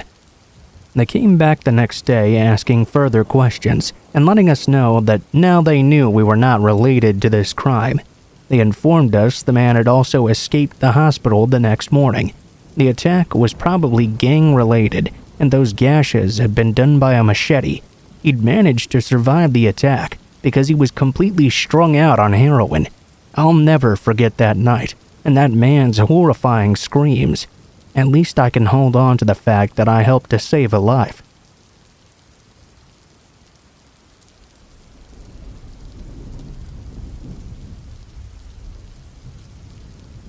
I've been wanting to share this for a while, so here goes. In 2007, when I was 12 years old, my family and I took a trip to Key Biscayne, Florida, with some of my cousins and family friends. Naturally, while at the resort, my cousins and I would all hang out at the kids' club. Well, there were always a bunch of kids to hang out with, epic chicken fingers with ranch dressing, and tons of fun games for us all to play. There was a director of the kids' club who watched us and facilitated all of the activities. His name was Dan. In retrospect, I'm sure you can imagine Dan was a major fucking creep. He was around 40 years old, super tall, skinny, and was balding quite badly. The worst part is that he always made us call him Dan the Animal Man. Side note, these sorts of memories leave me in awe of how naive and blinded to danger I was. I'm sure most of us were as a kid, really. If I ever met this guy now, I wouldn't want to get within a 5-foot radius of him. At 12 years old, though, I was thinking he was awesome. Time is a wonderful thing, I suppose. Anyway, I digress. It was made clear to all of us suddenly that Dan, for unknown reasons, was leaving the hotel in a week. None of this fazed me, though. On our last day there, I just so happened to lose my cell phone. It was a bright blue chocolate cell phone, if anyone remembers those gems with the spinning wheel. I quickly told my parents I couldn't find it. Considering this was already the second phone I'd lost that year, my mom yelled at me and told me if I didn't find it, I'd be grounded for a long time. I rushed around the entire hotel, looking everywhere for my phone. Along the way, I just so happened to go into the kids' club to see if anyone there had found it. The room that was typically bustling with kids and activity was now eerily quiet and empty. Dan was just sitting on a couch all by himself. "Hey, Dan, did you by chance see my phone?" I asked him. He responded right away. "Oh, yeah. Actually, I found it and put it in the lost and found in the basement. Come with me, I'll show you." Thinking nothing of this, I mindlessly followed behind Dan as he led me all the way to the back of the hotel. We had walked for around 3 minutes before we arrived at the foot of an abandoned stairwell leading into a dark basement. We were now at the very back of the hotel, in a strange area I'd never seen before, and no one else was in sight. "Are you sure it's down here?" I asked, very confused. I was staring down a long flight of stairs leading into pitch black darkness. The walls were made of unpainted concrete. It didn't even look like it could be a storage area, let alone a basement with a lost and found. Dan nodded happily and held the door open for me, motioning for me to head down myself. Something in that moment suddenly woke up. I'm not sure if it was instinct, fear, or just luck, but I immediately knew I could not go down there. Before Dan could say or do anything, I blurted out, "Never mind, I think I left it with my mom." I darted as fast as I could back to the hotel lobby. I was shaken up. Something about that situation was not right. I just knew he was going to hurt me. As a kid who wore rose-colored glasses and was overly trusting of others, that really shook me. I tried to compose myself and figured I'd investigate a bit more just to be sure. I walked up to the concierge of the hotel and asked them where the lost and found was because I'd lost my phone recently. The woman at the front desk was very nice and told me the lost and found was just right there, right next to her. She then asked me what kind of phone I'd lost. After I told her it was a blue chocolate flip phone, she smiled and pulled it right out of the box under her desk. "Don't worry, someone turned it in here earlier," she said and handed me my phone with a big smile. "Wait, so you're telling me the lost and found isn't in the basement?" I stammered. "No, sweetie, the hotel is still under construction. The basement is being rebuilt. There's not even any electricity down there or anything." That scared the absolute shit out of me. I couldn't shake the feeling that man was dangerous. At the time, I was sharing a hotel room with my cousin, and she was the only person I told. Considering she was only 8 at the time, I think all I did was really freak her out. Now I'm 26 though, and I think back on that moment a lot. I wonder what would have happened to me if I'd gone down to the basement with Dan the Animal Man. It truly feels like one of the most critical junctures of my entire life. I'm happy I knew to get the hell out of there before it was too late. I recently contacted that hotel to inquire about past Kid Club employees named Dan from 2007, just to see if he's still around somewhere, or on a sex offenders list, maybe even in jail. I told them this whole story, but they refused to give me any information about him and sounded pretty sketchy about it, honestly. I'll continue to do some research, and if I ever find more information, I suppose I'll tell you guys as well.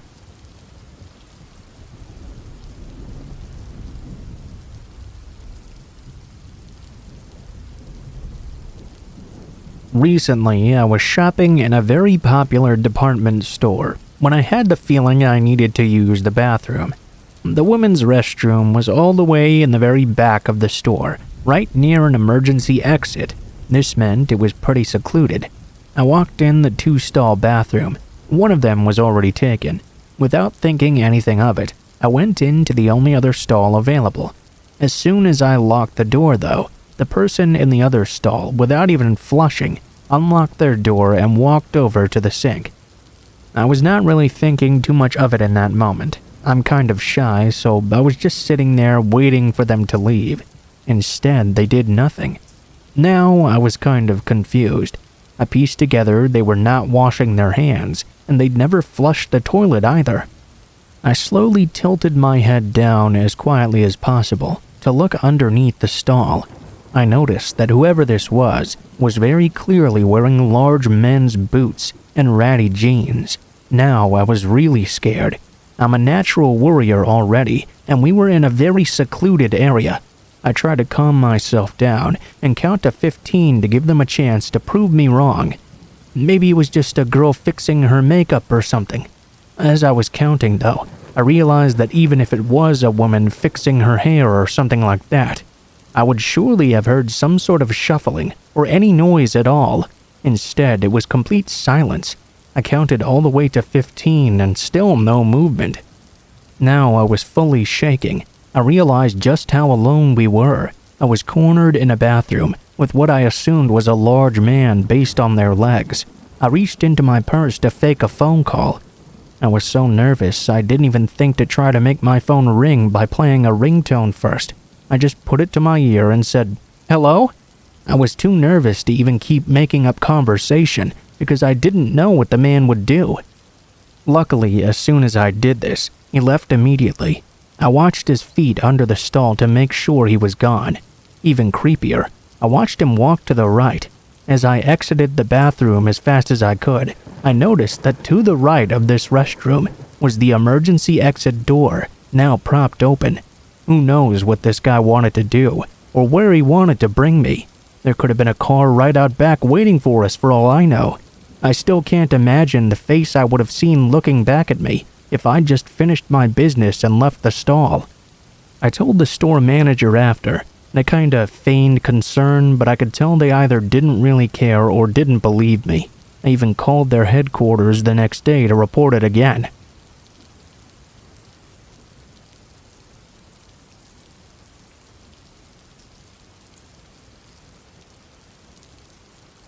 This happened 3 years ago, while a former relationship of mine was ending. I was 27 years old at the time. My ex-boyfriend and I weren't living together anymore. We were separated for a few months, but not quite broken up yet. I had just found out from his twin brother that he was keeping me as a backup while having fun with other girls. I decided to end things because of this. It was my birthday, and I was a bit emotional about this whole situation, so I decided to go to his place and end it properly face to face. I took an Uber driver there and went to the other side of town. It was very far away from where I lived, and in a not-so-safe-for-girls area. I got there, and we talked, ended things on good terms given the situation, and now it was time to call an Uber to go back home. It was November on a rainy night, and we had talked for so long it was about 2 a.m. now. My ride came and I hopped in. I was looking out the window and thinking upon what had just happened. After 5 minutes or so, though, I noticed my Uber driver was staring at me in the rear-view mirror every second he could, whenever he could take his eyes off the road. I brushed this off at first. This wasn't the first time this had happened, and honestly I was too sad to care. But I started to notice that he was slowing down a lot. This is when I started to pay attention to my surroundings as well. I noticed that he was tall and very thin. He looked like he didn't take very good care of himself, and his car was actually pretty filthy. Out of nowhere, he started talking to me. "You are so beautiful." Thanks? What's your name?" I whispered my name after a long pause. "Wow, that's so sexy. I always wanted to have sex with a girl named my name." He continued to stare at me and started rambling without pause, clearly expecting reactions from me. "Do you have a boyfriend?" "Yes." "What a shame. I wanted you for myself. But I don't mind, you know. Let's go somewhere else. Come on, change the address in the app, 'cause I can't. Only you can.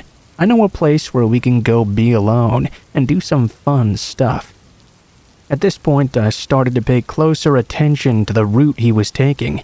I was almost ready to jump out of the car. The situation was getting pretty sketchy. "Are you going home alone? I could call it a night and go to your place, show you the kind of things I'm talking about." My heart was racing at this point. I actually did live alone. I decided to start recording him from here on, and couldn't think of anything else but to send the recording to my ex. "No, my parents are waiting for me." "Aw, man, what the fuck? We can stay in the car though, I guess. Find a spot where it's dark." "No, I need to go home, I'm tired." "Come on, trust me. Where did I put that weed?" He started searching for something. My ex listened to this part and called me. I was so relieved when I saw my phone ringing. I answered and made sure the driver would hear I was on the phone with someone. He seemed to be very upset about my unexpected phone call, and now he had started talking to himself. My ex was furious, of course, but told me to say things out loud like where I was, when I would get home, other stuff like my mom was waiting for me. I ended the phone call and the driver asked me if that was my boyfriend. I said that it was, and he was silent for about 5 minutes. When he saw on the map that we were getting close to my address, he started asking me again to go somewhere or stay in the car with him. His speech was getting scarier, and he was getting more and more anxious that he couldn't convince me. He was turning around to fully look at me whenever the lights stopped. After what seemed like forever, we got in front of my building. I leapt out of the car and ran away. He called out that he wanted to come with me, but I entered the building and shut it behind me. I didn't turn on the light in the staircase because I didn't want him to see the block I lived in. I stood there in the darkness and peeked out the window just to see if he was gone, but he wasn't. I could see he was clearly observing the entire property, waiting to see exactly which light would turn on, aka where I lived. I couldn't even enter my apartment because I had left the lights on in my hallway and he would see that light shining through. I waited about 30 minutes before he finally left. I quickly entered my apartment and locked everything, but I didn't turn on or off any lights so it wouldn't seem like it was my home. I peeked out my window just to make sure he'd indeed left, but to my surprise he had suddenly reappeared, parked this time right next to the apartments. I was scared. I was scared out of my mind. I know that many would say I should have called the police at this point, but in my country, the police don't come for stuff like this. They barely show up in an hour if someone's getting beaten to death. He was just sitting there. Then I got a message from an unknown number telling me to come back down because he was waiting for me. I froze and cried. It was like my life was about to completely change just because of a 30 to 40 minute ride with an unstable person. I didn't even know how he'd gotten my number. From the Uber app? Did he buzz me when he arrived to pick me up? I couldn't even remember anymore. I didn't reply. He kept on sending me more messages. I remember one in particular that really creeped me out. He was asking me to at least come down and smoke with him, and I could hear his raspy breaths in smoking. He started calling me as well at some point, and eventually I blocked the number. I was afraid he would get angry and try to sneak into the building to find me. I was looking out the window from behind a curtain. I saw that after I blocked him, he kept on trying to call but couldn't. He started to smash his phone against the steering wheel, and finally, after 40 minutes, he left. I remained keeping watch for another 2 hours or so. Thankfully, he did not return another time. The next day, though, he did message and call from another number, but I blocked that one as well. He kept on trying for an entire year. I was extremely surprised he was so vigilant about it. I blocked all those numbers, and eventually I never heard from him again. I also never saw him in person or his car either. I reported everything to the Uber app, and I hope they took some measures. Honestly, I don't understand why nobody before me reported him.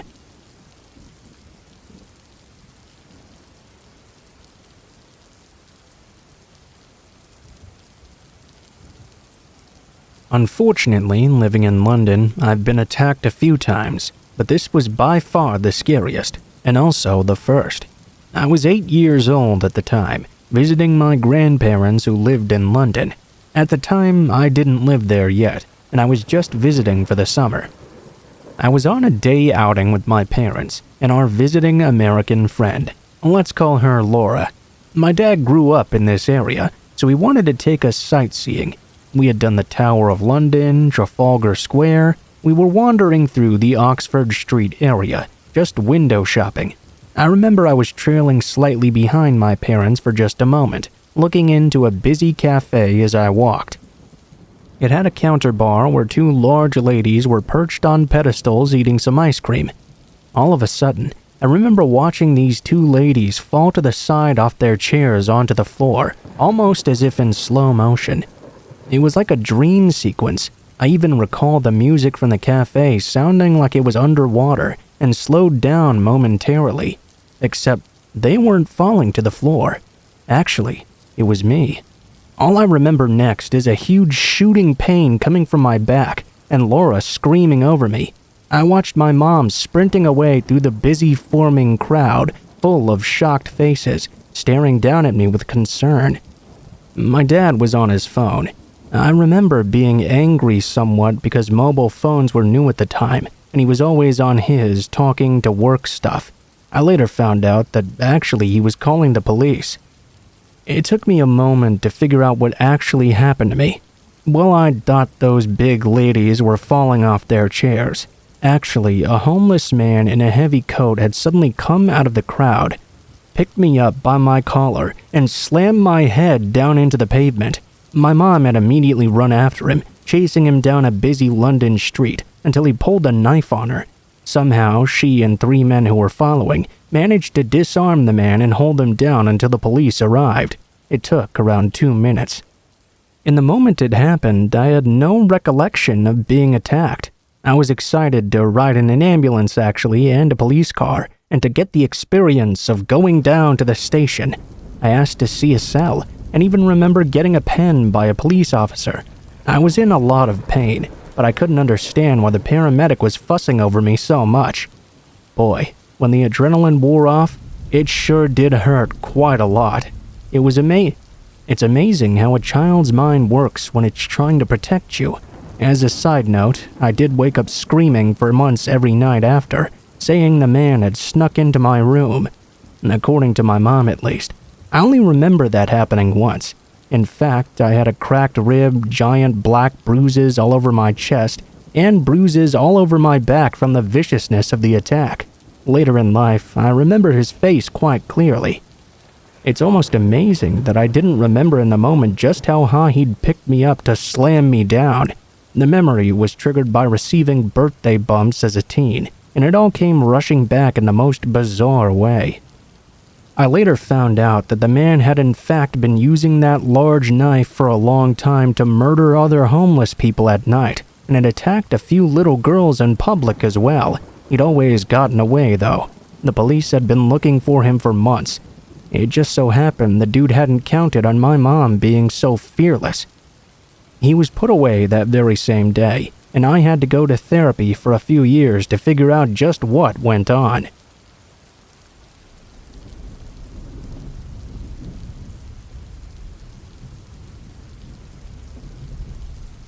When I was in college from the ages of 16 to 20, I came into contact with a tutor at my college. His name was Jonathan, and he taught biology at my school. At first, he treated me rather normally, but as time went by, I started to notice things about him that would unsettle me. It started when I'd be sitting in class working or whatever. I'd look up to see him just staring across the room at me from his desk. If I looked at him, he wouldn't look away right away. I'd look away first, then back, and he'd be looking at something else. It used to make me feel uncomfortable, so bad I would purposely go for help with assignments to other tutors. Another thing he would do was constantly mark my assignments and leave the message, "Come find me." He would always do this under the simplest mistakes, even a missing comma, rather than just writing what I needed to add to the assignment. This forced me into interacting with him. He'd always turn the topic of conversation into something else. When I mentioned it to my only friend, she told me he was just being friendly, but I always felt so intimidated by this friendliness. She began to joke I must have had the hots for him, so I stopped telling other people what was happening. When I used to sit on the grass near the campus lake, I would use that time to play my Nintendo Switch. One time when I was playing, I felt a presence at my back and snapped around, only to see him sitting at a picnic table alone staring at me. I felt unsettled by this too, of course. I got up to leave. He shouted at me and said we needed to talk about some assignment. I asked him how long he'd been sitting there. He told me he'd just gone outside to think moments ago and hadn't realized he was looking at me. He went on talking about how our assignment was worth extra marks or something. He told me he noticed I didn't seem to have many friends and asked if I had a girlfriend. I lied and said yes, then said I needed to leave. After that, it was very obvious to me that he was watching me. but I found him very creepy and didn't know who to tell. I made a Reddit post and people said I was probably making something out of nothing, blamed my anxiety and told me to get therapy. I tried to just dismiss it as me being paranoid. Whenever I was at college though, I would see him everywhere. I'd look over in the library only to see him watching me. Outside in the courtyard, I'd see him following me behind a building. It made college into a nightmare for 4 years straight, and I had nobody I felt like I could talk about it with. I remember one situation where he taught a lesson about how livestock animals are artificially inseminated. Without going into graphic detail, he started talking about milking them for their seed with a gloved hand. Nothing out of the ordinary for that type of class. We were given assignments like that as part of our course anyway. Jonathan, though, said he had marked my assignment for something and I had to wait for it at the end of the lesson. When everyone else had left the room, I went up to his desk to grab it. When he handed it over to me, I noticed he was wearing a single glove on one hand and gave me an eerie smile. I got creeped out and left. Didn't ask anything, just left the room. I was worried nobody would believe me about how weird he was being. When I graduated college, he sent my whole class friend requests on Facebook. I didn't accept, of course, but for a long time he continued to just delete and resend the request all the way up till I blocked him. At one point, I got a random text from an unknown number saying we needed to talk, and he had uncontrollable feelings for me. I knew who this was, of course, and blocked the number right away. He was so obsessed with me, he bought a house on the same street as me and bought a dog so he could walk it and run into me whenever I walked my own.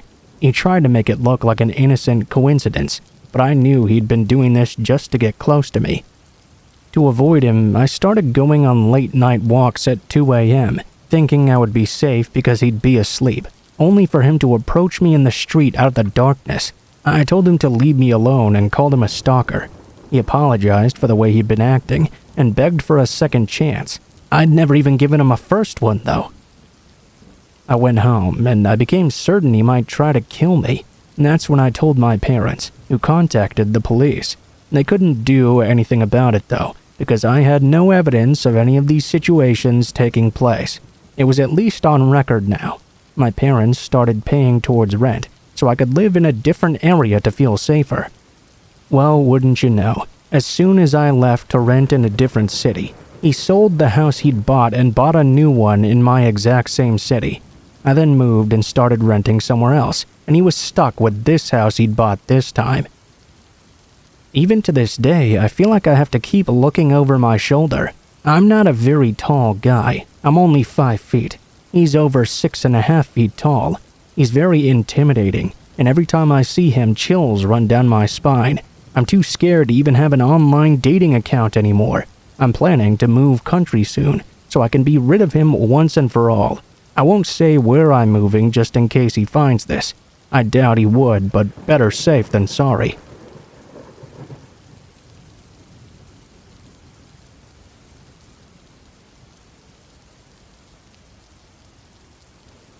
This happened 5 to 6 years ago.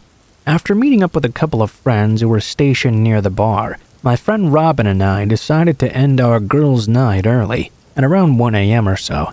I'm horrible with street names, so bear with me. We went to Rocket Bar that night, so you can know it was near there if you know that place. We hopped in a car and started pulling out. We were driving a bit slow because we weren't very familiar with the area, and we didn't want to get lost or miss any turns late at night. I had my window rolled down a bit, because when I drink, I can get a bit flushed. The street we were on was completely dead at this moment. We heard a yell out of nowhere, and some loud-ass crying as well. It was clearly a woman's voice, so we slowed the car down to try and see what was going on. Robin was driving, and I was in the passenger seat. On our right side, we saw a lady stumble out onto the street, holding her chest and sobbing. Robin locked the doors and cautiously rolled my window back up, leaving only an inch or so open. The lady stumbled right up to my window and said, "I need help." I asked her what was wrong. She just kept on repeating she needed us to help her over and over. Me, being a naive idiot, I put my hand on the door like I was about to open it, only to be grabbed firmly by Robin. She whispered in my ear, "Don't you dare fucking open that door." The woman kept on mumbling, "I need help," repeatedly, like she was slurring her words together. As soon as she saw Robin stop me, though, her eyes opened wide as hell, and she started screaming. We jumped up and said, "What's wrong? What do you need?" At this point, she shoved her fingers through the cracked part of the window and screamed to let her in. We started yelling at her to go away. The lady started yanking at my door handle. Robin said hell no, and we started to pull away. The next 30 seconds was the most terrifying part. All of a sudden, the lady called out into the night, "They're leaving!" We saw a bunch of people run out from a car parked a few cars behind us on the right. Robin sped away like a scene from an action movie. We looked into the rearview mirror and saw there were 4 people standing in the street now. Ladies and gentlemen, please be careful. I can't imagine what would have happened to my dumb ass if it weren't for my friend. I know it's in some of us to want to help, but there are a lot of evil people out there who disguise themselves to do us harm. Be aware of your surroundings and lock your doors in DC.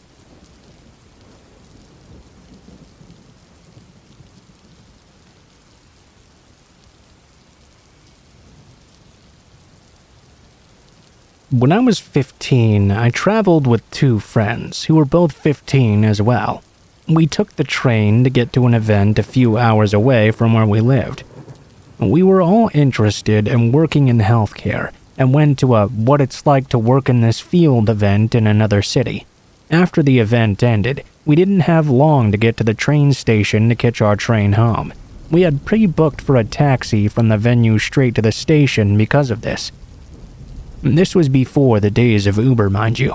When the event ended in the evening, finishing slightly late, we rushed out to find our taxi, who must have been waiting for us.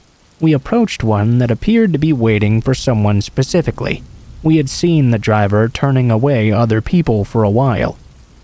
I called out to him, "Excuse me, is this the taxi for my name to the train station?" The taxi driver said yes. So we all quickly jumped into his car. After 10 minutes of driving, though, my friend got a call from the taxi company saying our pre-booked taxi was back at the venue, still waiting for us. We realized this was not our taxi. I asked the driver to turn around, only for him to glare at me. No, I'm not going to do that. He locked the doors right there and then. We started protesting, telling him to stop, that he wasn't our driver. He had lied to us that it was our taxi. Of course, he refused. My friend panicked and started hyperventilating. We thought he was going to kill us. Maybe that was an overreaction, but we were young and far from home in a dangerous situation. He started screaming at us that he wasn't going to let us out. We were in his car now. Eventually, I threatened to call the police, at which point he braked sharply and told us to get out right now. He left us on the side of the road and sped off at 90 miles per hour. The road was completely deserted. It was a dark winter evening, and we were all pretty freaked out now. My friend called the booked taxi, and thankfully they picked us up and took us to the station anyway. We didn't manage to get the fake taxi's number plate or any information from the car. In retrospect, I don't know if he really meant us harm. Perhaps he just wanted to scalp the journey and get paid instead. But we were 3 young 15-year-old girls far from home. He really panicked us by behaving so aggressively and locking the doors. Now in my mid-20s, I always carefully check the number plate on the Uber app to make sure it's the right car.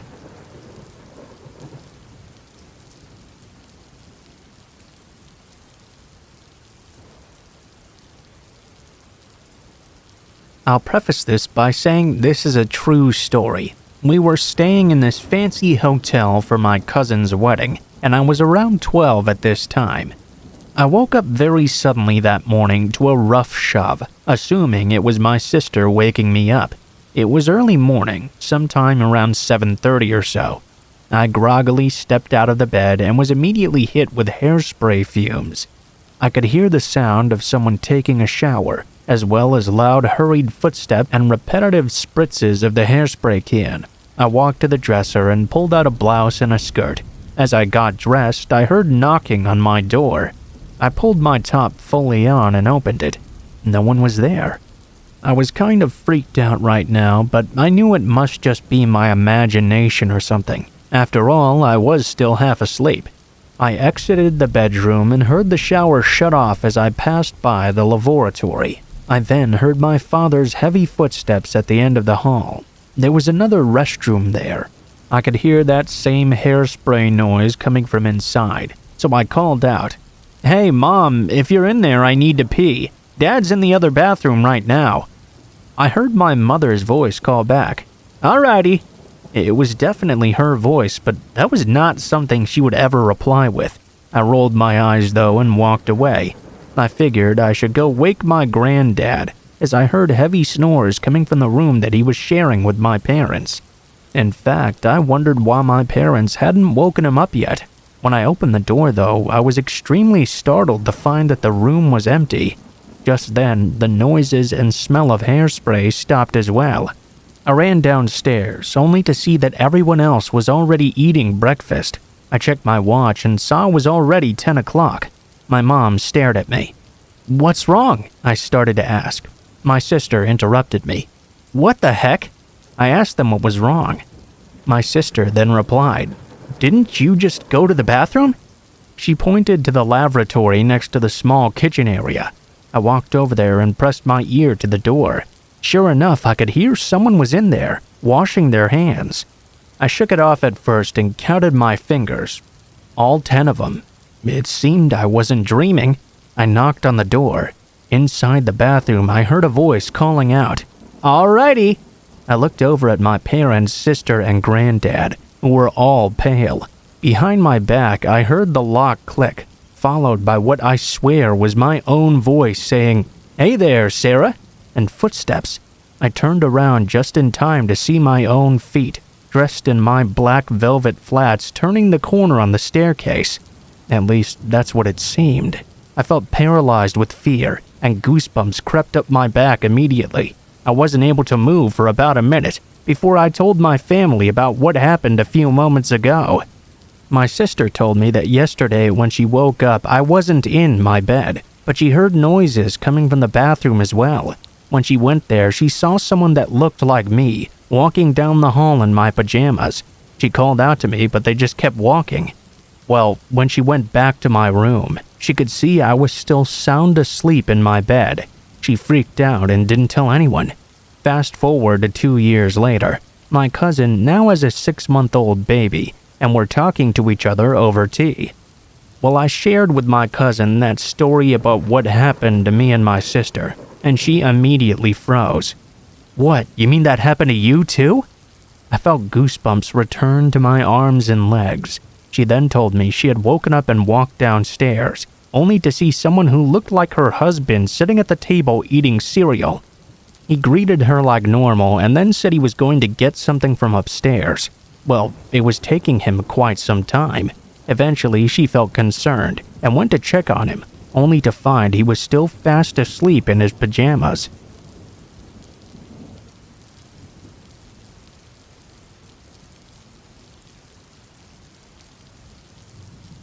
This is an incident that happened to my grandfather in the past. It was in the 1970s. Let's call my grandfather Dada. He was around 38 to 40 years old at the time this happened.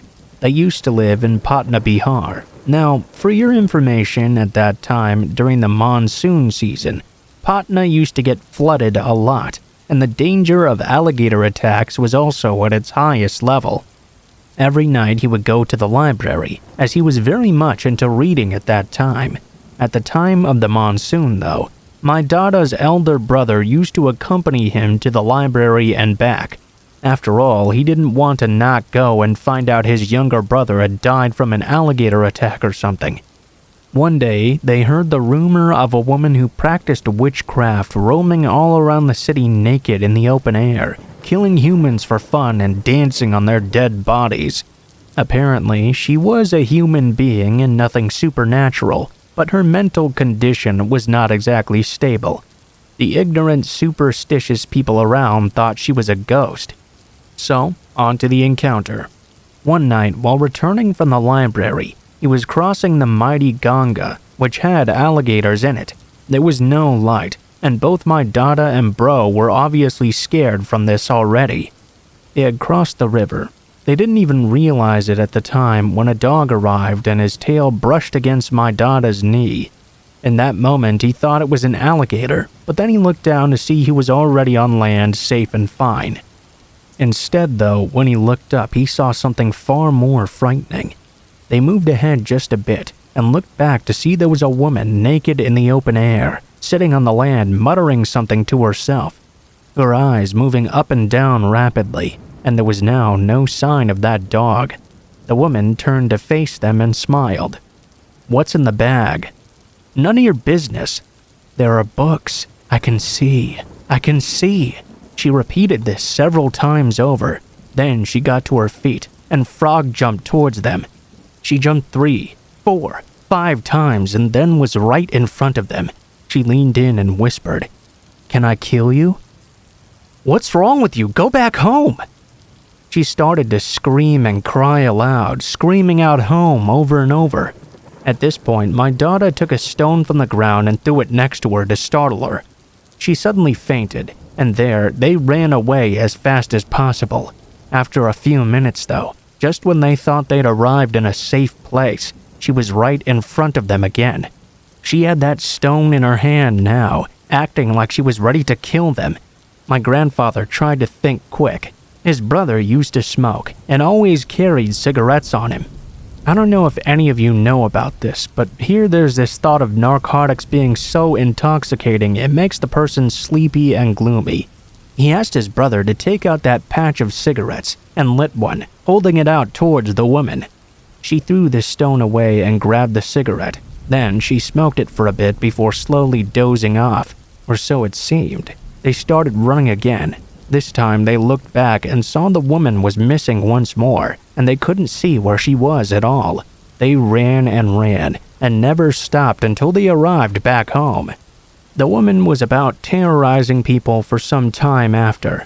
Unfortunately, some days later he heard the woman had been killed by a wild alligator. It seemed that even in death her body was smiling. An unfortunate series of occurrences to be sure.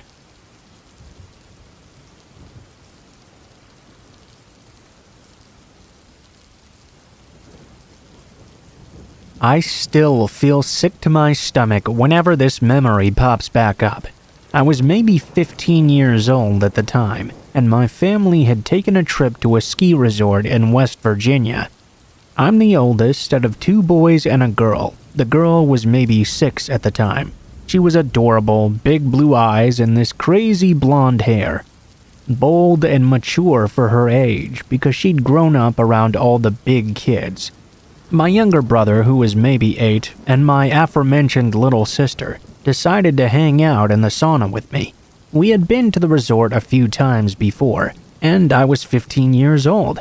That seemed like a reasonable age to go off for an hour or so with just me and my siblings. Well, stupidly, while in the sauna, we wanted something from the hotel room, or I think wanted to tell our parents something maybe. This was before you brought a cell phone everywhere you went. In our idiocy, we decided to send my little sister to go do it. Thinking back, I really can't believe we decided to do that. But you know how immature kids think. You get the one who's the youngest to do the tedious stuff. Well, some time had passed by, and we heard my sister come pounding down the hallway in her pink bathing suit, sprinting, with an older man chasing behind her. I'll never forget how he looked. He lunged forward, walking as quickly as he could. His eyes bore into my little sister. There was a tight frown on his face, framed by his white mustache. My brother and I watched in absolute shock, trying to understand what was going on. The sauna had a glass door looking down the hallway. I rushed out and grabbed my sister, pulling her into the sauna and staring at the man with wide eyes, scared but doing my best to be defensive. The man instantly froze when he saw us and began slowing down. Then he walked by the sauna like nothing had ever happened. It was at the end of the hallway though, so there was nowhere else really to go. Because of this, he stopped for a moment, then looked to a door right on the other side of the sauna that led to the gym, and mimed an "oh," as if that was what he'd been looking for the entire time. Mind you, he was wearing a collared shirt and slacks. He actually looked like he was shaking a bit. Needless to say, I asked my sister what exactly had happened. She said shortly after leaving the hotel room, the man had come out of nowhere and started following her all over the place. She got really scared and began running. He started running after her. I told my mom what happened, and of course she was so pissed we'd sent a little girl out in a bathing suit through this big-ass hotel all by herself. I still get sick when I think about what could have happened. If he'd grabbed her before she made it to the sauna, I can still see his gross mustache in my mind, and get so angry when my mind replays his sheepish "oh," as if chasing a small girl down a hallway is a normal thing to do while looking for the gym. I felt guilty for a long time for sending her out, and guilty for not saying something to him or reporting him. I sometimes wonder if he had done this before or after. In those moments, I try to remind myself just how young I was. I'm just glad I was there with them. Had it been just her and my little brother, who knows what could have happened.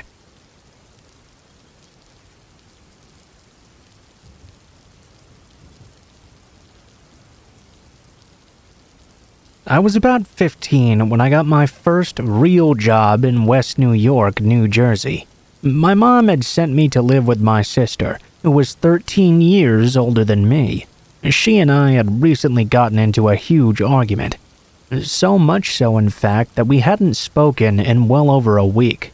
Because of our argument, I ended up taking the bus to work that week instead of letting her drive me there. This place always had a lot of people coming in and out. I mostly served coffee and pastries for the customers. I had just moved from New Jersey to Florida, and I've always been a relatively nice and polite person. Smile, be conversationally friendly. Well, apparently I left an impression on some man who hung around during the day to talk to me, and generally would just wait for me to get off. Again, I was 15, and this guy must have been well into his 40s. I kept on working, and as the hours passed, he would come and go, always checking in and asking if I was almost done. I remember specifically him asking a lot of questions about when I was getting off. Did I live close by? Who was picking me up? The man seemed friendly enough, though, and I really didn't know better, so I kept on small-talking throughout the day. I really didn't want to be rude to a customer and lose my first job. Well, I had a relatively short shift since I was so young. When my time to clock out came, I tried to leave without making a big deal about it. This guy was keeping a real close eye on me, though, and started to follow me out of the establishment. He wanted to accompany me to my bus. He just wanted to make sure I'd get there okay, he said. The man grabbed me by the arm and told me to come with him. He basically stalked me the entire day, and now he saw his chance to make his move. At this point, I started to get pretty scared, since this was back before I had a cell phone, or even really before texting was invented. I didn't have a beeper either, so I had no way to call for help. I hadn't made it that far from my job yet. I was still in the parking lot. Like a bat out of hell, though, my sister suddenly sped into the parking lot mad as hell. Needless to say, when she saw this guy tugging me in the opposite direction, she got even more mad. Of course, she yelled at me and told me to get the fuck in the car. Then she proceeded to yell at and threaten the man who was very obviously trying to abduct me. He hauled ass away, and when she got me in the car, she started throwing out all kinds of expletives. What the fuck were you doing with him? Etc., etc. When I finally got the opportunity to tell her what actually happened, she gave me the tightest hug, and we both started crying together. To this day, this is the part we both couldn't really understand. She told me that she had been coming home from work that day when she had a sudden nagging sensation she had to pick me up from work right now. She didn't even know I was working that day, but she had the sensation that she just needed to come get me. I worked a good 20 to 30 minutes away from our home. She proceeded to ignore this persistence at first. She parked, got into the elevator, and as soon as the doors closed, something inside of her screamed, and all of the alarms went off. She came back to get me, got into her car mad as hell that she was listening to this suspicious feeling or intuition or whatever that was alarming her.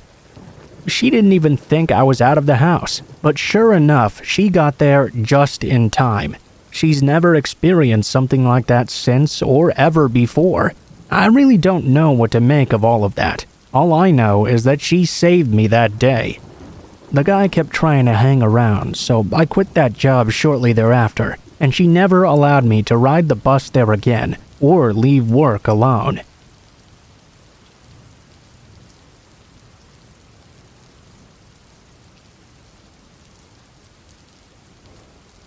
I moved to South Korea for university when I turned 18 years old. I'm 21 now, so this happened over 2 years ago now. Whilst there's definitely been unwanted attention from some guys in the past, most of them get the message that I'm not interested eventually. This, however, was a little bit more unsettling. The university I go to has an institute for language, which is where all of my classes were at the time. It's pretty common knowledge that most foreigners in this part of Korea would know of or study at this institute. It was not abnormal for me to receive random Facebook friend requests from guys wanting to learn English or make foreign friends. Most of the time, I'd just ignore them, unless we had a few mutual friends or I'd met them in person before. I got a friend request from this guy named Nico. We had quite a handful of mutual friends, and he'd messaged me too, saying he was sorry for the randomness of the request. He was just trying to make as many foreign friends as he could. Because he had so many mutual friends, I thought, what the heck? I accepted and messaged him back saying it wasn't really a bother. From what I could tell by his Facebook photos, he was heavily pierced and tattooed, and stated he was Japanese. He had studied in Canada and could speak good English, and was also a foreigner studying at my university. After a few days, he messaged me again and I replied. It was a fairly casual conversation, and would often bring up maybe meeting for a coffee or a movie, which I declined. Suddenly though, he started getting more aggressive for no reason. Every time I'd make a comment, he'd find some way to turn it into an argument, which grew tiring super fast. I started to just ignore him. He'd often ask if I had a boyfriend, to which I'd reply no, and he'd bluntly say we should be together. It was at this point I decided I really didn't want anything more to do with him.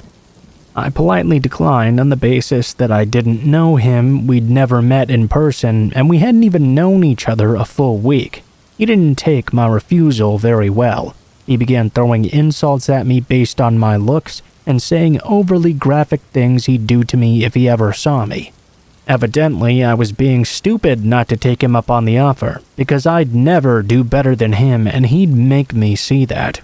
It creeped me out beyond belief, needless to say, so I just blocked and deleted him on everything and tried to forget about it. I mentioned this to a friend of mine, and she immediately knew exactly who I was talking about. Apparently, I was not the first girl he'd added on Facebook and tried to bully into meeting him and being his girlfriend. After asking around with a few more of my friends who were listed as those mutual friends on Facebook, they all described pretty much the exact same situations involving this guy. One girl even told me she'd given him the benefit of the doubt and met up with him. It turned out he didn't even go to our university. He lived over an hour away and would travel there daily to watch and obsess over which girl he would find on Facebook next. He also told her he was born in America and had never even been to Japan, so who knows how much of what he said to anyone was actually true. I felt a bit freaked out by this, but I tried not to let it bother me. After all, I'd never actually seen him around, and I'd blocked him, so what more could happen? That was until about a week or two later. I received a message from him on Facebook from a different account, saying how he'd seen me that day at school. This shook me up a lot, since I hadn't even considered that he might actually be watching me in person. I ignored the message and blocked that account too. A few days later, I got numerous messages, all from different accounts claiming to be Nico's friends. They were saying how he'd had his account hacked. Could I please unblock him so he could just explain everything and we could talk it over? I ignored all of these messages too. I just kept receiving more and more though, all of which I'm pretty sure were just Nico himself trying to reach out to get my attention. The more I ignored them, the more violent and aggressive the messages became. I could tell that most of the time when he said he'd seen me, he was lying. He'd say things like, "I saw you at the library today, you fucking slut. You're a fucking four-eyed slut who can't get laid," and other messages to that extent. I knew he was clutching at straws because I never used the school's library to study, and although I wear glasses, I never wear them in public. Because of this, I was fairly confident he was all bluster. I just kept blocking the accounts and tried not to let it bother me too much. I figured he'd get bored enough soon and let it go. That was until one day after classes had finished. I was browsing the small convenience store in the building to grab a drink on my way home. I opened up the fridge to get a bottle of water, and when I closed the door, he was standing right there beside me. He didn't say anything. He just stared daggers at me. I hadn't ever seen him in person before. I'd never agreed to meet him, but I knew straight away this was him. Obviously, I freaked out. I dropped the bottle in place and sprinted out of the store. I didn't walk straight home because I was afraid he'd follow me and find out where I lived. Instead, I went back into school and stayed around areas where there were lots of people until a friend of mine came to meet me. After that, I'd see him all the time when I'd leave class. He'd just be standing there, doing nothing in particular, watching people as they walked past. Then he'd stare at me intently. I made sure to always be with friends when I went to and from class from then on, and didn't go anywhere alone for a while. After a week or so, though, the messages suddenly stopped, and I didn't ever see him again. The last time I heard from him was about a year ago, when he messaged me on yet a new Facebook account, asking if we could be friends again because he'd changed, and it was all just a joke. Needless to say, I ignored that message, blocked that account too, and will not be taking up his offer on being friends.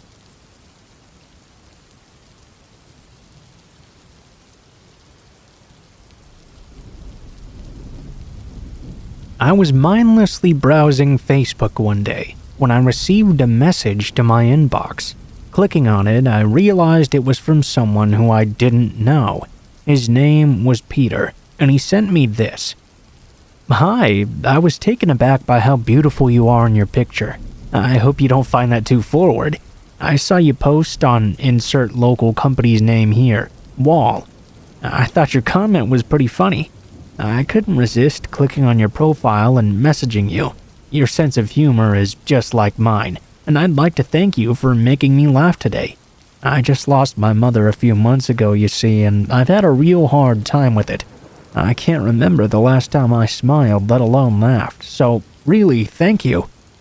Now, normally I would not reply to messages from people I don't know, but I felt really bad for this guy. I thanked him and told him I was sorry for his loss, and I was glad I could help him laugh. Once he sent me a friend request, I had to let him know, though, I didn't have any intentions of adding him. I only used Facebook for people I know. The guy said he understood, and we said our goodbyes. I thought that would be it. One day, about a week after getting his initial message, though, I was out shopping at the local grocery store nearby my home when I noticed a guy looking at me from a few feet away down the aisle I was in. I looked over and smiled nervously. I'm somewhat shy and socially awkward. He smiled back and waved, then looked at what was in front of him. He looked familiar, but I couldn't quite put my finger on from where. I checked out with my groceries and went home. After putting everything away, I sat down and logged onto Facebook, only to see I had a new message from him. "I like the dress you wore today. It fit your body nicely. Thanks for smiling at me. It made me feel real special." I didn't realize that was him at the store, but seeing his picture again on Facebook definitely matched that guy. I was sort of sketched out by this, but of course it could have just been a coincidence. We did live in the same area after all. I chose not to engage though, just to be safe. About another week goes by and I hadn't heard anything else from him. I was out with some friends at night at a park, just hanging out on the swings like we do when we were teenagers, when I noticed someone off in the distance. They were walking toward the park. My friends and I got spooked and went quiet immediately. I realized when the person was a bit closer that it was Peter. I spoke to my friends in a quiet voice. "Don't panic. Act natural, but we need to leave now. Get in the car." They didn't argue. We got in the car together and drove away. Peter was now gone though. I told my friends who that was and what had been going on. They told me I was just being paranoid. When I got home though, I realized I had another message on Facebook again, once more from him. "So, do you go to that park often?" I noped the fuck out and replied, "Do not ever message me again. My boyfriend is aware of the situation and he's a police officer, so leave me alone." I blocked him, even though I made up the boyfriend thing to scare him. I guess it must have worked. I haven't heard from him or seen him again in months. I live with 3 people who all know what he looks like and know about the situation as well. They've been keeping a lookout and nothing suspicious has happened so far. That doesn't mean that I don't look over my shoulder every now and then though.